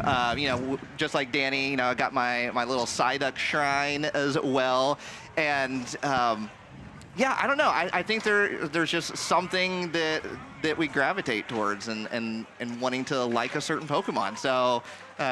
Probably a little too much in the collection, to be honest. We're not here to judge that. We're here to enable that. Yes, exactly. I was going to say, we kind of skipped over this because we were so excited to talk to you about the panel, but tell us a little bit about what each of you do, what your favorite things in the Pokemon community are. We've had some people here talking about Pokemon GO, Pokopia, TCG, video game. What's your favorite if people haven't heard from you before? What do you do mostly in Pokemon? So I started making Pokemon card videos like 17 years ago. Wow. I'm one of the longest standing, like the oldest Pokemon card YouTubers. So I started with that, and now I've kind of branched out to making a lot of different stuff, but I love filming different videos in person at Pokemon events, like trivia videos. I do a lot of these kind of person on the street style quiz videos where I'll try to see if people can guess certain Pokemon. But I love doing stuff like that, and honestly just getting to interact with the community and all of my friends at these types of events is what really makes it for me. How many have you been to now, do you know? How many of these, Worlds, Pokemon XP? Man, I would have to sit down and count, but I started going in 2014. That was my first one. So many. Yeah. It's 12? Something like that. Yeah, She's but I met some of my best friends through that as well. Some of my friends I'm still friends with to this day I met at Worlds. Wow, that's so cool. What about you? When I started in 2014, I started making Pokemon card content, and I still do to this day. And I found that over the past 12 years, that my content has evolved like I've evolved, right? And one of the things that I really, one of the things that I really enjoy doing is I love documenting. I love documenting things because, as you know, right, 30 years of Pokemon history, there's a lot of things that haven't been documented or that we only have a few pictures of or a quick 30-second clip. And I just think it's neat to kind of capture all of those moments and so we can go back and look at them at a later date. So I've definitely, I still do the Pokemon card content, but I try to make it to all the events, do cool things. We've both traveled over to Japan on numerous occasions to film things there as well. And we're always going on adventures together, but Pokemon cards is what brought us together back in 2017. We've been friends. We've been Pokemon rivals for almost 10 years. You came in the red blue too. That wasn't even planned. Wow, fully themed. Yeah. Now, with such a long friendship like that, and with a focus on kind of documenting these memories, has there been a memory that you've documented that you guys have been a part of, like a core thing that you felt like has been, this is a Pokemon community moment that you've delivered to the community that you really wanted to make special? Oh, wow. Yeah, that's a big one. I don't know if I have an answer for that. There's been so many like little moments, and a lot of like these types of like big world championships kind of events are ones that are like really, really cool to look back on. I don't know if I'd have like one big major one. Yeah. Yeah. I think for me, it's not necessarily one moment, but you know, when I'm out and about filming, I always try to put other people into the video so that they, you know, have like a home movie to look back on as well. And it's so neat because like over the years, I'll meet people that I met 5 years ago, and they'll be like, "Oh, you know, we were in one of your videos at this event," and you know, and we go back and watch it, and because they might have not been, you know, recording or taking pictures or anything like that, and then they kind of have that memory that they can go back and look on as well. So that's what I feel like, not one single moment, but just being able to hopefully help create memories for other people. That's a beautifully, like, so you know, when sweet. you love the community, you want to serve the community, and that's exactly a beautiful way to do it, and that you're remembering these moments, you're helping people see themselves in the space, and with all the travels that you both do, you must have met so many different trainers out there. Yes. It's wild. I met somebody, well, I guess not me, but I ran into somebody and they stopped me, and when I first started doing content, I did a giveaway. It was like one of my first giveaways ever, and I wrote like a little note to him. This was back in 2014, and just thanking him for watching the content and everything. And then he was here today, and he brought the note with him from 2014. That's so special. And we took a picture together and everything. And he's like, "Oh, yeah, I've still been watching all these years," and I get to meet people that were there was literally a content creator that came up to me when we were in the Pokemon Center, and he's like, "Hey, you're Road Breaking Nate, right?" And I was like, "Yeah." And he goes, "My mom and I watched you all the time back in the day, and now I'm a content creator here with you." Like the next generation. I know, and I like it. I think that moment made my entire weekend to know that I could like help, I guess, inspire like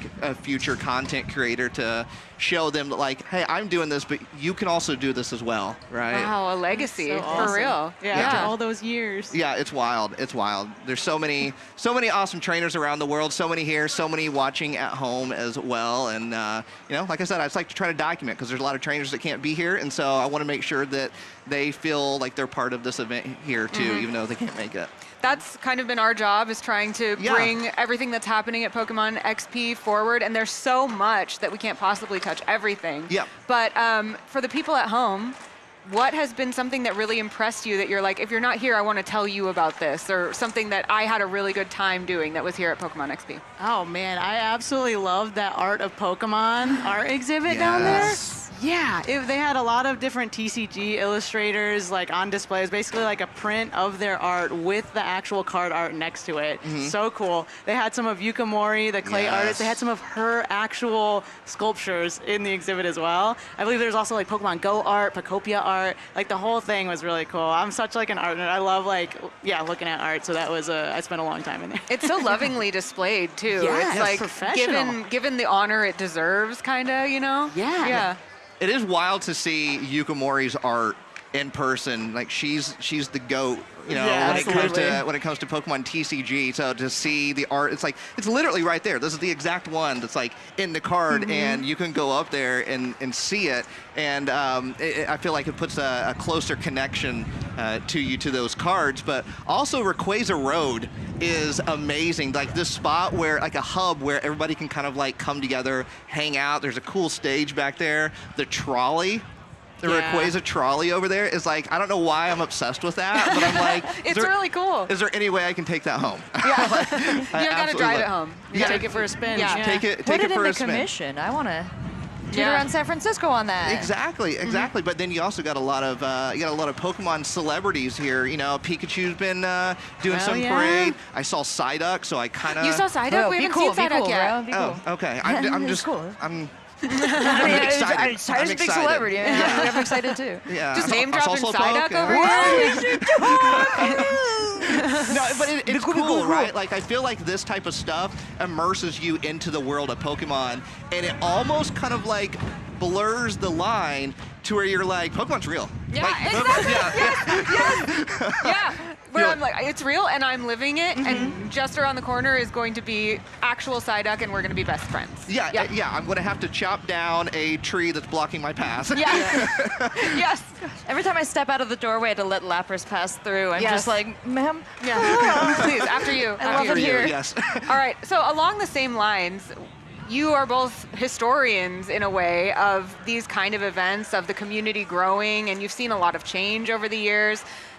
You're looking at, Pokemon XP, the first one, telling people what it's like to be here, but tell people what it's like to watch the community grow. Like, what has changed over the years? What are you excited about? What is really impressing you or kind of on your mind with how the community has grown or changed to this point?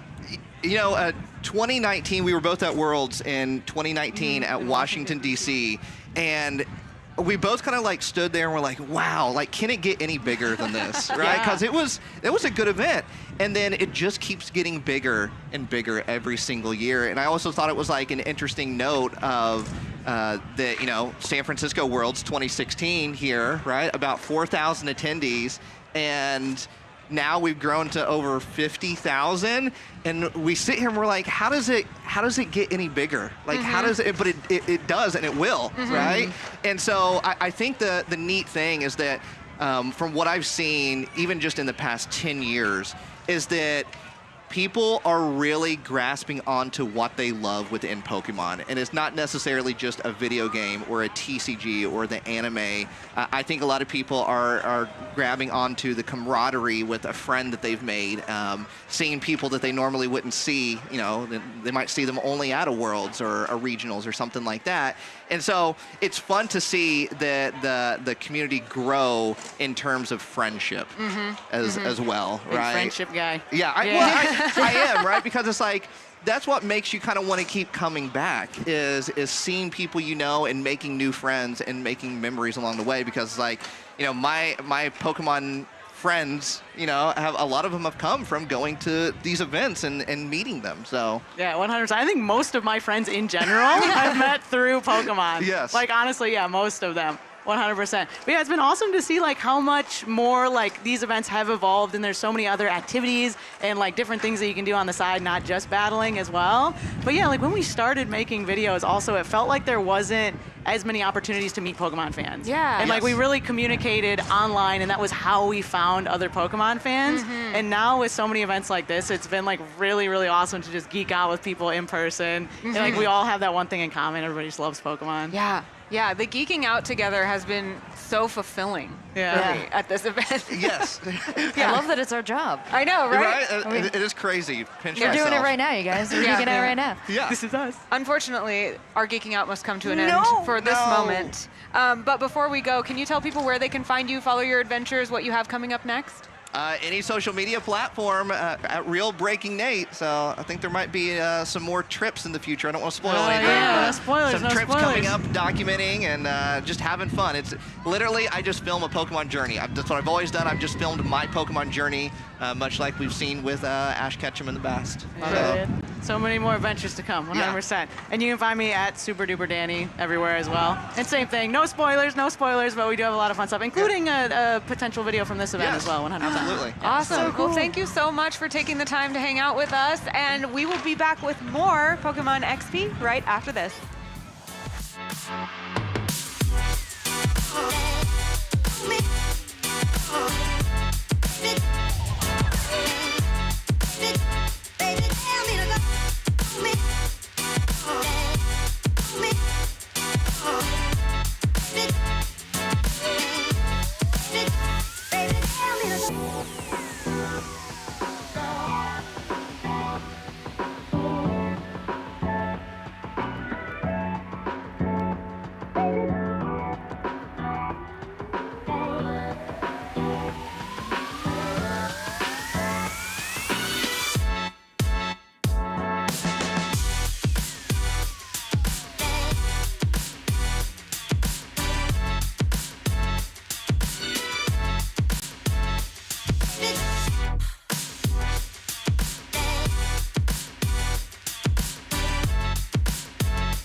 welcome back to Pokemon XP. We are having a great time out here on Rayquaza Road. I am Anna, joined by my co-host Rachel, and we have the illustrious. Introduce yourself for the people at home. Hey everybody, my name is Lauren, but I go by Toasty Marshmallow online, and I'm so happy to be here. And what have you been up to here at Pokemon XP?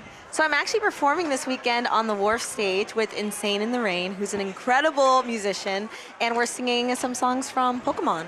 And tell the people what you do normally outside of Pokemon XP. Yeah, so I'm a big girly who loves all things anime and video games, and so I actually sing quite a bit for different anime and video game projects, and I even was on the opening ceremonies for Pokemon Worlds last year, so it's really great to be back. Yeah, we spent a lot of time together preparing for that opening ceremony of Yes, Worlds we last did. year when we were part of the soundtrack, which was such an honor. I didn't really think that I could top last year. I thought, like, honestly, that opening ceremony was one of the best moments of my entire life. Yeah. And I didn't think I could have more fun than that, but this is rivaling it. I've had so Yeah. much fun at Pokemon XP. Well, I'm just happy that I finally get to see you. I know, we haven't seen each other at all. Like in a year, so I we're know. reunited for this. We've just been texting each other every now and then. Like, Yeah. When's the song collaboration? This is a new event. I would love to hear some new music from both of you. This is a really good idea. Maybe we should. You're Pokemon. gonna write it? Pokemon, I'm writing it right now for you. Don't worry. Okay, someone remix that, and we'll put some vocals to it. Yeah. I'll leave the singing to both of you. You've been singing here down at the end of Rayquaza Road. Yes. How often have you been performing? So we have sets once a day.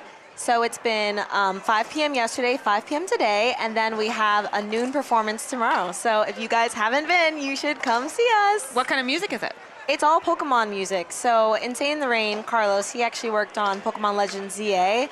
And so it's some music from that, it's some of the classics, and it's got a jazzy arrangement twist on them. Oh, cool. And I feel like when we hear some of the music from the games, we don't necessarily think of lyrics. So what lyrics are you singing? Yes, so spoiler alert for everybody who's coming to see the show, but the song that I'm singing is Kiseki, which is one of the few songs in Legends ZA that has lyrics. So it's really exciting when people hear it because it's a beloved song from that game. So Absolutely. Well, what about when you're not performing? What have you been enjoying here at Pokemon XP? I've just been enjoying seeing all the fans, honestly. The scale of this year is intense. Like last year was incredible, but to see how they've expanded it, combining it with XP and Worlds coming together, it's really amazing. And I'm so excited to be in the arena tomorrow. Yeah? Yeah, I'm really excited for the arena. Me too. Yeah. I don't know. I feel like I'm hoping we get some really cool announcements. Is there anything that you're particularly hoping to hear about? Oh, wow. I mean, I have Pokopia, so I would love a second one, maybe. Yeah. Have you been playing the DLC yet, the Bubbly Basin? No, I haven't, not yet. I actually don't have a Switch 2. I've been playing it on my friends, so Oh my gosh, I need really? to get a Switch 2 first. Wow, that's dedication. Yeah. Oh, yeah. Yeah. I'm a big farming sim girl, so. Yeah. Well, tell me actually a little bit more about the shape of your Pokemon fandom, because they found you for the music. We had you perform on the show, but you don't walk in here not being a Pokemon fan. So what does it look like? What's the collection at home? Yes, so my collection at home, I have a lot of Lego Pokemon. That's so cool. Yeah, actually a lot of the new collection that just dropped, I have a lot of it. And then in terms of the start of my fandom, I think I saw my first Pokemon movie was Pokemon Wishmaker with Jirachi. Such a good one. And Jirachi is my favorite Pokemon because, one, I'm a big manifester, so I think I can manifest things into my life easily. And then, two, the way to wake up Jirachi, besides, you know, the 1,000-year sleep and everything, is to sing with the voice of purity. Aww. So, as a singer, I love Jirachi. Those are really good reasons. Yeah. You know, a lot of times we're asking why, and I think that the gamut of reasons between like, I don't know, they're cute. Yeah, or there's no like, wrong one. This actually inspires my life is like all of them are valid. I really like that one. Thank you. Yeah. Yeah. Also, that's incredible because we are still, we're coming toward the end of day 2, and not a single person on this stage has had the same favorite Pokemon. Really? Not a No single repeats. person. That Yeah. actually surprises me. I know, and now every time we ask someone what their favorite is, I'm like, is it going to be? And it wasn't. Is it going to be a new one? Not a single Jirachi before that I remember, at least. Who knows? I'm unique. Yeah. So you talked about the first movie that you saw. You're playing Pokopia. Any other of the areas that you like to tap into, dabble in? Games, video games, just community stuff? Well, on my pages, I've done a really good Ash impression. Oh, yeah? Oh, yeah. Let me see if I can pull it out right now. Yeah, let's do it. Let's do it. Let's go, Pikachu! Whoa, that is actually That's really good. legitimately good. I don't even have to lie. So yeah, I pull that out sometimes on my page, and the fans love it. And so I kind of do an Ash impression every once in a while. Yeah. So yeah, that's the other thing. Yeah, you do a lot of voice acting as well. Yes, I'm a voice actor for video games as well, and it's just really fun to interact with the fans in ways of like if I'm doing a Pikachu voice or an Ash voice and paying, homage to the original voice actors. I just have so much respect for them and how they've kept up this legacy for their entire lives, really. Well, speaking of the reaction of the fans to just your impression, I mean, the reaction to your music has got to be great here. What's it like seeing the crowd, enjoy something that you really love to do? Well, it's been really fun because not only are we on this outdoor stage, I mean, all day, every day, there's other bands performing as well. But in addition to that, I've actually heard the soundtrack from last year playing. Really? So it's been, so apparently it played at the drone show, at the game, and then just like walking around, I've heard it. So it's been really inspiring to hear my song with my collaborator, Cam Steady. Shout out Cam Steady, who actually brought me onto the project, and just grabbing clips from people and being like, I heard your song when I was walking around the con. Super cool. Yeah, that has actually been kind of a dream come true whenever I do hear that song. It's like, genuinely since I was a child, that's the kind of thing that I would dream about doing. So that has been really, really cool. Talk to us a little bit about your attendance at these events. You were here at Worlds last year. Have you been to any previous Worlds or any other Pokemon events? Last year was my first Pokemon Worlds. Cool. And it was incredible to have my first Worlds be performing the opening ceremony. I think I was a little intimidated. So this year I know more about the event, and I'm just happy that I'm here for my second year and hopefully for a third, a fourth, a fifth. And yeah, it's just, it's the biggest fan celebration. I can't imagine not going to this again. That's actually a really cool perspective to talk about, because a lot of the people watching may not have attended an event before. So we've talked to a lot of people that are like, I've been coming for 10 years or things like that. And I would love to hear your perspective for the people at home, what it's like to come in fresh right now over the last couple years, what it feels like to be at a Pokemon event, and even any advice that you have for people of how to make the most of it. Oh, wow. I mean, I would say you definitely need to go to the Pokemon Center. Yeah. I accidentally missed my slot for it this year. No! So, but I got so much merch last year. I spent like $500 on Pokemon merch. So I got my money's worth last year. But I think my biggest piece of advice would just be to, really keep an open heart, an open mind, meet new people, because meeting and connecting with new fans is my favorite thing when it comes to events like these, and especially seeing people come up to me after performances and then hearing their connection to Pokemon, and then how they really love, the work we did on the album, and then, the music we're working on this year. Like, I love to see the crossover between like Pokemon and the arts, and so it's been really beautiful meeting other artists who are inspired, other creatives, other performers who are like, how can I do what you do? And I'm like, just keep going, and hopefully one day Pokemon will call you too to perform a song, Yeah, absolutely. Yeah. With all the excitement that you've had so far being part of Pokemon, is there anything that you're looking forward to or hoping that you would maybe get to do in the future with them? Ooh, yes. I would love to do maybe closing ceremonies one year. I also really want to sing opera for a Pokemon song. Ooh. So that's like my bread and butter. And last year I did a pop song. Good Game is the song that I worked on with Cam Steady and Nick. Shout out Nick. And it's really incredible to be able to do a Pokemon pop song, but I want to do something with, Charlie, 8-Bit Big Band, full orchestra, and like an operatic segment. Ooh. I want that so bad now too. I know. Yeah, me I really too. hope that happens. I had forgotten that opera is kind of your main thing. Tell us a little bit about that, about your vocal journey and how you came to be the kind of vocalist you are now. Well, so I went to school for musical theater. I went to the University of Michigan, got my BFA in musical theater there, and then my mom was actually an opera singer, so it kind of runs in my family. And then my uncle on my dad's side is actually a pretty well-known gospel singer, so I kind of got both sides of the coin to my voice, but I really, really love singing opera, and I don't get to do it as much in the video game space, so I really, really want to do that for something. It feels like a good fit. Yeah. I feel like for Pokemon, because I've never heard another Pokemon opera song. Is there? That I can think of? I mean, I'm thinking like I'm getting Meloetta, I'm getting like Jigglypuff, I'm getting all these singers, but I feel like opera, like Phantom of the Opera, like that's like a Mewtwo thing. Like, is there a Pokemon that you think needs to have like an operatic exploration? Definitely one of the legendary Pokemon.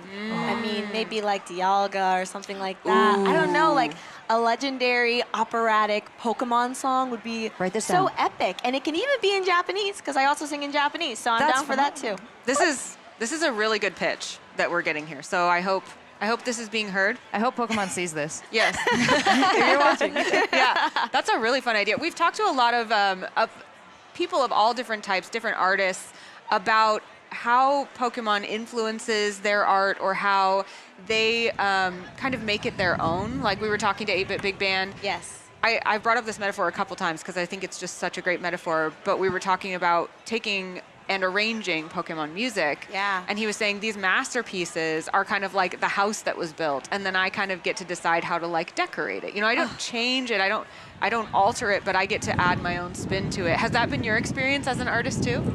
I would say for sure. I mean, the legacy of Pokemon music and the already existing catalog of music is so vast, but it's also so well known, so that, especially with what Charlie was doing, when you're coming into an IP that has such iconic music that's already so popular and people know every single beat, every single word, you really have to just take it to the next level in order for it to make sense for a new addition to it. That makes sense, yeah. Yeah. Now, we talked about a little bit about Pokopia, and Rachel and I really love talking about Pokopia. We do. And we have a couple questions for you. One, who lives in your house with you in Pokopia? I'm really bad with names, so that's actually a great question. And like I said, my Pokopia is on my friend's Switch. So the times that I get to play Pokopia are very few and far between. It's really sad, actually. I need a Nintendo Switch at my house so that I can bond with my town more, because it's not my town, it's my friend's town. Oh, okay, never mind. Then you don't have to enter. I honestly, like, I've forgotten some of the names of the people that live with me too, so it's a really unfair question. I have a house in every town. I have several roommates in each. I have several. They know me, though. You ask them about me. They know who I am. Oh, no. She comes through. She sings beautifully. You know her. Yeah. We do have we've discovered kind of different styles of how we interact with Pokopia. I'm kind of a preservationist. I'm like, oh, I can see that this building was once here and I must rebuild it. Yeah. Whereas other people come in and say, I need to bulldoze this entire place and then I need to start from scratch and make it my own. What's your philosophy? What do you like to do? You know, as much as I'm respectful to my friends' already existing community, I will bulldoze. Yeah. Every once in a while, I like to add, my own flavor to it. So there might be a couple buildings that just pop up out of nowhere, and she has to be okay with that. Do you have one that's your favorite? A favorite build? Ooh, I tried to build a bank once. Yeah? I don't think I ever finished it. That's creative, though. That's ambitious. Yeah. I was like, a Pokemon bank. I was like, I don't know if I've really seen that before. Yeah, no. Yeah. Pokecoins, yeah. There's so many things that you can style and change in that game, and now that I'm on the topic of style, I can't help but notice you look fabulous. Thank you. We have so many wonderful Pokemon fans here, bringing so much style, I feel like, to Rayquaza Road. Have you seen anyone, like, dressed to the nines? Anyone that you think you want to borrow some fashion tips from? Ooh, like Pokemon-inspired fashion. I mean, my dress is inspired by grass-type Pokemon, as you can see. I was thinking that might be the case. Yes, very grass-type. I figured because I'm performing outdoors, it would be really cool to do that.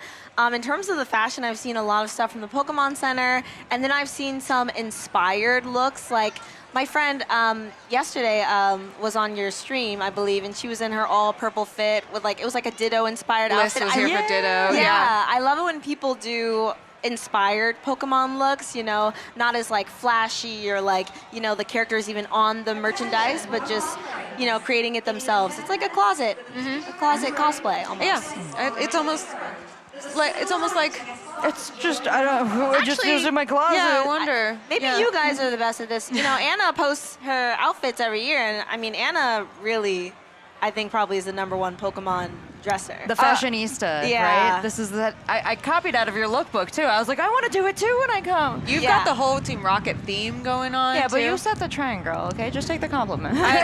You mentioned Legends ZA, and I got really excited because I wonder if anyone might notice that I'm a fan of Legends ZA. Yeah.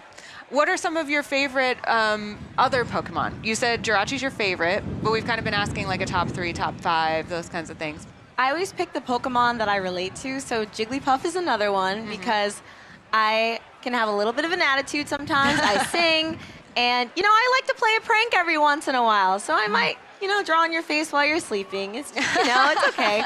And I also just have pink is like my favorite color. So any character who's pink is so Slowpoke or like any pink character is probably going to be my number one. Clefairy, like I love all the pink characters. And the classics, it sounds like, too. Yeah, and the classics. Yeah, I tend to stick with the classics. I think Jirachi is probably the Pokemon that's most out there for me in terms of my favorites. I love all of them. There's so many now also. There's just so many Pokemon. There's a lot to choose from, but that's, I guess, why we have so many variety and favorites. Yeah. When fans come up to you, do you get to talk about favorite Pokemon with them, or do they talk about the music mostly with you? Oh, that's a good question. I think mainly we talk about the music, but I'll sometimes talk about my favorite Pokemon, but really they're more interested in how I got the gig or, what's next in terms of like the music, the new music for Pokemon. And they just really love seeing people who are deep into the fandom then joining Pokemon on like a mainstream stage. So it's really inspiring for them to see people come up off the internet and then be a part of the franchise that they love. Yeah. We love to see it happen for people who commit so much to the community. You're giving us such a beautiful song, so much of your talent, so much of your energy to come here and perform the way you are. And I think all of it comes together to enrich this thing that we love. So I'm so happy that you're getting such a great response from the fans for all that you've given them. It's the best. I just, every time they come up to me at the bottom of this stage, it just makes me want to cry. Like, I love seeing this fandom, and I love being a part of it. So I'm so honored to be here, truly. Are there any fun memories that you have from these last couple Pokemon events or other like Pokemon fan interactions, like really special moments that have stayed with you? Whenever fans come up to me and say that they've had my song on repeat or it inspired them in a way to, achieve their dreams, get in the gym, or like a lot of people use Good Game as like a workout song. Ooh, it would be a good workout song. Yeah, a lot of people are like, I ran on the treadmill to this 20 million times, and I'm like, wow, that's awesome. I should do that too. Yeah. Get my cardio up. I think it's just really inspiring to hear that the ways in which the music has really impacted people and inspired people to just keep going and to build, and it's just amazing that Pokemon can inspire in that way. Yeah. I'm also thinking about, when we worked on the soundtrack last year, all of us really created a bond that has kind of lasted, even though we haven't seen each other for like a year. But even a lot of the inside jokes that we had, like, a certain Diet Cola with lime apparently became like our thing. So every time anyone would have a Diet Cola with lime, we would send each other a picture of it, like those kinds of silly things. So I have really been struck by how easily I have made new friends through this community. Has that been your experience as well? I love our group chat. Our group chat's been alive for a whole year, and it's just the whole crew that worked on the album last year. So it's nice to make lifelong friends from experiences like this and, the power of friendship. Yeah, absolutely. I'm also thinking of Michelle Ray, who was on the soundtrack last year. She actually performed pregnant, and she has her little baby now that she's bringing up in the ways of Pokemon. I feel like it's a whole new generational type of thing. Yeah, it's beautiful. And that was also her first introduction to the world of Pokemon, I believe, as well. So it's nice that her baby is now part of that legacy. Yeah. I feel like something that sometimes is intimidating to people is coming to an event like this and being like, oh, I don't know enough about Pokemon, or like I don't have enough experience, or I didn't start at the right time, or any of those things. And my experience has been that however you engage with Pokemon, people are ready to meet you there and talk to you about it. Yeah. I'm curious, as someone who has a deep relationship with Pokemon, but is coming in kind of for the first couple times at Worlds last year and this, what would you say to someone that feels intimidated?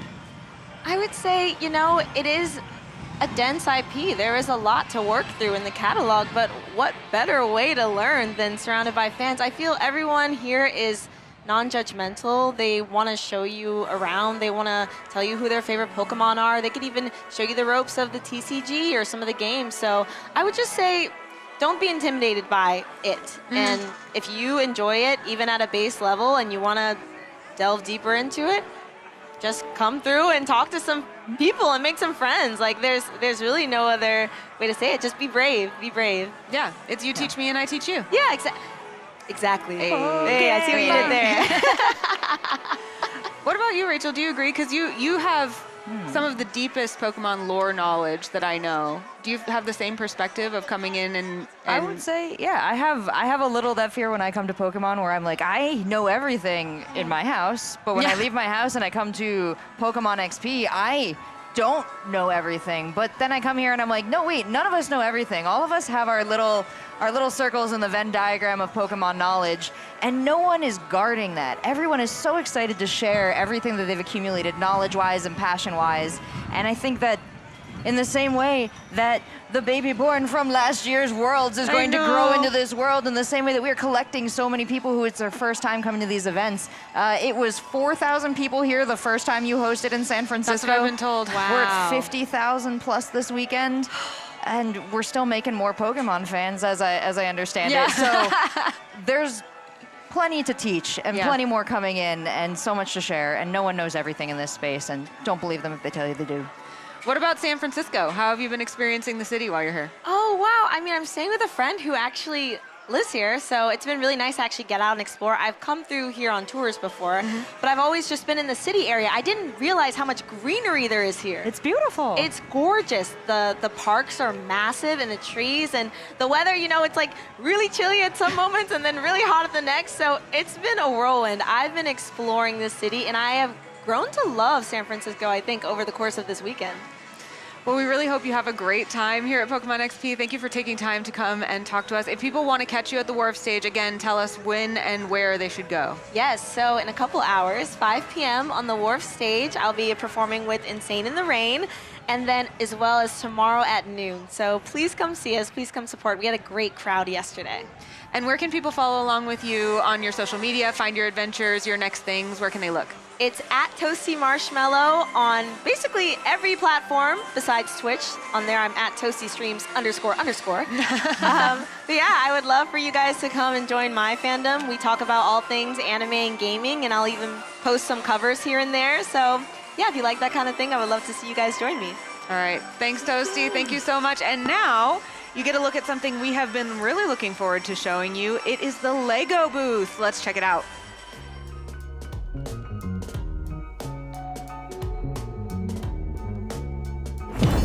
Going to be relevant because we have a lot to talk about. Let's dive into it first. So tell me a little bit about what your job is. I think I have the best job at the Lego Group. I get to design and play with Pokemon every day. So my job is working with a team of designers to develop the entire product range. So bring every Lego Pokemon to life and make them into a fun playset along with Mike. Yeah. That's awesome. Mike, what about you? So my job is all to do with the smart brick. So how do we bring the Pokemon to life? How do we create play in the sets? Working with the developers, working with sound, and really make the universe come to life. It's all about the smart brick, right? So work, of course, very closely with Sid and the model team to make sure that the model do a lot of the work, because we want the brick to react to what the kids are doing, and the kids are playing with the physical model. And then it's really making sure that Pikachu feels like Pikachu when we are bringing it to life, when we are walking with it, when we are tickling it, and all of those things.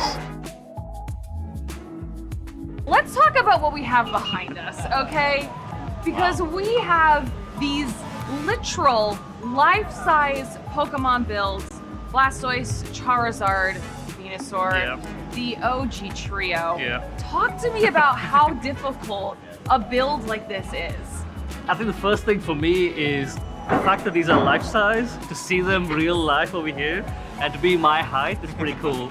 From what I heard, it's about 2,000 hours just to build these models brick by brick. Which is insane. Which is insane. And each of these Lego Pokemon are hundreds of thousands of bricks in them. I think Venusaur over here is about 230,000 bricks.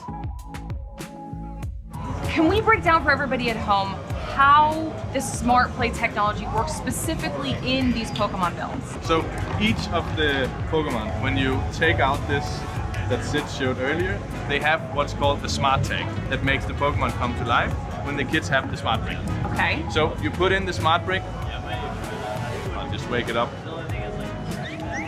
It's making noise. Yeah, it might be hard to see, and I need to do it justice. Of course, it needs to be the full Pikachu here. Stop. And so the smart brick starts, and what the smart brick can do is it can light up and it can make sounds.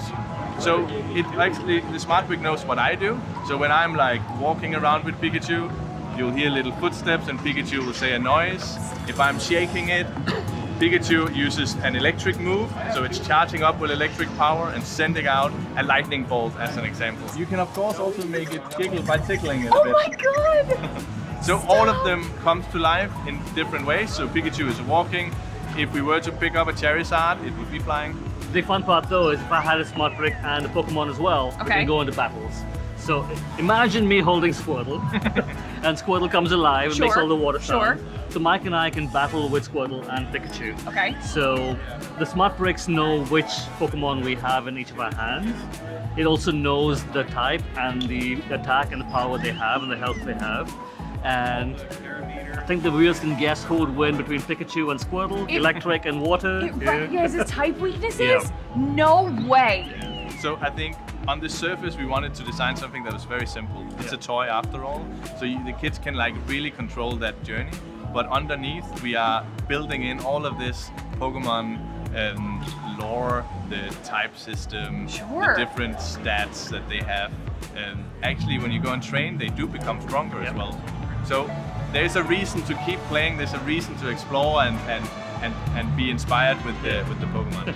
I think for us, it's all about bringing Lego Pokemon to life and allow children to feel like trainers. Yeah. So everyone has a dream. So when I played the games a long time ago, I won't tell you how long time ago, I wanted to be a Pokemon trainer. That's been my dream. Bringing that journey to life, that experience to life, is about allowing children to be actual Pokemon trainers by bringing your Pokemon, like a Pokemon to life, train them, nurture them, feed them, and then go into battle. So for us, it's about that wholesome play of becoming a trainer and having your partner with you on that journey. I love it. I love it. And I think it's bringing out my inner child as well. I'm going to go hang out at the booth for a little bit. Sid, Mike, thank you so much for your time. It's been a pleasure chatting. Thank you.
Pokemon XP, where we are just brimming with joy here on Rayquaza Road. I think you saw some of those dancers back there. I feel like one of my favorite things so far about Pokemon XP is displaying joy. Like, all of us have just been encouraged to display our joy about Pokemon. I don't think I could help it if I tried. Yeah. There's no signs about not, and I can't. We can't contain it. We can't contain it. We got World Championships 2026 Pikachu. We got the Pokemon XP Pikachu, and then maybe next year we're going to have a Pop and Lock Pikachu. Just seeing some of those dancers is pretty incredible out there. Well done, everybody.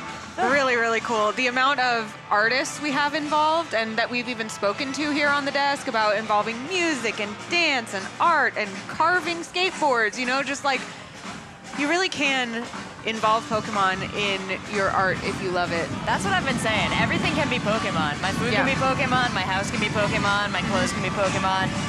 People around me just gotta get together. Yes. And anytime you want to be cozy, it's Pokemon. Cozy Pokemon. Parade can be Pokemon. And don't worry, because we'll have opportunities to see your Pokemon art in a little game. Art, not Pokemon. Art cannot be Pokemon. I cannot do that. Not right now, but soon, just so you're getting mentally ready.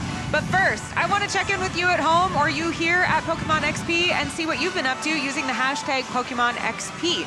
You can put Pokemon XP on your posts and we will check them out. Look at this. Shiny Charm says you can get a free sticker from the Miraidon and Koraidon Motorcycle Exhibition by Honda and Toyota. I didn't know about the stickers. Yeah, apparently if they catch you admiring their work, they will hand you one of their stickers.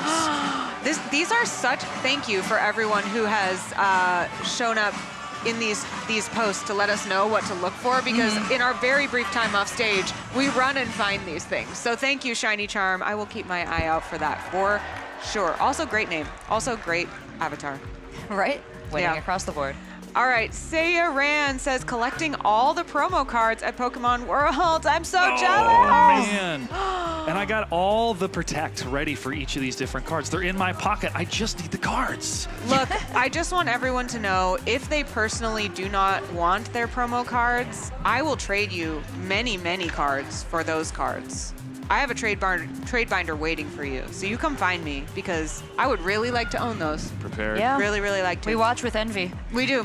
And Chompite says, thank you everyone for making this an incredible meetup at Pokemon Worlds, Pokemon XP, Pokemon Cosplay. We were just wondering when the cosplay meetup was going to be. Everyone looks amazing. Oh my I want to gosh. see that. Well, Wow. There's lots of cosplay competition still to come, as I understand it. Oh, So. I believe so, yes. And it's been so cool to see a number of different cosplay in the crowd throughout the entire weekend. And we still have plenty more of cosplay that's going to be happening on day 3 as well. I don't know how to respond to the cosplayers because I'm so passionate. I just point to them and yell their character name. Is that what I'm supposed to do? That's what they want. I've noticed them becoming startled by you sometimes, but I don't think they mind. Okay, startled bracket affectionate. Yeah, Like, okay. Yeah, exactly. Also, I follow Enchampite, and I don't know if I say her name right. That's how I've always said it in my head, but I don't know for sure if that's how you say it out loud. Sorry if I messed it up. All right, this is Pika Zach TCG. Exclusive side event playmat has been acquired. Nice. Ooh, congratulations, Zach. Wow. That's a good looking playmat. That's for the side event. My nephews right now are playing in the side events. Are This they? particular moment, they just texted me a picture of them playing, and I'm so excited for them. I really hope they do well.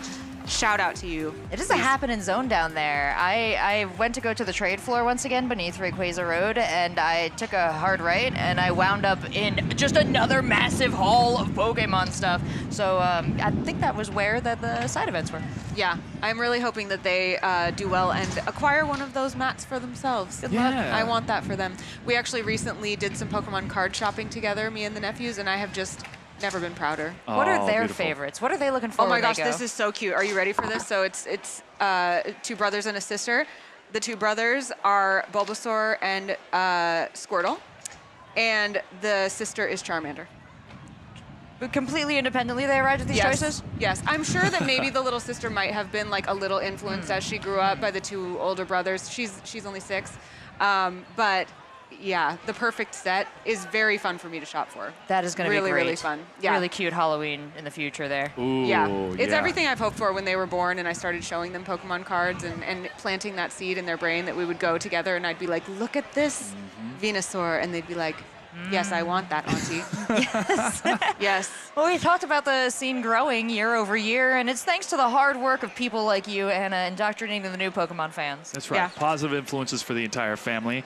And I have some friends that are here as well. Christy and her son Richard. Richard's been playing in the side events. So it's great to see them really quickly from Seattle. And a huge shout out to everybody that's been traveling from around the world to be here, Pokemon XP in the heart of San Francisco. We've seen people from all different regions from around the world. I just got some really great news. Yeah, in my what's the ear. news? What'd you hear? The words were crack some packs now. Ooh, okay. Well, if the voice in my head says I have to. What do we got? Pitch black. Woo! Thank you. Hold on, wait, I got a chandelier. What do you got? Okay, you can have that one. Okay, thank you. Thank you. Oh, very nice. Yeah, You got the only I got the chandelier. special one. Yeah. I like the one at a time we did. Yeah. Yeah. Yeah. Let's What take our order time. shall You we go go in? first. I always go Captain. first. That's okay, though. I already have the pack open. I'm ready. It's a little windy up here. We're trying to keep our rubbish from floating down Rayquaza Road, but if you can see this, enjoy your pack. All right, we've got. Where's our cameras? Right over there. Our water energy. We've got a skull fossil. There it is. Where is it? There. We've got Bronzor, Poltergeist, Charjabug, Sinistcha, Slowbro, Malamar, Skull Fossil Reverse, Seeking Reverse, Whoa. Spiritomb. Okay. The end. I like Spiritomb a lot, though. I'm never mad at getting a Spiritomb. You pulled out Malamar, and that reminded me of my friend Malamar and like one of those random Pokemon promotions that they did in celebration of Legends ZA coming out. Am Yeah. I the only one that remembers my friend Malamar? This was a real thing that You're happened. the lore queen, yeah. You are the lore queen. Honestly, it's really funny because you're like, oh, my memory not so good. When it comes to Pokemon, airtight. That's because I'm storing up all the Pokemon knowledge. I that's don't right. need to remember my nephew's names. Put a name tag on them. Okay. Are we giving away our code? Here you go. You can scan. They haven't. It's this way. There we go. They haven't told us we can do that. I just did that, well, so hopefully that's fine. They'll freeze frame Yeah. it. Okay. Here we go. We've got. You must hold it above my Pikachu pile. Above your Pikachu. Okay, we got Volibee. We got Shieldon. We've got Brionne. Oh, we've got Drillbur. We've got Palafin. We've got Annihilate. We've got the Fossil Quarry. Okay. That's what they call the desk. That's us, Okay. guys. We're the fossils. Charcadet. Charcadet. Poplio. Oh, we got a Ooh. mega extra trolley. Ooh, nice. Just give me one of them pennies. Oh, Sleeve yeah. me, sleeve me, Joshua. sleeve me, sleeve me. Okay. Sleeves. Sleeve me, sleeve me, Sleeves. sleeve me, On it, sleeve me. on it. It's It's coming. Eric's It's coming. getting on It's it. coming. Oh, here we go. Here Now we that go. we know you've got the Thank you, sleeves. thank you, Yeah, thank you, that's thank you, right. thank you. See, Use protect. Very effective. I'm gonna play with it. So, you know. You still got to sleeve it. I still gotta You got to sleeve it. protect it so it stays nice while you play. Okay, my Pikachu, turn. hold my cards. I'm gonna need your all's help with this one. All right, so we're gonna throw this up. Okay, real quick. This way. Boom. Yeah. Boom. Good, There that we way. go. All right, there All you right. go, folks. Okay, and then energy card. We're gonna put that down, and Wow, wait, what was here it, we man? go. Don't hold that. Here All we right. go. All right, nice. This is so fun. Mabostiff. Mabostiff. Okay. Electrike. Ooh. All right. Slowpoke. I'll take Slowpoke, that one. Thank Okay. you. Oh, you want slowpoke? Yeah, give me that. Okay. That's a cutie. All right, I'm there not you even go. asking. Just give it to There me. you go. Give me that. Okay. Take it back. Gwen, our I got a queen. lot of Love jets her. last time. Our All right, queen. All right. Seaking Classic. Seaking. Okay. Cute art. Ooh. the dark bell. Dark bell. All right. Yeah, I Not got the full one of art these. like I pulled, Whoa, but still whoa, a dark whoa, bell. Whoa, whoa, whoa, whoa. Electrike. He Okay. looks fast. Little reverse there. Oh, I think you won. That is so. I love that card so much. Sleeve it. Sleeve it. Sleeve it. Sleeve it. All right, Actually, we're sleeving it. I feel bad. I separated the parent from the child, so I'm going to give you the Slowpoke Oh, back. thank I was you. a little preemptive on that Together one. again. Together again. Wow, you All won, right. Josh. Oh, wait. Who else do I got here? Bastion. Now you're just showing off, Josh. Okay. Yeah, thank you. Very really cool. good one. Nice. We'll throw some protect on both of those there. Wow. Beautiful. I really like that one. The Slowbro. Yeah. All right, you win.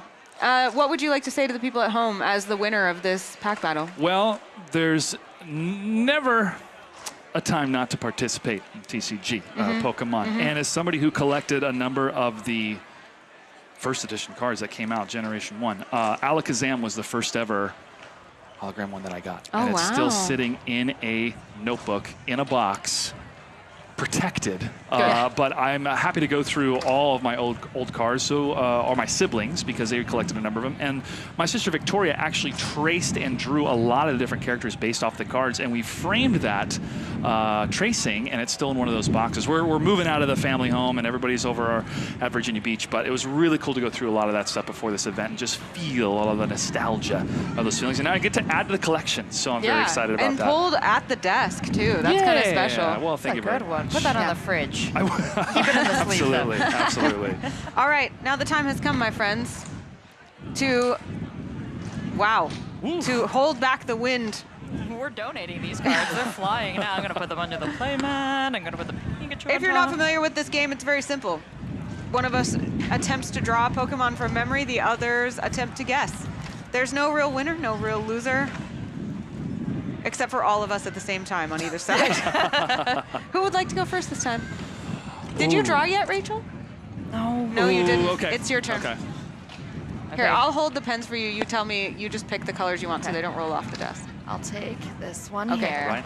I'll take a look at the camera, too. Okay. Okay. So I'm going to do a bit of a deep cut on this one. Oh, so a I don't deep know cut, all right. if you guys are going to recognize this. Okay. Mew. Psyduck. Sylveon. Pikachu. No, I didn't get to finish it. It's so cute. Wow, no, finish it. See, Rachel is the real artist of this bunch, I think. Yeah, I Maybe believe even a so. stylized Pikachu. Way better. Oh my gosh, that's so cute. Beautiful. I don't want to erase it. I draw these everywhere there's a blank space. if you're ever in a restaurant that lets little napkins get tacked up on the wall, look for me. Rachel, I want a card that has a Rachel Illustrator Pikachu. I want this on a card. That's actually the cutest Pikachu I've ever drawn. It's really a shame that I'm going to have to erase it right now so you guys can go. No, we're not should get rid doing of that. We're actually just drawing a line here. There we go. Okay. No drawing inside this line. This is the, we can only draw on the bottom. It is saved. Yeah. This is the safe zone. No more drawing here. Got it. Yeah. Do you want to draw or do you want me to? I'll go. Okay. I'll go. You ready? Yeah. Yep. Do you need a color that's different? Let's do the color blue. All right, all right, all right, all right. It's kind of like, okay, where do I start? Yeah. What section? Okay. Poliwrath. Lapras. Dang it! Did I really get it?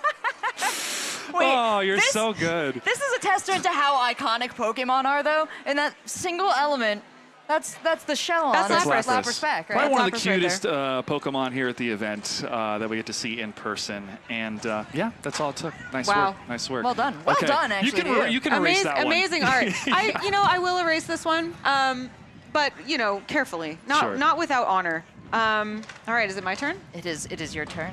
All right, let's see. I'm choosing one that I think is going to be really hard to draw. Okay. This way? Yeah? All right. Veruzian.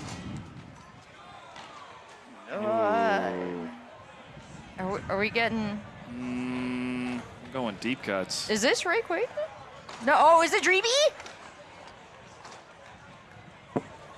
Is it Dragapult? Yes. Yeah. I was like, I got to draw the babies. Yeah, Nice. Dragapult. And that's a very well drawn. The Yeah. head shape really sells it. Thank you. Well Thank you. proportioned. It did look a little Rayquaza-like. I was realizing as I drew it. You but- went for the green. I just was guessing on color vibes.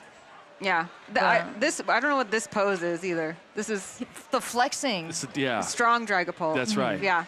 All right. Well, we have a few minutes before we throw to our next panel. I think now that we've each had one turn, maybe we'll let that rest. Sure. I'm going to take a photo of that. My Pikachu? Yeah, I really want to save that. So I'm teetering between like embarrassed and chuffed. I'm so proud, but I'm so shy about it. we are being offered another game. We also have time to just chit chat for a couple minutes. Okay. Wait, You guys have a preference? Hold on. What's the other game? I am hearing maybe guess that Pokemon. Is that right? Ooh. All right, let's do it. Okay, we're Oh. gonna play guess that Pokemon, but not by silhouette, by Pokedex. We're going By to the be. number. We're gonna no, not the number. Okay. Thank goodness. Okay. There's no way. We're gonna have the Pokedex entry to read, and then we're gonna try to guess which Pokemon. All it right. is. Chat, right. throw your suggestions. Yeah, in chat. Rachel, open chat. Make sure that we open chat. we have some help on these. All right. It deliberately increases its body weight so it can withstand the recoil of the water jets it fires. Increases its body. I mean, water jets. Blastoise? Seems Blastoise-y. Let's see, where else are we getting water jets? Do we have a final answer, or are you going to tell us if we get it? Oh, good, it's Blastoise! Okay, good. Excellent job, I guys. felt like it was too obvious. All right, great. I'm overthinking these already. The water jets are We're pretty overthinking it, obvious. yeah. All right. Look, we're really good at this. Good. Throw anything at us. 1 for 1. Please keep it easy. Oh, they're going to increase difficulty. Yeah. They're going Uh-oh. down the list. Okay, which Okay. one's going to be tougher to pull from? I really have to be following my own advice because I was like, really, just don't be afraid not to know things about Pokemon. Like, Sure. we're all here to learn. And I'm like, oh my gosh, don't look like a fool. The flames blazing deep inside. Oh, it's Emboar.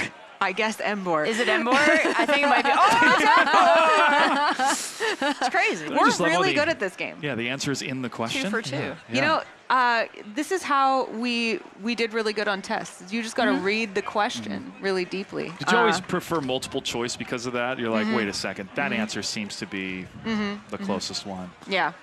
As we wait for the next question, which Pokedex entry do you think about most often? Is there one that comes to mind, Rachel? Some of Pokedex entries are so dark that I'm sitting here questioning whether I can quote the Pokedex on the Pokemon Yeah. XP stream. Yeah. I wonder that too. I think a lot about ghost Pokemon. Yes. Yes. All right. Oh, we've got one. We'll come back to that. It lives in the crater of a volcano. Magmar. It is well known that the humps on its back erupt every 10 years. Camerupt. And who's the evolution? Camera! Yeah. All right. Numel doesn't erupt, only Camerupt. That's it. Powerful distinction. Good distinction to have. I wouldn't have even thought of Numel erupting. There's no There's no eruption on the back. It's, No. Yeah, it's just a hill. Yep. All right, we have one more coming. While we wait, which ghost Pokemon do you want to tell people to read the Pokedex without saying out loud why? Let's go with Drifloon. All right. Let's just check out that Drifloon. Drifloon, you're playing Pokopia. You're walking up to your plushies. You're asking it to take you away, maybe to a cloud island. Think about that a little bit. Yeah. Think about that. Adults, read about Drifloon. Don't let your children. Don't tell your kids about Drifloon. This Pokemon came from the future by crossing over time. It is thought that so long Is as... it Celebi? Is it Celebi? I feel like the stream is being deprived of the exasperation in our director's voice. We're having a great time. Yeah. See, we have It's great. 100%ed this, and we are feeling really That's good right. about Yeah, it. that's so right. And we feel like you're doing great. You guys said you weren't going to be good at this. You didn't know the Pokedex entries. You've been more correct than I have. We gotta believe in I'm ourselves, I massively think. panicking and overthinking here. So It's the curse of knowing even more, you know? Yeah. Oh, okay, we're doing silhouettes now. All right. Okay, that's a Tapu. No, wait. It's is the it a dragon. Is it the that pops- Dragapple? Is that what it's called? Which one? Yeah, the Dragaleech? No. Which one comes out of? It's the apple, not Appleton, but the other one. It's the Dragon Apple, right? Yeah, but the sour evolution, right? Not the. Ooh. I already said Dragapple, which I don't even think is a Pokemon. Is it? Flapple! Flapple. All right. Well, we got the apple. That's Yeah. That's 70% correct. We'll take it. Honestly, a lot of I was so glad we weren't doing the silhouettes because when we play silhouettes, I'm like, oh, Flappy Boy. Oh, like purple singy guy. Anyway, we actually did great. Yeah. I'm really proud of us. Well done. And when I think about, living in the Pokemon world, and as the characters do, and they need something like a Pokedex, and you're like, how do you not know everything about all the Pokemon in Kalos when you live in Kanto? And I'm like, I don't know all the animals in Europe. Like, That's a really good time. This is tough. That's All why right. we have the Pokédex. All right, guys. Actually, I'm being told we are ready to toss to our Lego Pokemon You're the Trainer Now panel. Let's go watch.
Okay, Pokemon XP friends, how are we feeling?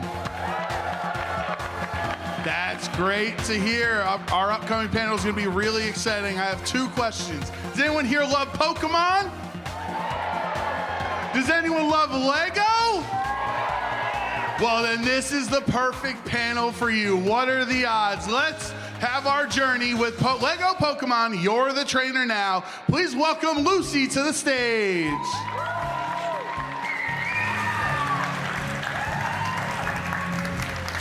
Hi everyone and welcome to the Pokemon Worlds and XP Championships. My name is Lucy van Bokkers and I will be your guide for the next 45 minutes. Today we're here to talk about Lego Pokemon. But this isn't going to be one of those panels where we're going to sit around and talk. No, we're going to take you into Lego Pokemon powered by Lego Smart Play. The world is changing because your Lego Pokemon partners can react, train, eat, play, rest and of course, battle. So, that means that anyone can become a trainer for real, but everyone in this room has an advantage. You're about to take part in the very first Lego Pokemon Trainer course. So welcome to your first day as Lego Pokemon Trainers. And now let me welcome to the stage, Sid and Mike.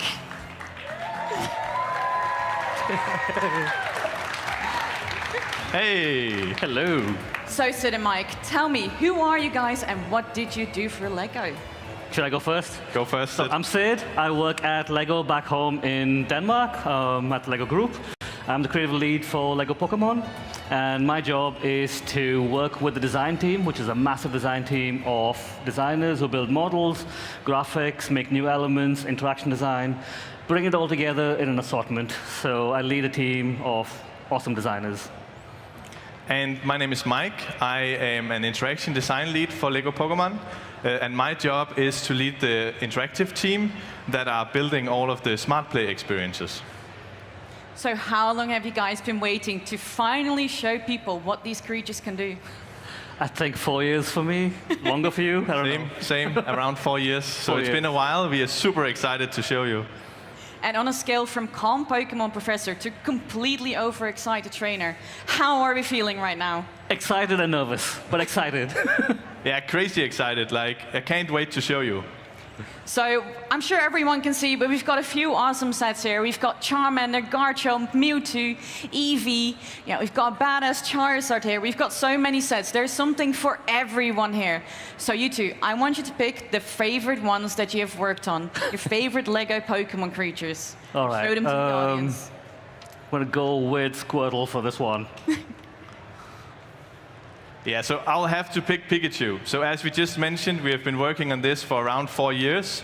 And in those 4 years, we have been doing demos, presentation, kids test. And Pikachu have been side by side with me along the entire journey. So we really started to create a special bond.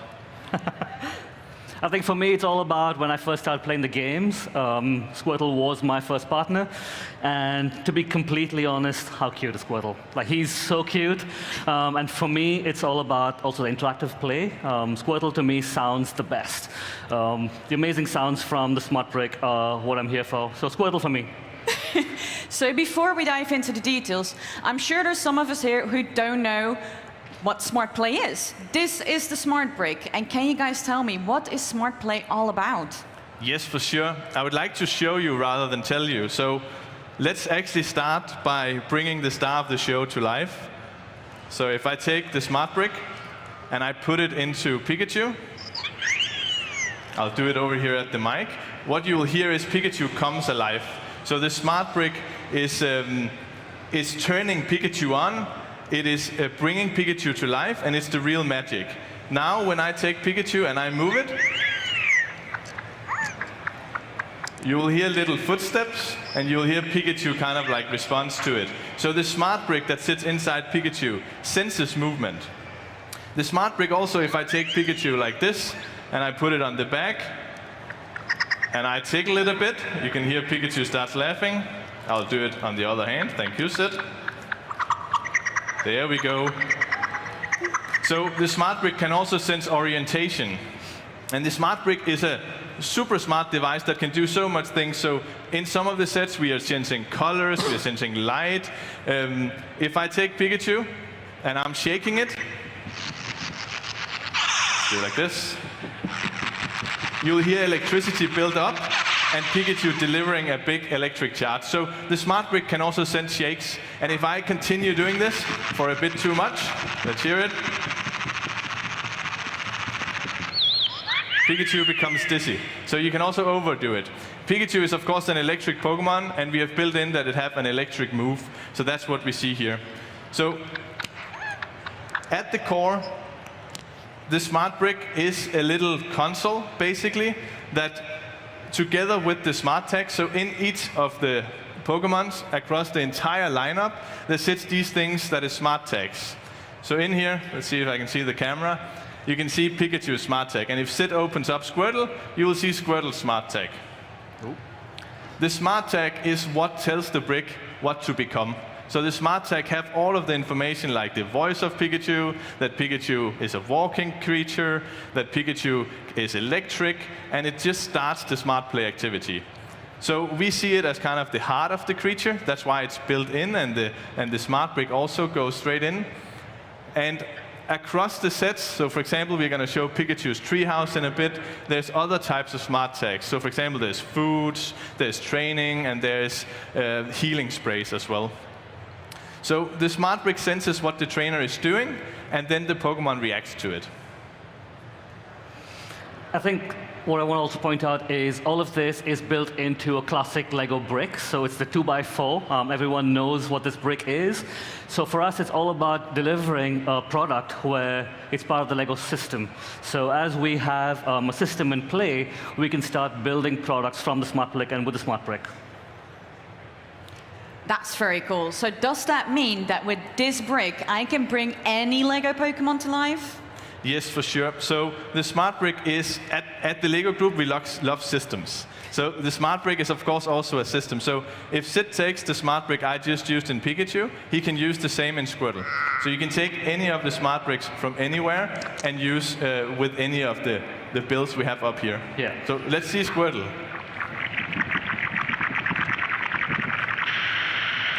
So Squirtle is a water-type Pokemon, so we have the water attack as well. So when I shake Squirtle, I hope you can hear it over there. Yeah. And Squirtle also reacts to all the things that Pikachu reacts to. So it's a system in play. So every single Lego Pokemon comes to life, as you would imagine, how Charmander or Pikachu or Charizard come to life. And I think I also want to tickle Squirtle. Let's hear it. Yeah. So for me, Squirtle's sound is by far my favorite. So the Lego Squirtle sound is where, for me, it truly comes to life.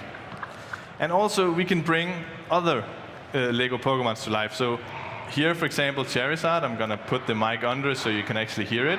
Charizard is a flying character, so when I'm flying around, and I'll be quiet now so you have a chance to hear it. Hopefully you hear the wing sounds. And once in a while, Charizard will be roaring at you, and if I do a dive over here at Lucy, you can hear it, the character come to life as well. And I want to show you another water-type Pokemon. So we have Squirtle over here, and we have Lego Lapras. So I'm going to put the smart brick in there. Also comes alive. I'm losing my mic over here. It's okay, yeah. I'm going to put the little filler brick there. And as you can hear it, you can hear the water come to life. So Lapras, Lego Lapras is swimming around. And also one other cool thing that these smart bricks they can do, they actually know where each other are. And we use that, for example, when we have a conversation. So if you put the two bricks, I'll do it here at the, and hopefully you can hear it through the microphone. Let's do it out here. So the two now goes into, and I'll turn them around a bit. Oh. So the two smart bricks, they know the distance between each other, and they know where they are in space. So it might be a bit hard hearing up here right now, but the two are actually starting to have a conversation. That's really also something that we have built in to really make sure that the Lego Pokemons feel alive and feel like they are surprising the kids as well. So whatever Pokemon they will take the Lego Pokemon from the shelf and put together. They will start having a conversation, and it will be slightly different every time. Yeah. And for us, like, that's the entire play experience. You bring many Pokemon together, Lego Pokemon, and they all have a conversation, they have a life, they have a personality. And for us, it's all about bringing that little journey and fun to life. Make the kids really feel like Pokemon trainers and bring these sets to life in their houses.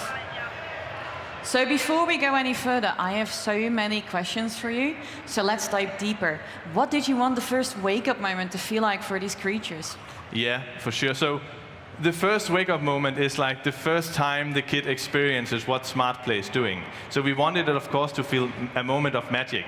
We wanted it to make it feel like the Pokemon is coming alive, but we most importantly wanted to invite kids in to play. So we know that through seeing a lot of kids as well, that they are taking the brick in of the creature, they're going to try another character over here. So we also needed it not to be kind of like too long. We needed it to be short and delightful, because they will do it over and over again, so we do not want to interrupt the flow, for example, in the play. So let's talk a bit more about the sounds, which are, of course, very, very important in Smart Play. Why was it such an important part in giving each creature their own personality? Yeah, so it's really, the sound really enforces this connection between the trainer and the Lego Pokemon. So at the Lego group, we have a full audio team that have been working really, really hard on all of these Lego Pokemons. What they have worked especially hard on is giving it a sense of emotion, because we know that we want each of the Lego Pokemon to feel like they like something, but also they dislike something. And that's really what gives the chance for the kids to kind of like build their imagination and really bond with the Lego Pokemon. And that's what we are seeing over and over. When we are giving them that opportunity, something magical happens. That's amazing to hear. So where do you even begin when turning a Pokemon into a Lego model? That's a great question. So for us, it's all about the silhouette and the scale. So what does Lapras look like? How big is Lapras? What's Lapras' scale in comparison to Squirtle? And then we start building out Lego Squirtle and Lego Lapras. So for us, it's all about the scale and the silhouettes, all the important things we need to capture for every Pokemon. And one big thing we've really focused on, if you can tell from the assortment over here, is also the design language. I'd like to believe we invented a new design language where all of these Lego Pokemon lined up together, they have an identity. So when a child walks into their room, we really want them to know exactly where their Lego Pokemon are and how to play with them and which ones they can play with. So every single Pokemon over here on the shelf, they all have a very similar design language with the faces, the shapes, also the decorations. So they all follow the same Lego style. So they have that Lego DNA in there when you're playing with the Pokemon. So in order for us to lock on the style, we have built, at last count, we counted yesterday, about 200 different Pokemon to bring what you see over here to life. We've built about 200 different Pokemon to validate our design system, to validate the fact that we actually build a really small Pokemon or a really large Pokemon, and even larger if we want to build some of these over here. So for us, it's really about testing it out, iterating. 4 years now, working through the system to bring all of these to life. You can hear some sounds from Lapras. I can hear Pikachu, I can hear Charizard over here making a lot of noises. He's very, very chatty today over here. I do want to have a quick call out to the element design and graphic design aspect of this as well. A lot of brand new elements have been created to invent a new style. And then the graphics, so the decorations of the eyes and all the features are really important. So it's not always the same exact feature for all the Pokemon, expression for Pokemon, but they all have a different shape to them. So whether you're in battle play, or in nurture play, or you're training, these Pokemon, Lego Pokemon embody that within the sets as well. So which creature presented the biggest design challenge? I think the easy answer is all of them. So I would say no Lego Pokemon has been easy, because we really have to translate what's unique to them into Lego brick form. Whether it's going to be the tails, the wings on Charizard, how they flap, how it moves, posability, so you can go from standing up, really cool dragon, but also get up and fly in the air for me to play with my Smart Play as well. So for us, it's been extremely fun and exciting to translate all of the Pokemon into Lego Pokemon form. The biggest thing for us, of course, is these are all meant for small hands.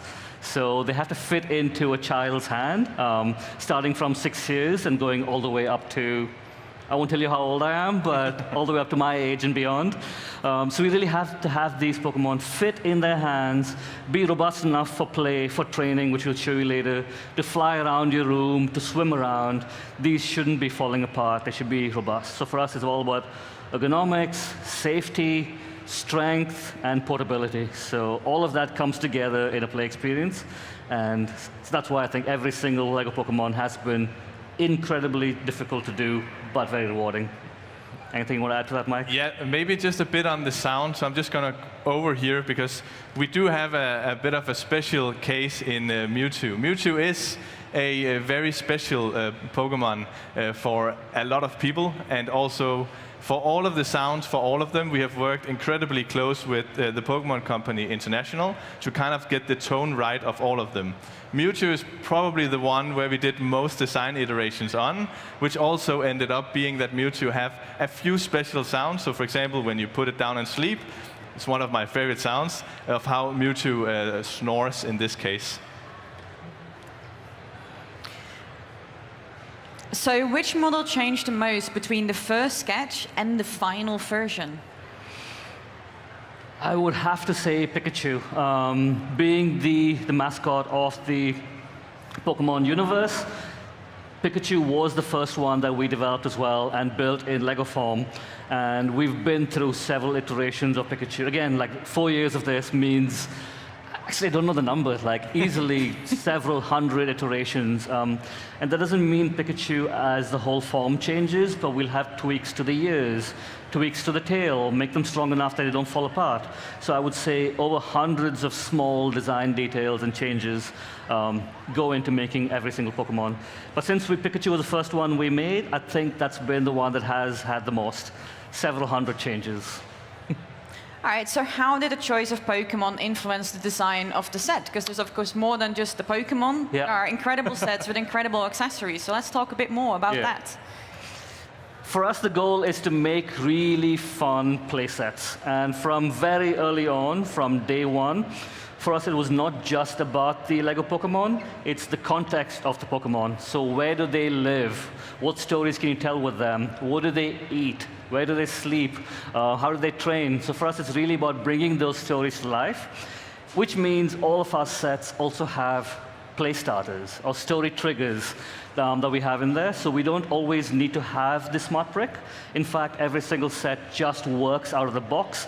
So we can actually have a lot of fun telling stories, role-playing, imagining adventures, and really make children feel like they're the trainer and go on the journey. So for example, we have 2 sets over here.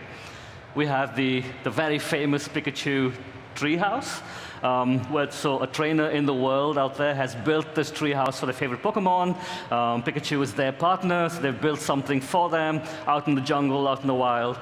And this treehouse comes with, tall grass, so you can play hide and seek with your Pikachu.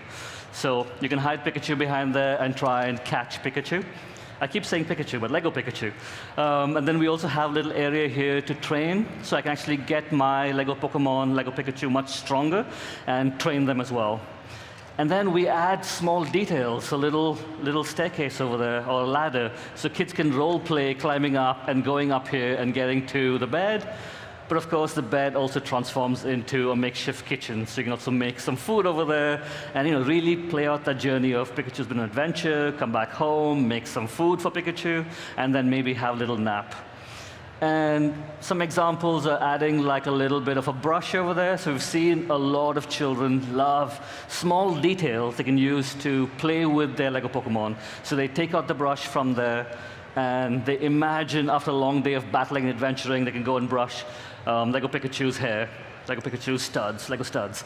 So all of these elements over there really enhance the play for the children, so they can actually imagine the play. One other thing I also want to add, like a really fun detail for me, on the back of the the buggy that the trainers built for Squirtle to ride in. We've added in small decorations and details as well. So we have a little bit of what do cars have? A number plate.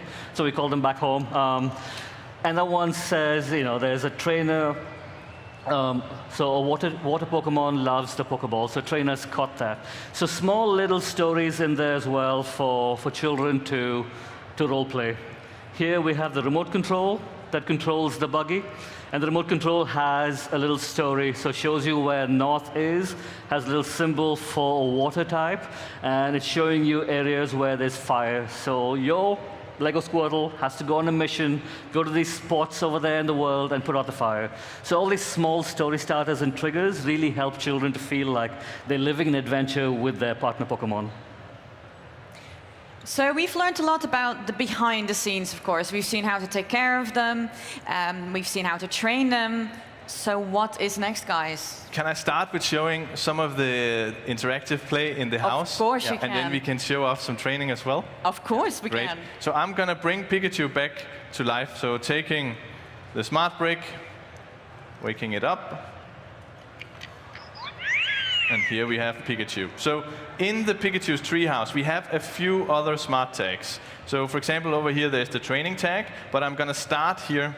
One of my big memories as a kid was exploring the tall grass. This is the Lego version of it. So when I take Pikachu and I place it here behind the tall grass, I'm going to do like this. So you will hear a little game mode starting. So right now Pikachu is hiding in the tall grass, and there is some music there. We use the music every time we put it into some type of game mode. I now have my little Pokeball, and when I throw it at the bush, there we go. First try. First try, open it, and Pikachu was of course very happy and is celebrating. But if I close it back up again and try again here, when I just hit the leaves and don't hit the target, Pikachu is reacting. So I think when Sid talks earlier about how all of these play starters helps the kids, this type of play is a really good analog play on its own, but what the smart play does is just amplify that. So you can, imagine Pikachu there being angry when I don't hit it, and when I hit it, it celebrates. So that's the tall grass. I'm gonna move. Can I show them training? Yes, go for it. Okay. Can I have your brick? Pikachu!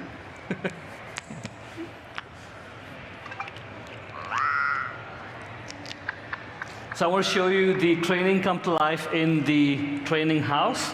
So again, any Pokemon that you pick up from your shelf, any Lego Pokemon that you have, can go into all the different sets as well. So here we have the smart tag that brings the training play to life. So I just walk up to it, and I scan. And you can hear the music of training. So it's really like fun music for me to imagine role-playing training. And as I move my Pikachu, my Squirtle, I can train, I can punch the punching bag as hard as I can do somersaults, I can dive off the top of Pikachu's treehouse, and I keep moving. And the more I do that, the stronger my Lego Squirtle becomes. So you can hear the little beep. I'll stop talking. That one. That one. So that means my Pokemon, Lego Pokemon, is getting stronger and stronger for battle. So the more I do that, the better it gets, and I can take on Mike at a battle. So when I'm done, so it gives me a feedback of how much training I've done and how strong Squirtle's become. So and yeah, that was a bit cheating, Sid. There's one more thing I want to show you in the house. Up here in the back, Sid mentioned there is a little kitchen. So when I'm now taking my Pikachu, I'm walking up the stairs into the kitchen, but hey, something is actually missing here. Someone stole Pikachu's lunch, Sid. Is that you? Of course I think I might have eaten it, but I might have some spare lunches in my pocket. There we go. I have a little sandwich for you. Sorry, Pikachu. So we do bring a little sandwich in the set as well. And this is one of those where you go up to the kitchen as the trainer and you're preparing a sandwich. So now when I hold this up to Pikachu, Pikachu will start chewing. And it's actually chewing as long as I hold it up, but when I remove it, we get a response. It did not like it. Sid, did you put broccoli in this one? I might have, yeah. Jesus. So now I go back into my kitchen. Cook, cook, cook. A bit more tomatoes. Let's see what that does to the experience. Yes, it needed the tomatoes. So this is one of the aspects where we are really building a bit of randomness in. Really helps the kids imagine like how so many ways that they can play with it, and we are seeing this in tests. So the broccoli example comes from directly from the kids. That they don't want to be friends with a Lego Pokemon that eats broccoli. Yeah. And the little thing, yeah, exactly. So we've seen children do that always, where they keep adding in more stories to the play. They keep adding on what the Lego Pokemon are doing and really live out that little trainer journey excitement. Yep. Do you need some help with Squirtle? I'm just gonna take this one off. Squirtle needs to look the right way. Here we go. Cool. What happens next? I think what happens next is that we go into a battle, but for that, trainers, we're gonna need your help. I want you guys to pick 2 Lego Pokemon, and then we're gonna ask the audience which ones they're gonna want to battle. Do you want to go first, Mike? Yes, I'll I can do pick that. my strategic choice after that. I do think I need to actually stick with Pikachu as my #1 pick Classic here. choice. But secondly, I think I'm gonna go with Mew. I do love Mew. It's a hover type, and it has some special sounds to it as well. I'm going to stick with my Squirtle as well. So we have a little water type over here. And then I'm going to pick Gengar, my second favorite Lego Pokemon. I'm with you on that one, and I'm not biased, but just a little bit. So we're gonna check with the audience. Can we get this out? Let's give me a shout for Gengar. All right. I think we've got a winner, but I gotta play it fair. Let's check Squirtle. Who wants to see Squirtle fight? I think Gengar is a winner here. I think. Good choice. I think Gengar is a winner. All right, let's give it up for Pikachu. All right. Very strong choice, but let's give it up for Mew. All right, then. I think we've got a clear favorite in the audience. You guys have a great choice. All right, let's go for Mew versus Gengar. I'm sensing a bit of a match here. So, of course, the first thing we'll do is to bring each of them to life. And I'll give you a bit of a chance to hear how Mew is hovering. I hope you can hear it out there. Yeah. Cool. And I think I also want to show Gengar, if you can hear it up there. No. But also for me, I just want to show the little function that I love over here. Oh, that might be why. Put it in. Wow. Okay. Yeah. I love the little function over here where we have that cheeky little Gengar with the tongue out. So again, a lot of fun play features over there to really have the personality come to life in Lego brick form. So I love the way the back looks, but you also have the little knob over here that makes the tongue move as well, which is really fun in battle to throw out some powerful moves. Are you ready, Mike, to battle? Yes, let's do it. So let's go a bit forward so we can... I think we'll do first a little practice round. I think that would be smart. Yeah, let's show people how it's done. Sounds good. Sorry. There you go. So, as I talked about earlier, the smart bricks are actually connected now, and they know where each other are in space. And we have used that to be able to start the battle. So the way you start a battle, a Lego Pokemon battle, is that you bring them close, and then you shake them. So you're charging them up. And now you will hear kind of a little intro sound, and then each of them will turn on in a green light. The green light represents the health. So right now they are both at full health because we just started the battle. The battle is quite simple. There's only 3 moves that we can do. The first one is a fast attack. When I move close and I perform an attack, Gengar takes damage. The second moveset, if you want to perform that, is a dodge. So if I'm moving in and Sid is moving away, he's actually not taking my damage. So here we go. And the final move is the big charge attack. So if I take Mew and I charge it up, be careful not to overcharge it and become dizzy, I deliver a big attack. And actually in this case, you see me as the winner. So there were a winning victory and there were a super like from the Lego Pokemon. So I got the first round. That was easy, okay. Can I have some potions though? Can I have some healing spray? I think Gengar needs a potion because he's feeling very down. I'm just not I might have left him back on next to Yes. Charizard. We can bring one from here. We can steal one from there. All right, I think we need to give a little potion to Gengar. There you go. Gengar can heal up a bit here. Max heal. Maybe not too much, dude.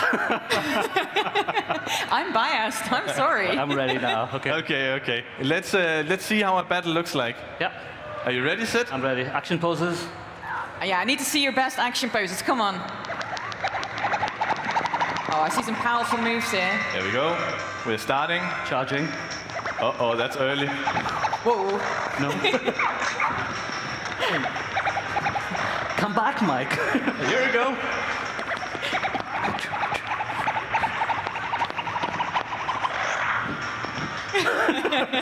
Your dance moves. Oh, I got some good hits in there. I can see Sid is, You can see the red is over getting here, red.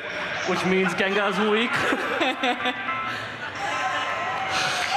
That was incredible, guys. All right, Very thank powerful you. moves. Some very powerful moves. I think that means that you've won a trophy because you Oh, won wow. the battle. This beautiful trophy, this Lego trophy, just for you. Gengar and I will be back tomorrow, Mike.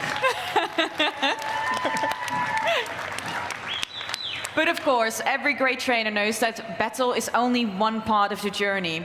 Is there anything else that we should show the audience about these amazing Lego Pokemon sets? Yes, I think you want to show Mew and the awesome flying vehicle. Yes, I would love to. I'll keep the brick in Mew then, and then I can maybe borrow the one you have in Gengar if you didn't take it out yet. So I'm just making a bit of room. This is what a Lego designer's desk normally looks like. Yes, it does. So let me bring Mew's skew up to the stage, or Mew's set. Here we go. I need a few berries.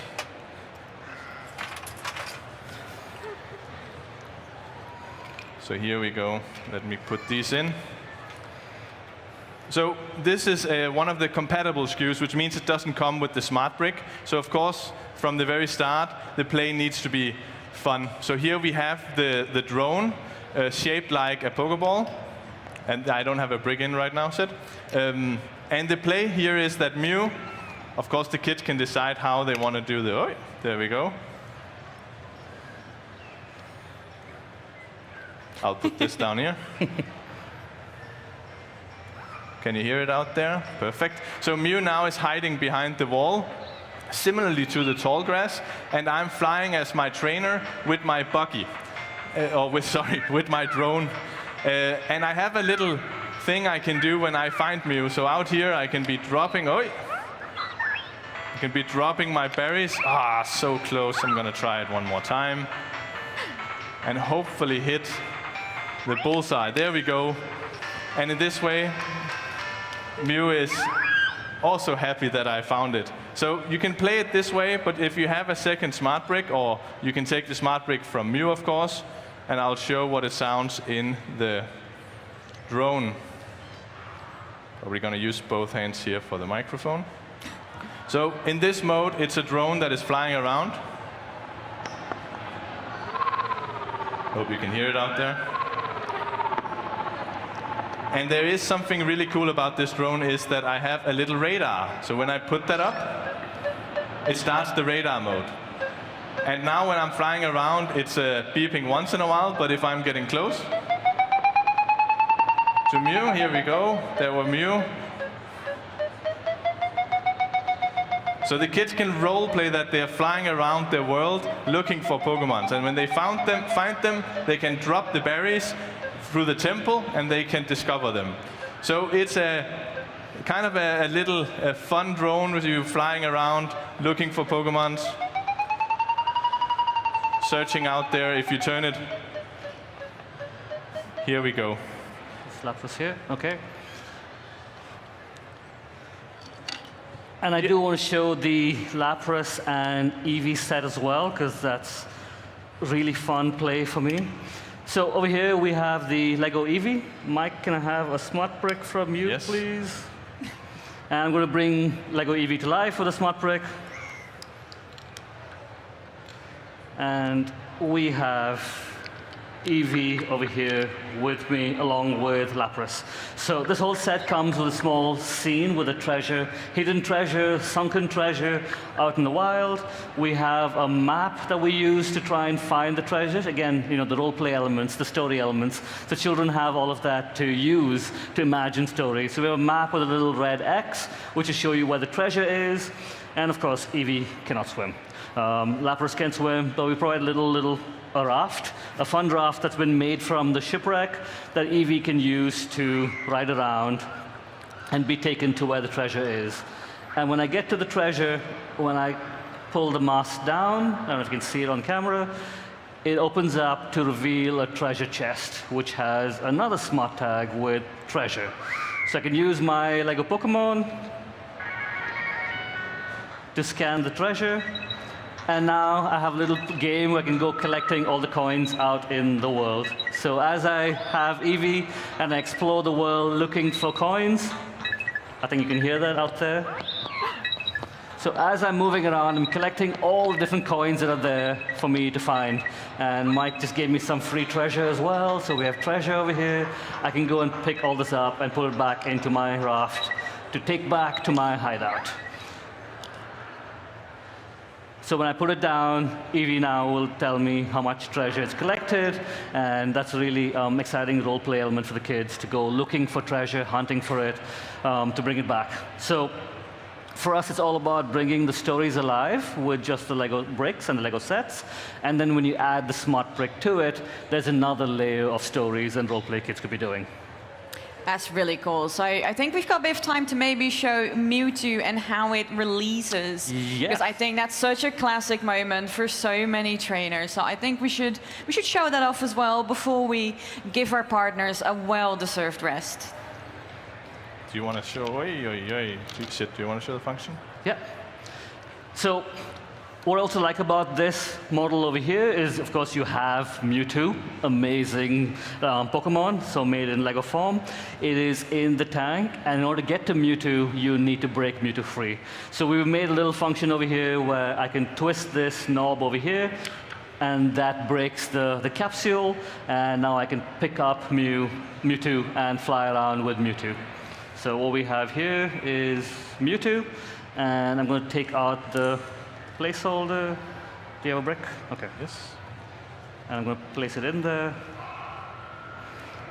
Mike, I want to give this to you because you love Mewtwo so much, and you can show off all the cool sounds you made for it. For sure. Let's actually let's start by showing something that I don't think we got to in the treehouse. So in the treehouse, Pikachu's treehouse, actually, when you saw the kitchen, we could fold it down to a bed, and it's a really cool function that all of these have. So when you lie them down either on the back or the side, and I'm going to put the microphone out so you can hear it.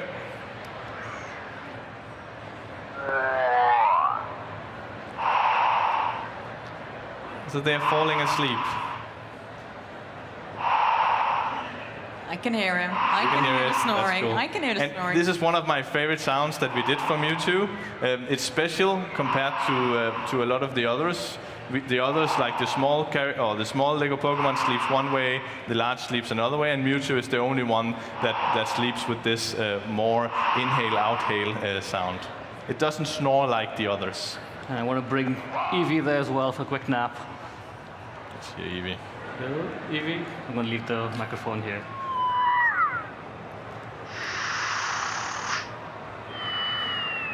It's showing up on the big. There we go. So again, you can hear the different sound in the Lego Pokemon as they sleep as well. So again, every single Lego Pokemon sounds different. The sizes matter. The way they eat matters. The way they walk matters. Flying, swimming, hovering, all of that comes to life with Lego Smart Play. Let's wake Evie up again. That is so cute. And that was supposed to be all that we had to show you, but actually, we've got a wild surprise, because for being such an amazing audience today, here is the world's first look at some of the LEGO Pokemon that we're releasing next year.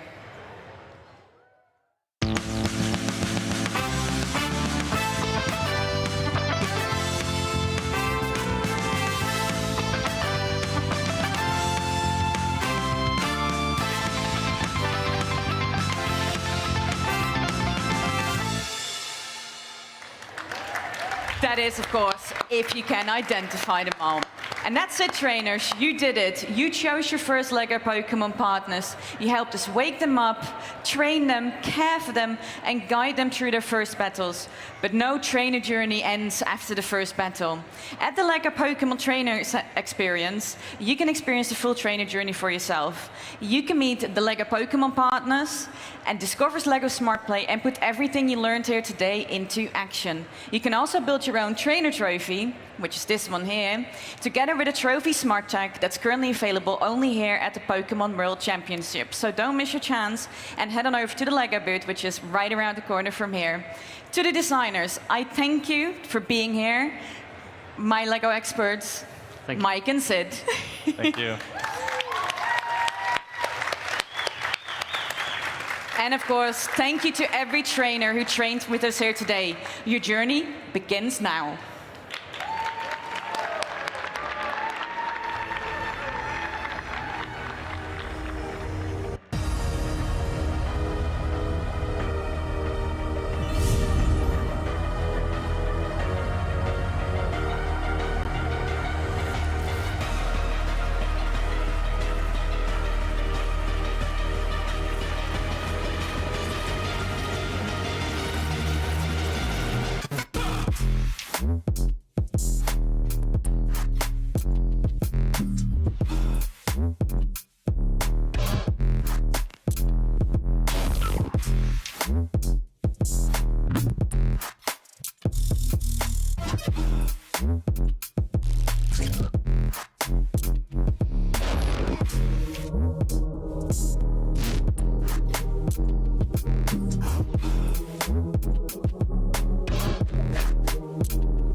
Hello and welcome back to Pokemon XP. I am Anna, this is Rachel and Glitter, and we are here with Pikachu and you.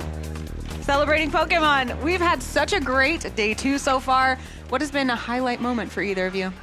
I finally got to see the Lego panel. You've been very excited about Lego. I was so excited about it. I also got to obviously chat with them a little bit, kind of talk to them about all of the new Pokemon sets, and I mean those are something that I now need to go do. I haven't gotten a chance to walk through that booth yet, but I really want to play through everything because after seeing them demo everything in that panel, it's so cool what they're capable of doing and how they interact together. Yeah, you've been really psyched about it. If there's like one takeaway from the panel, what would you want to tell people about if they missed it? If you missed it, I think the biggest takeaway is this is going to be a way to build and play with Lego sets that you've not seen before.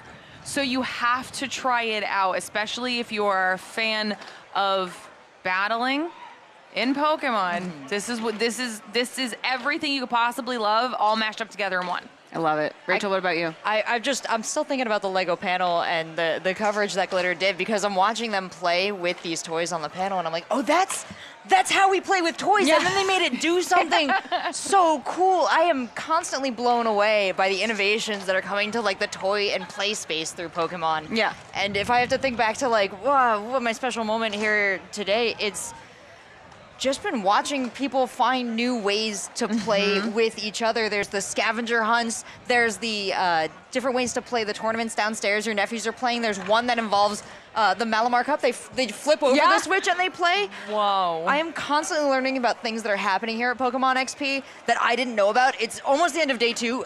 I gotta get the education going still. Yeah. I know, we keep discovering new things that are happening. We're like, oh, we're covering everything at Pokemon XP, and then someone will be like, hey, I did this thing that we've never heard about. What? Yeah, it's so cool. I think my highlight was I just had a brief break away from the desk, and I ran and I found my nephews and niece, and they were like, Auntie Anna, do you want to rip some packs? And I was like, I've never been more proud.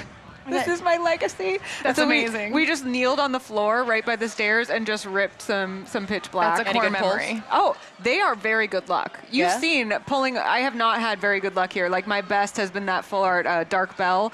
I pulled a Fomantis. They pulled a Goldeen. Like we had a whole pile of I think 6. No.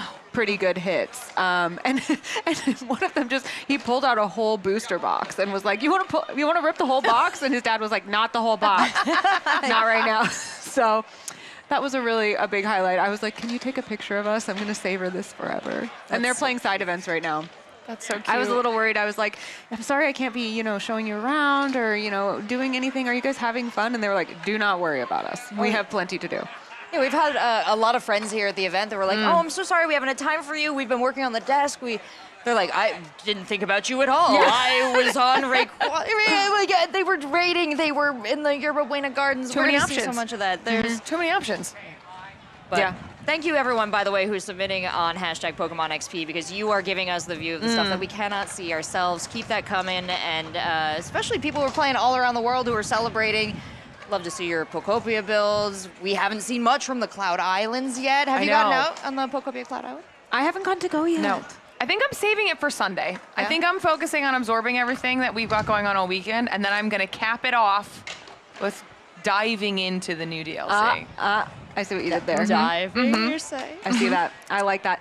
You also had a chance to go and have some fun hairdo going on. We have a video coming up, but what are we going to see?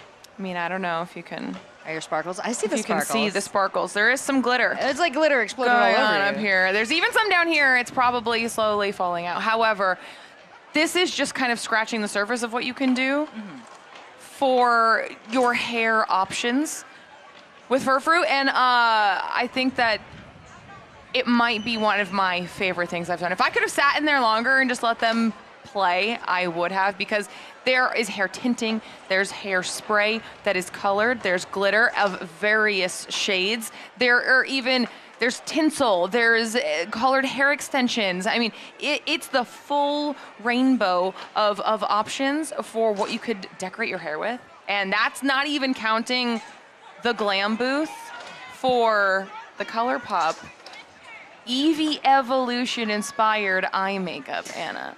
I really need to see it. Let's watch this video now. Let's go over to Yerba Buena Gardens. Let's check it out.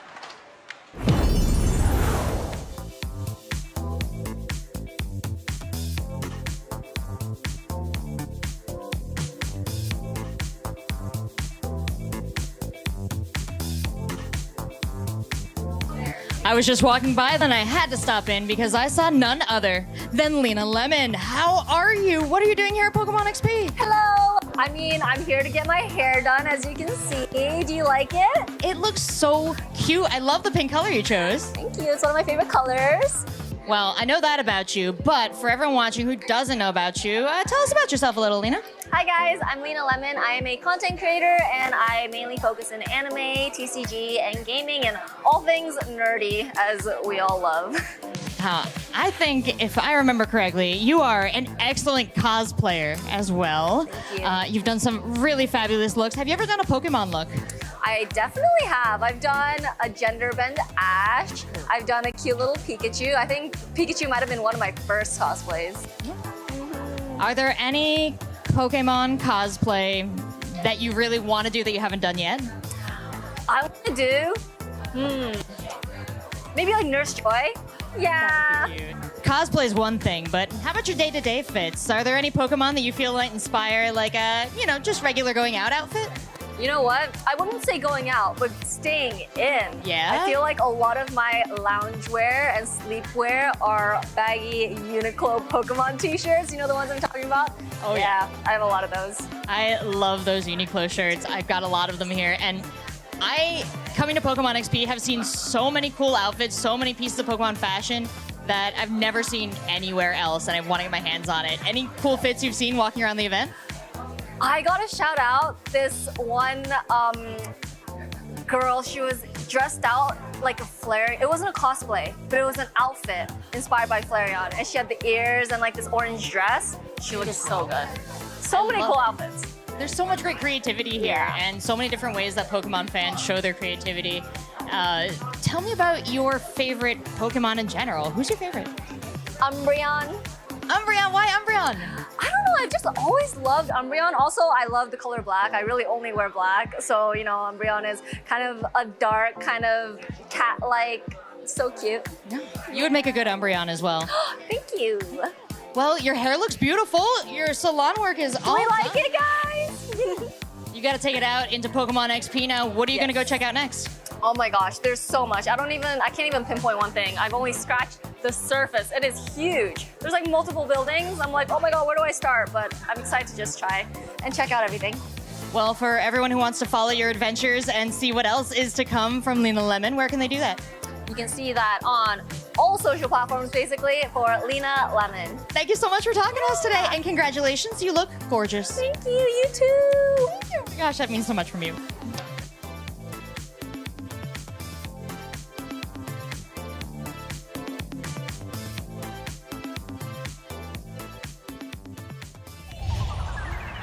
Rachel, what were your impressions of Frou-Frou's hair salon over there in your Buena Gardens? Very, very jealous that all I could do was interview and not sit in the chair because all the stylists are professionally trained stylists, and they were pulling out, as Glitter said, some really amazing hairstyles. I mean, the bubble braids on Lena were adorable, but super cute. Could have used some extensions in here, maybe. Yeah, what a I little know. style. You look fabulous. I kind of wish that I could go over there and have them zhuzh it up a little bit. I'm sure they'd be happy to. Yeah, You might have to. I was noticing in myself every time like fashion and hair and makeup and all those things come up. Those are things that I love to talk about. I love to experiment with, and I love to integrate Pokemon with. I mean, clearly doing Pokemon-inspired fashion is something that has become very important to me, and I have noticed as it comes up on the desk, I'll be like, oh, don't talk too much about that. People don't want to talk about that. That's like a fringe thing or something. And I think that comes from being so deeply steeped in like, competitive focused worlds for so long. Not worlds as in Pokemon worlds, but like as in places that we spend a lot of time.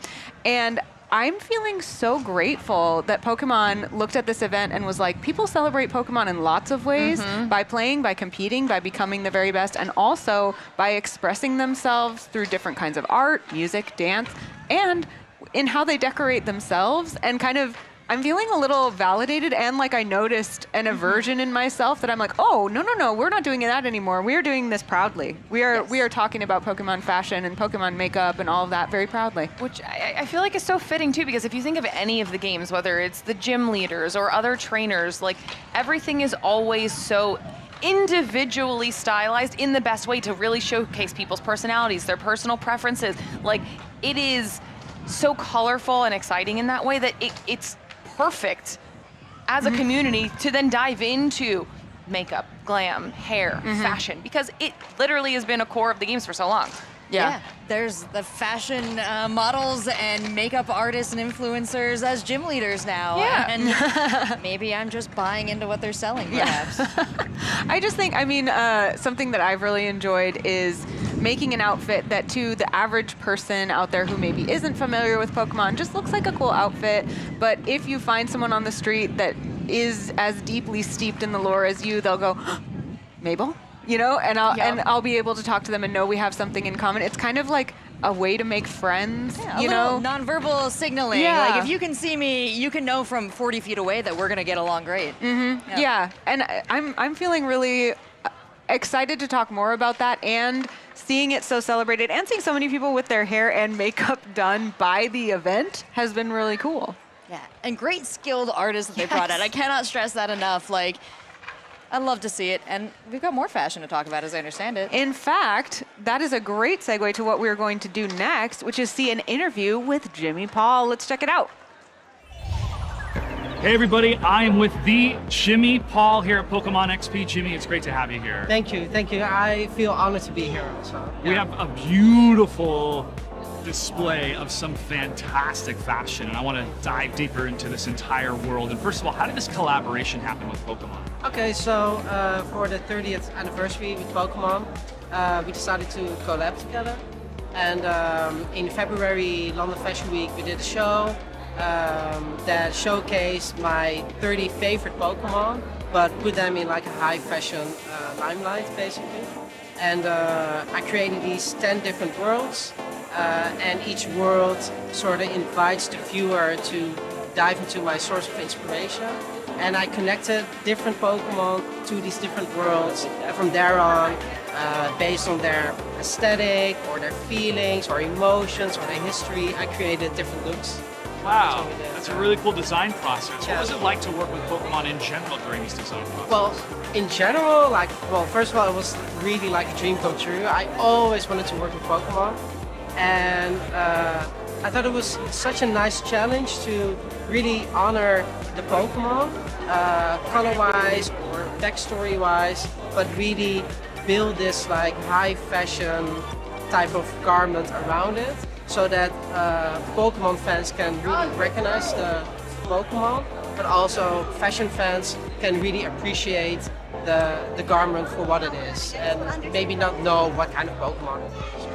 I bet it's really tough to choose, but do you have a favorite design out of this collaboration? Well, it's not that difficult because I actually have a favorite Pokemon, so I think also my favorite Pokemon has also my favorite design.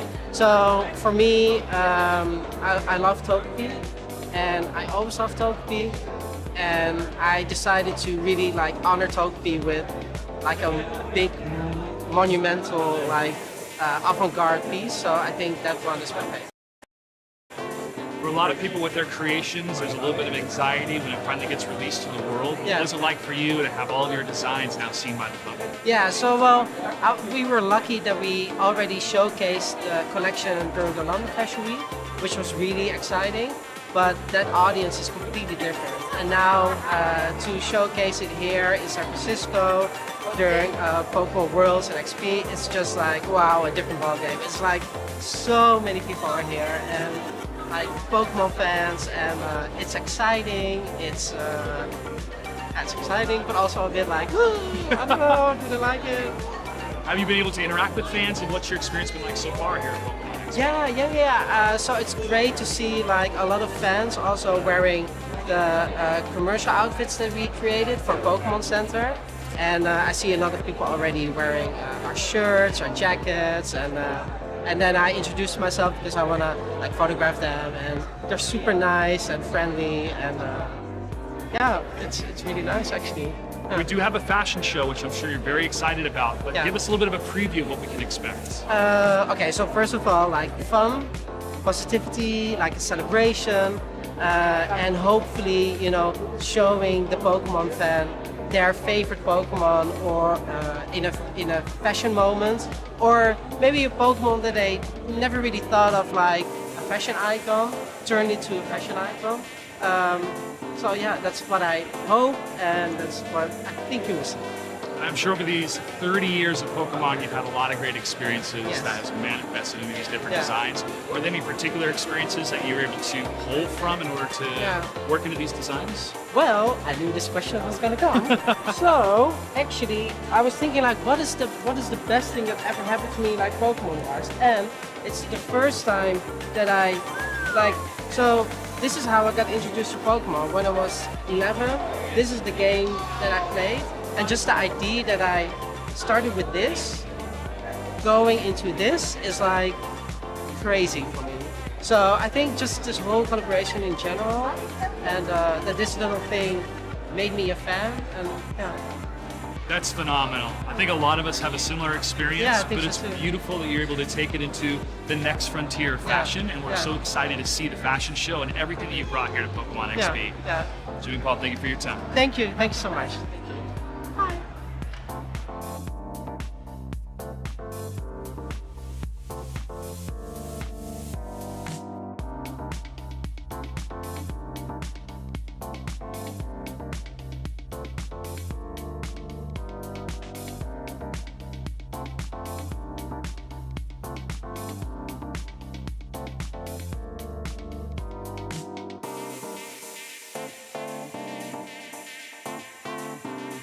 Hi everybody, I'm with Jimmy Paul and our wonderful model, Francis Dominic. We're going to be showcasing some of the designs that Jimmy Paul has brought here to Pokemon XP. So Jimmy, tell me about this design first. Yeah, so he's wearing a Pikachu jacket created by us, and it's based on the collection that we did in February and the world that I came up with around Pikachu, and it's all based on Japanese workwear. And it has like multiple pockets where you can put your like electricity work in. I don't know, I'm not an electrician, but I just thought, oh yeah, that's fun. So here's a pocket, here's a pocket, here are pockets. It's covered in pockets, and when you turn around, it has this really nice, rubber patch, a rubber with the electricity. And I don't know, like I said before, I don't know that much about electricity, but working in the garage, I I just definitely would wear that. Exactly, that's what I thought also. So yeah, we came up with this, and also with a t-shirt. He's wearing a really nice t-shirt, and the back is like a really gigantic Pikachu like graphic, again with the electricity. I don't know how you said it in English, but it's the caution. Yeah, caution thing, and it's like high voltage, and yeah, well, like I said before, I feel like I'm selling it on QVC. Yeah, there's like this beautiful model. Oh, it's beautiful, beautiful. Thank you very much, Francis. Thank you so much. We'll see you a little bit later. See you in a little bit. All right, and then let's go ahead and take a look at all the different outfits that you were designing. Yeah. So tell me about this one first. Okay, so this is based on Miss Magius, and I think Miss Magius is also one of my favorites. And what I love most about it is that this look was really created on the backstory of Miss Magius. So Miss Magius, they live like near the sea, near lakes and mountains, and in the print of the dress you see these lakes, and it is like glittery and very magical, and I try to stay close to the aesthetic of Miss Magius, but put in these little Easter eggs with, for example, the print on the dress. Yeah. It flows very well with Yeah. these different layers. So Yeah. it brings a little more of a definition. Yeah. Yeah. Sleeves and the dress itself. Yeah, And thank the you. hat is fantastic. Thank you, thanks. Yeah. I worked quite long on that hat, and I'm really happy with the hats. Yeah. Let's Thank check you. out the next one. Yeah. Follow me. Yeah. This is personally one of my favorites. Oh, thank you. So this is Venusaur. Yeah. Again, with Venusaur, I tried to put Venusaur in this like a different, like high fashion light. So everything is made from dead stock materials. So, for example, the wool shirt is made from a vintage Scandinavian blanket. I dyed the deadstock cotton myself, and the hat has like all like old materials from the 70s. And I really try to work around the vines that are coming out of Venusaur's like flower top. And I incorporated that in a bag and in the trousers, and I really wanted to create this like punk type of feel in a way. So the world I created around Venusaur was really punk and really green, and this is my most like punk outfit. And the pink really pops and complements Yeah. this shade of green. Yeah. What would you call this shade of green for the majority of the outfit? Sorry, what did you say? This shade of green, what would you call it? Is there a specific name for it? Venusaur green? Venusaur green. I think, yeah. I think so. Yeah. Well, it's very beautiful, and I love the accent of the vines. It definitely comes through. Let's check out the next Thank you. Okay. I think this is probably my girlfriend's favorite. Oh yeah, well it's also my favorite actually. Yeah, so Togepi is already my favorite Pokemon, but with that also maybe this is my favorite look. During the London Fashion Week, this was the one that was the most like received, you know, like with like a wow effect. Yeah. And the world I created around Togepi is all based on my, I love the 80s and especially postmodernism. And Togepi's shell, the pattern on it, reminded me of the 80s postmodernism group, Memphis group, with all these geometrical shapes and stuff. And I wanted to incorporate that in this look. And Togepi is such a small little Pokemon. And I thought, well, since it's my favorite, I think Togepi deserves like a big, big monumental piece. So yeah, it's The textured fabric almost looks like it's fantasy, like Yeah. it's clouds. So I Yeah. can see how people were very enamored by it Yeah. when they first saw it. Yeah. It needed to radiate like positivity and fun and sweetness in a way, because I think Togepi is really sweet. You definitely accomplished that. Thank you. All right, Thanks. let's take a look at the next one. This is kind of the opposite of sweet. Yeah. Sorry. Yeah, So yeah. give a breakdown of this beautiful piece. Yeah, so this is Charizard, and I was inspired by my own Indonesian heritage.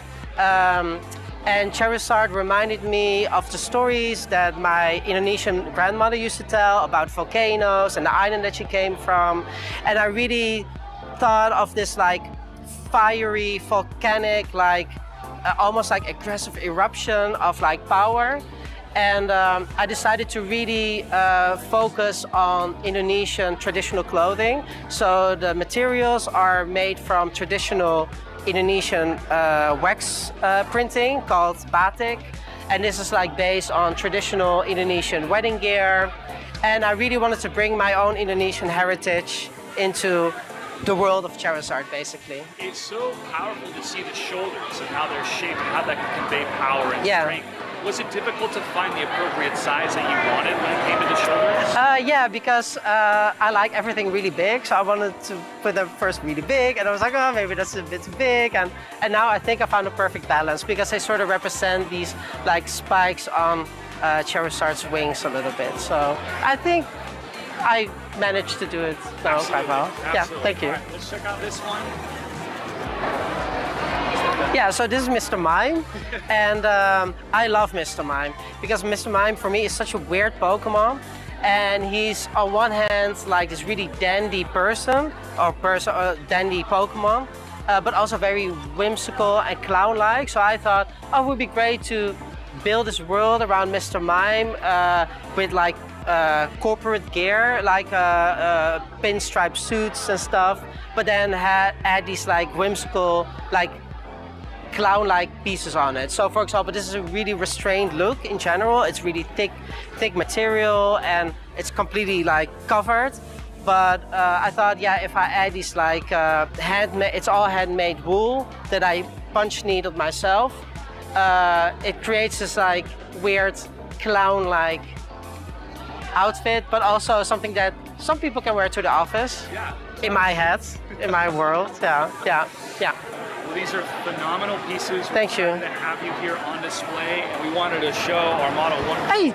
Hey! Oh my God, magic! Give us a breakdown of this one. Yeah, so this is Mewtwo, and it was inspired by the world that I created around Mew and Mewtwo. And I was thinking of like NASCAR, car racing, dynamic, worlds, and really fast. And just like electricity, I don't know that much about cars, but I thought, oh yeah, I want to do something with cars. So this, for me, is a jacket that people maybe recognize, like aesthetically wise, but I tried to put it in a different way. So it has a lot of badges and embroideries, and it has this like really luxury feeling, but it's also really sports. I don't know how you call it in English, but really almost like a Letterman jacket. Yeah, exactly. Yeah. And then it has all these little details like psychic and like the stars. And this is also one of my favorite jackets that we made. It's my favorite jacket I think I've ever seen. Yeah, thanks. And it has a really nice lining also with the symbols. And yeah, I love this jacket also because it's really like unisex. I can see so many people wearing this, and it looks great on you. Thank you. Yeah, you designed it, so. Thank you. Well, Francis, Dominic, thank you so much for being such a wonderful model Thank for you, us. thank you. Jimmy Paul, this is very impressive stuff, Thank and you. I'm serious. I want that jacket. Well, you can still look get so it. good in it. Yeah. Thank you very much. All right, gentlemen, it's great to have you here. Thank we hope you. you really have a great time at Pokemon XP. Thank you. Thank you. You too. Thanks so much.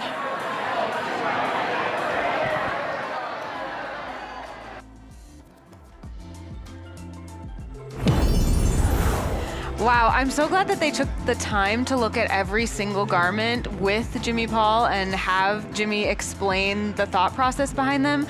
I didn't know a lot about those textiles specifically. I love talking about textiles. That's a weird thing that I didn't think I would say on the Pokemon stage, but genuinely, focus. I really love textiles and talking about the blanket that they dyed and all of that kind of stuff. Very, very cool, and kind of makes me love my favorite piece of Pokemon clothing right now even more, which is the Gengar hoodie. I'm getting word that actually we're ready to watch the fashion show let's go, let's go. right Let's go. now. So let's do it. Let's go to the fashion show.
Okay, everyone, we have made it to the final panel of day 2 of Pokemon XP. How are we feeling?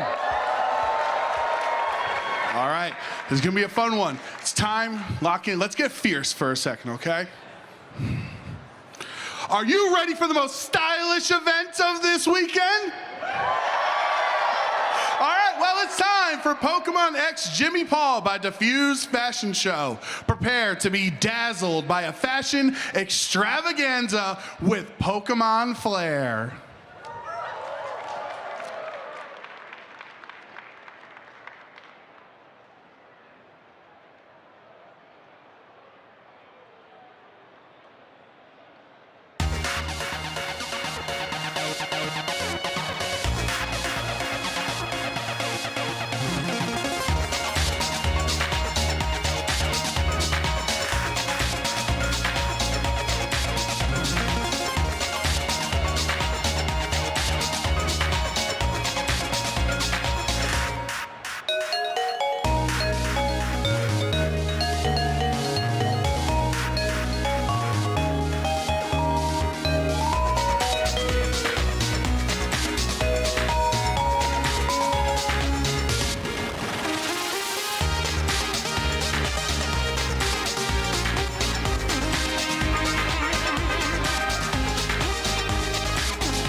Thank you.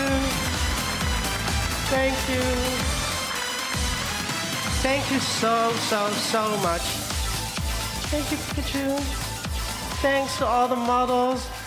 Beautiful. So, now, there were supposed to come, I think, 2 chairs, but not. Thank you.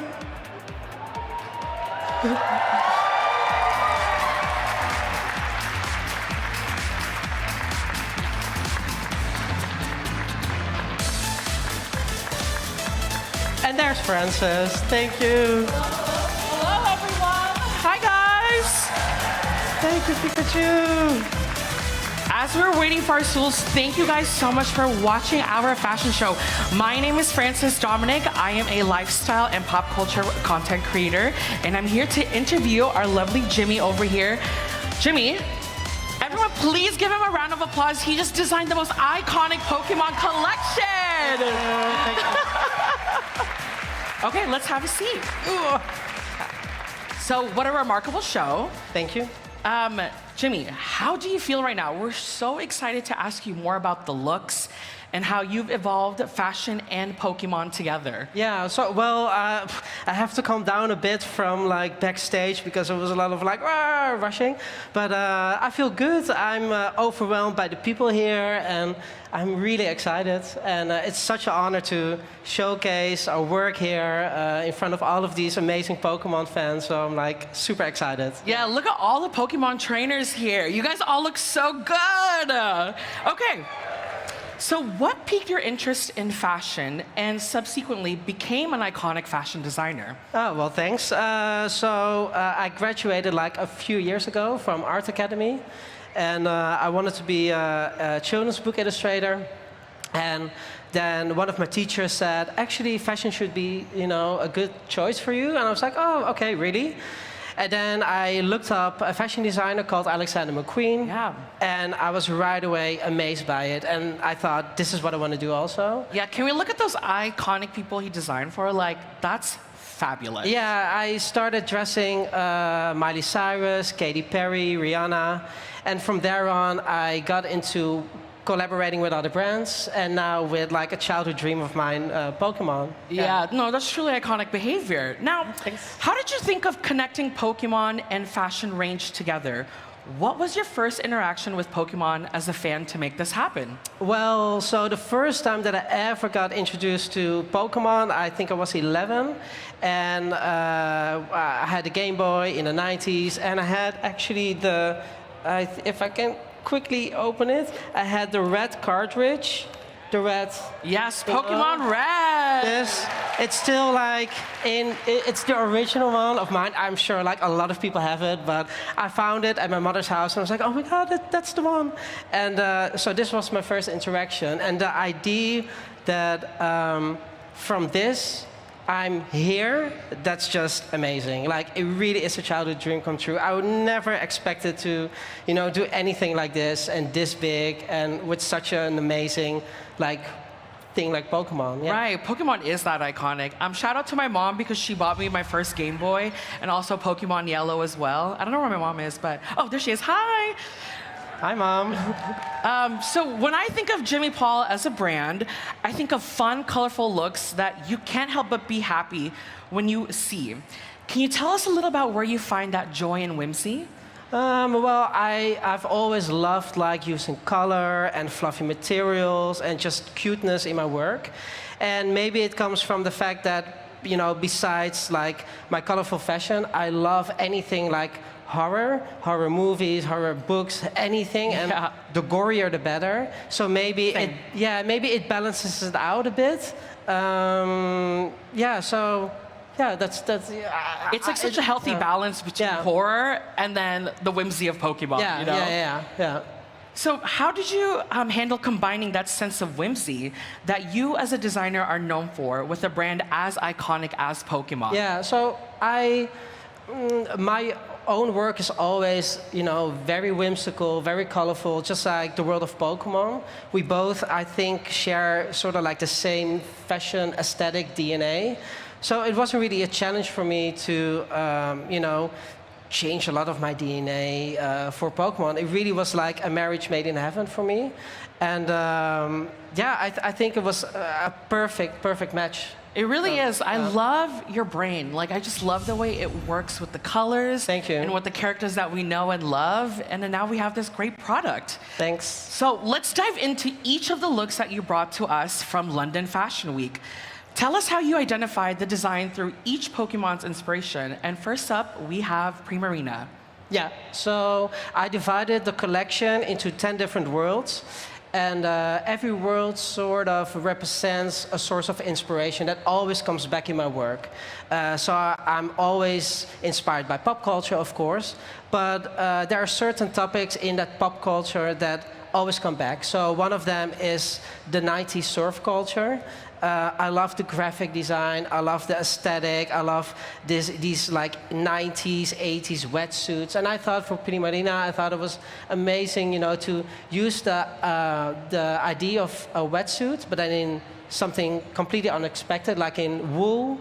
And we punch needled like hours and hours, strands of wool to recreate her hair and seaweed and really create these flows that represent the ocean, but also these 90s surf stickers that I really like. It's so fun and so ethereal. Yeah. Now let's talk about Mr. Mime. Yeah. Because the iconic polka dots, you did that. Yeah, I really like Mr. Mime. I think Mr. Mime is like super whimsical, and he reminded me of like a dandy. And I could see him like working in the office as like the clown office clown. So I thought, I'm always really inspired by cut and by pinstripe suits. And I thought, what would be cool to really use that element of office, corporate core, but then, combine it with these whimsical circus-like details, like these balls, and everything again is like punch needled by hand. It was hours and hours of work also. I collaborated in that look with my mother, my mother-in-law, my sister, my cousin. For hours and hours we were like, you can tell, like, it's so beautiful. Thank you, thanks. Yeah. So the next look is my favorite look, which is going to be Togepi. Now, this was one of my favorite looks you ever did for London. Thank you. Let's talk about it. Well, I was thinking, so what are my most favorite 30 Pokemon? And there are too many to choose from, but my number one is actually Togepi. I always loved Togepi. I was such a Togepi fan. I'm still a Togepi fan now. And I was really inspired by Togepi's shell. Something that always comes back in my work is my inspiration that I get from an 80s design group called the Memphis Group from Italy. It's all postmodernism. And those graphics really reminded me of Togepi shell. So I thought to, play around with that. As you can see on, the screen, it has all of these like, weird 80s, interior design things, and I really like that. So yeah. It's like paying homage to your childhood. Yes. From playing and loving the character to now putting it as one of your iconic designs. Yeah, thanks. Pretty brilliant. Thank you. Now let's talk about Houndoom's design. Yeah, okay, so Houndoom, that was a challenge for me because Houndoom, has such a hard exterior and he's like, but I always liked Houndoom. So I thought it would be nice to try to show the sort of like feel of Houndoom in a soft way. So I used a lot of all of these like iron bracelets on the feet and paws, basically. I used them in a wool way to create this like soft type of feel. And it has a lot of bells. If there's no music, you hear the model walking, and it has this really nice sound, which is sort of like a representation of the iron. And and it's a fun look. I know that a lot of people will maybe be like, okay, that's interesting. But I think every collection needs to have like a crazy look. And for me, that's a crazy look. Exactly. Your love for Pokemon and your love for horror kind of meshed into this one. Yeah. And you got this elegant look for this Pokemon. Yeah. And then last but not least, for Murkrow. Murkrow's design is so good. Thanks. Let's talk about it. Well, this is actually the closest to my love for horror movies.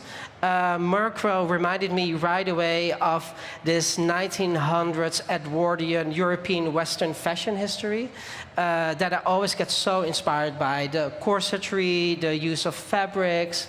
And yeah, Murkrow reminded me of these like British 1900 ladies with these big hats. And I thought, yeah, I really have to, do something with that. So yeah, that's Murkrow. Yeah, you did Murkrow honor. So now the full collection you have made, what you've made features 30 looks inspired by Pokemon from many regions.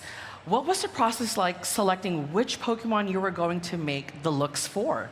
Well, like I said before, it was just so difficult to choose, but I just went with my first choice that just popped in my mind. And, I stand by these choices, but later on, while I was working, I thought like, oh, I really would have done like Gudra, I really would have done like Sylveon, or, there were so many that I would have wanted to do, but yeah, I didn't. So who knows? For the next one, yeah. Yeah, who knows? Okay, so let's talk about your Togepi bag with you. Yeah. High fashion like this isn't the only way you've collaborated with Pokemon. You've also done an amazing collection with Pokemon Center, which is available now. Yeah. Can you talk us a little bit about how different it was to create those two collections? We've seen a lot of fans wearing a range of them here at Worlds, including this Gengar shirt. Yeah. Ooh, watch out. Including this Gengar shirt. Can we get a round of applause for the streetwear? Iconic. Let's talk about it. Thanks. Well, it was actually a lot of fun to do.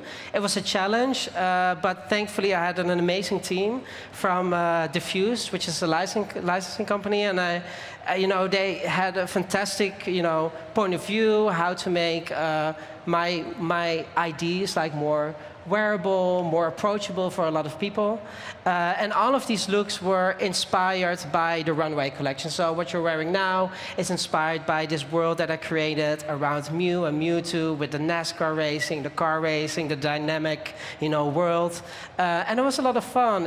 I learned so much, and again, I'm so honored to, be selling my name like next to Togepi. Yeah, Like, it's so cool crazy. seeing everyone wear your clothes. It's so much fun. Thank you, yeah. Okay, so we're down to our last question. I think one of the most important ones as a Pokemon trainer is asked. Jimmy, which Pokemon would be on your team for your battle with the Elite Four? That's so difficult, but I knew this question would have come. So I was thinking about it, and I keep on forgetting, and I'm like, no, maybe this one. But okay, so I think Togetic, Gudra, Sylveon, Miss Magius, Primarina. Oh, they're there. So, thank God. So the cute ones, the pretty ones, the girls. Yeah, the ones that are going to dominate and help him become a Pokemon champion. Am I right? Well, that's all the questions I have for you. Jimmy, thank you so much for being here and spending time with us. And to all the Pokemon trainers out there, thank you for stopping by at the PokémonXP stage. Thank you. And thank you, and have the best Saturday ever. Bye, everyone. Thank you. Bye. Thank you. You're going.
Welcome back to the end of day 2 at Pokemon XP. I am Anna here with Rachel, Glitter, and Joshua. The whole desk is here.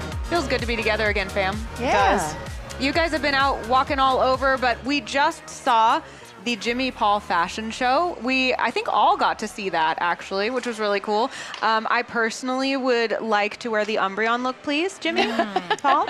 Oh, are we taking a request, Jimmy? Because I would love the Sableye. And don't give it to Glitter, because she also wants a Sableye. I screamed when I saw the Sableye. It was so good. Yeah. Tell me which line do I have to stay in order to get the Mewtwo jacket? That's what I want. You were really angling for that Mewtwo jacket. In fact, I think it's the Pokemon Center line that you have to stand in order to get that jacket. Again? Okay, Yeah. worth it. Yeah. Worth it. I wish I could stand in it again. I would. That was really cool. I also really liked, specifically, Jimmy was talking about being inspired by Indonesian heritage, using some of those textiles, which was really cool. I have a friend who's Indonesian who was back there being really, really excited about Charizard, repping that. So very, very cool. Any other impressions from the fashion show? I also actually like some of the Mr. Mime stuff. Yeah? Yeah. I thought it was like really cute. And I think what we were kind of talking about in the green room was the fact that it was just a fun way to see the different interpretations of how a Pokemon could be represented in a fashion, a wearable fashion sense. Like it. I love the Murkrow as well. The Murkrow is so good. And the Mewtwo with the shiny Yes. panels. Super cool. All right. Well, we have something to check in on since it is the end of the day, and that is our Lego Rayquaza build. Now, yesterday we were feeling a little worried about Whoa! No longer concerned. Yeah. Always believe in Lego. Never not believing in you guys. Yeah, I think yesterday we didn't even have any green. No, it's just the base. But with a solid foundation, you're able to build up, and it looks fantastic. So I am confident it will be complete tomorrow. Yeah? Confident? Fully confident? What time do you think it's going to be done tomorrow? 6. Way earlier. Yeah, Pacific time. You think it's going to be done way earlier? Power of friendship, teamwork, all of it. It's come. I mean, it went from just a white base to, I would say, arguably 30% of his body. Look at the mini model of Rayquaza. You know, they've gotten a lot done in just a day's time. I agree. We will see tomorrow when the Rayquaza build is finished. It's been really fun checking in on that. It's huge.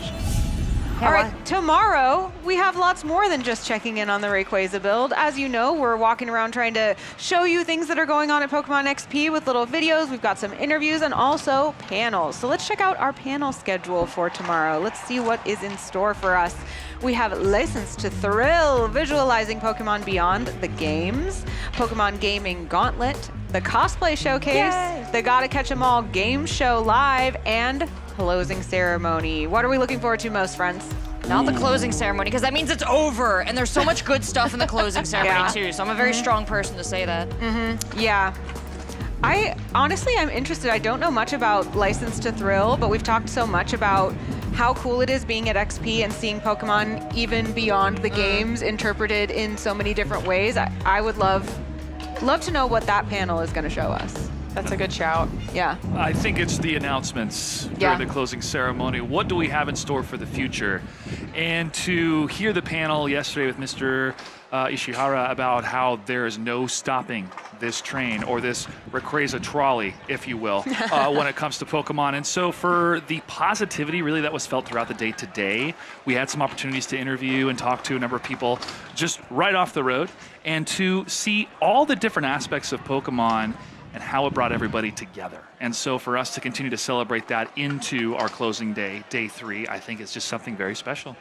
Rachel, I know you've been talking about the Cosplay Showcase as well. I am so enamored of every cosplayer at every level at this convention. It takes so much skill to even get together that first step to cosplay. And so I'm excited to see everyone on stage, but I think I'm also going to check out some of the roaming cosplayers as well if I get the chance. Love to see it. All right. Well, with that, we will bring day 2 to a close. I hate to say that. That's crazy. We're more than halfway done already. I know. But we still have a whole day of fun planned, so don't go too far. We'll be back very soon here at Pokemon XP.